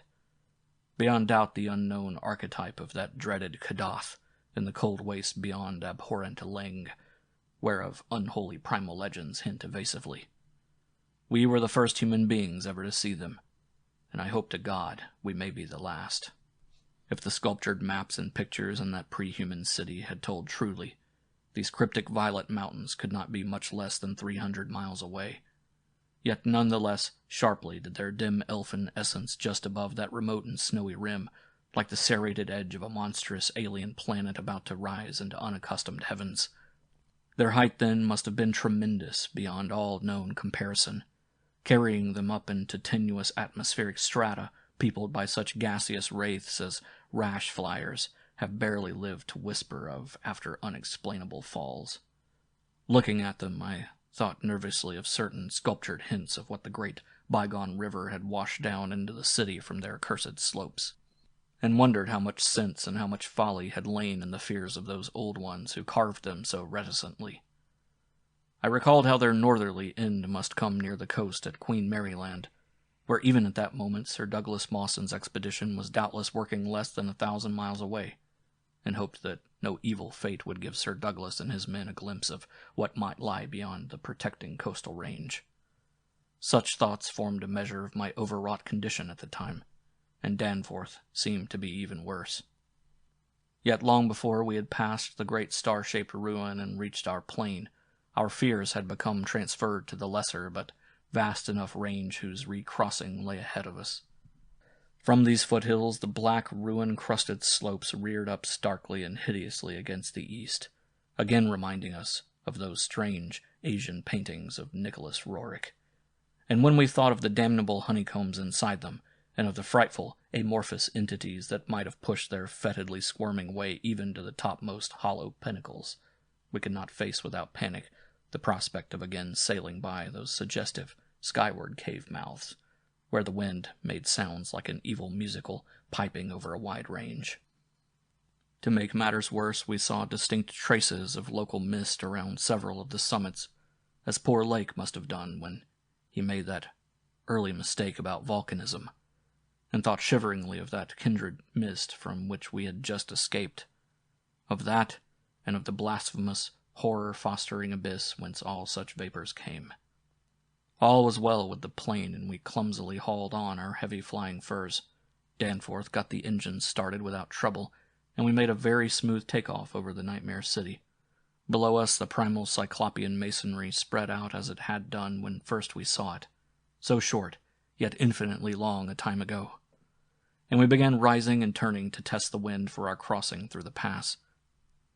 At a very high level there must have been great disturbance, since the ice-dust clouds of the zenith were doing all sorts of fantastic things, but at 24,000 feet, the height we needed for the pass, we found navigation quite practicable. As we drew close to the jutting peaks, the wind's strange piping again became manifest, and I could see Danforth's hands trembling at the controls. Rank amateur though I was, I thought at that moment that I might be a better navigator than he in effecting the dangerous crossing between pinnacles, and when I made motions to change seats and take over his duties, he did not protest. I tried to keep all my skill and self-possession about me, and stared at the sector of reddish farther sky betwixt the walls of the pass, resolutely refusing to pay attention to the puffs of mountaintop vapor, and wishing that I had wax-stopped ears like Ulysses' men off the Siren's coast to keep that disturbing wind piping from my consciousness. But Danforth, released from his piloting and keyed up to a dangerous nervous pitch, could not keep quiet. I felt him turning and wriggling about as he looked back at the terrible receding city, ahead at the cave-riddled, cube-barnacled peaks, sidewise at the bleak sea of snowy, rampart-strewn foothills, and upward at the seething, grotesquely clouded sky. It was then, just as I was trying to steer safely through the pass, that its mad shrieking brought us so close to disaster by shattering my tight hold on myself, and causing me to fumble helplessly with the controls for a moment. A second afterward, my resolution triumphed, and we made the crossing safely. Yet, I am afraid that Danforth will never be the same again. I have said that Danforth refused to tell me what final horror made him scream out so insanely, a horror which, I feel sadly sure, is mainly responsible for his present breakdown. We had snatches of shouted conversation above the wind's piping and the engines buzzing as we reached the safe side of the range and swooped slowly down toward the camp. But that had mostly to do with the pledges of secrecy we'd made as we prepared to leave the nightmare city. Certain things, we'd agreed, were not for people to know and discuss lightly, and I would not speak of them now but for the need of heading off that Starkweather Moor expedition and others at any cost. It is absolutely necessary for the peace and safety of mankind that some of Earth's dark, dead corners and unplumbed depths be let alone, lest sleeping abnormalities wake to resurgent life and blasphemously surviving nightmares squirm and splash out of their black lairs to newer and wider conquests. All that Danforth has ever hinted is that the final horror was a mirage. It was not, he declares, anything connected with the cubes and caves of echoing, vaporous, wormily honeycombed mountains of madness which we crossed, but a single, fantastic, demoniac glimpse among the churning zenith clouds of what lay back of those other violet westward mountains, which the old ones had shunned and feared. It is very probable that the thing was a sheer delusion, born of the previous stresses we had passed through, and of the actual, though unrecognized mirage of the dead transmontane city experienced near Lake's camp the day before. But it was so real to Danforth that he suffers from it still. He has on rare occasions whispered disjointed and irresponsible things about the black pit, the carven rim, the proto-Shoggoths, the windowless solids with 5 dimensions, the nameless cylinder, the elder Pharos, Yog-Sothoth, the primal white jelly, the color out of space, the wings, the eyes in darkness, the moon ladder, the original, the eternal, the undying, and other bizarre conceptions. But when he is fully himself, he repudiates all this and attributes it to his curious and macabre reading of earlier years. Danforth, indeed, is known to be among the few who have ever dared go completely through that worm-riddled copy of the Necronomicon kept under lock and key in the college library. The higher sky as we crossed the range was surely vaporous and disturbed enough, and although I did not see the zenith, I can well imagine that its swirls of ice dust may have taken strange forms. Imagination, knowing how vividly distant scenes can sometimes be reflected, refracted, and magnified by such layers of restless cloud, might easily have supplied the rest. And of course, Danforth did not hint any of those specific horrors till after his memory had had a chance to draw on his bygone reading. He could never have seen so much in one instantaneous glance. At the time, his shrieks were confined to the repetition of a single mad word of all too obvious source. Tekka-lee-lee, Tekka-lee-lee.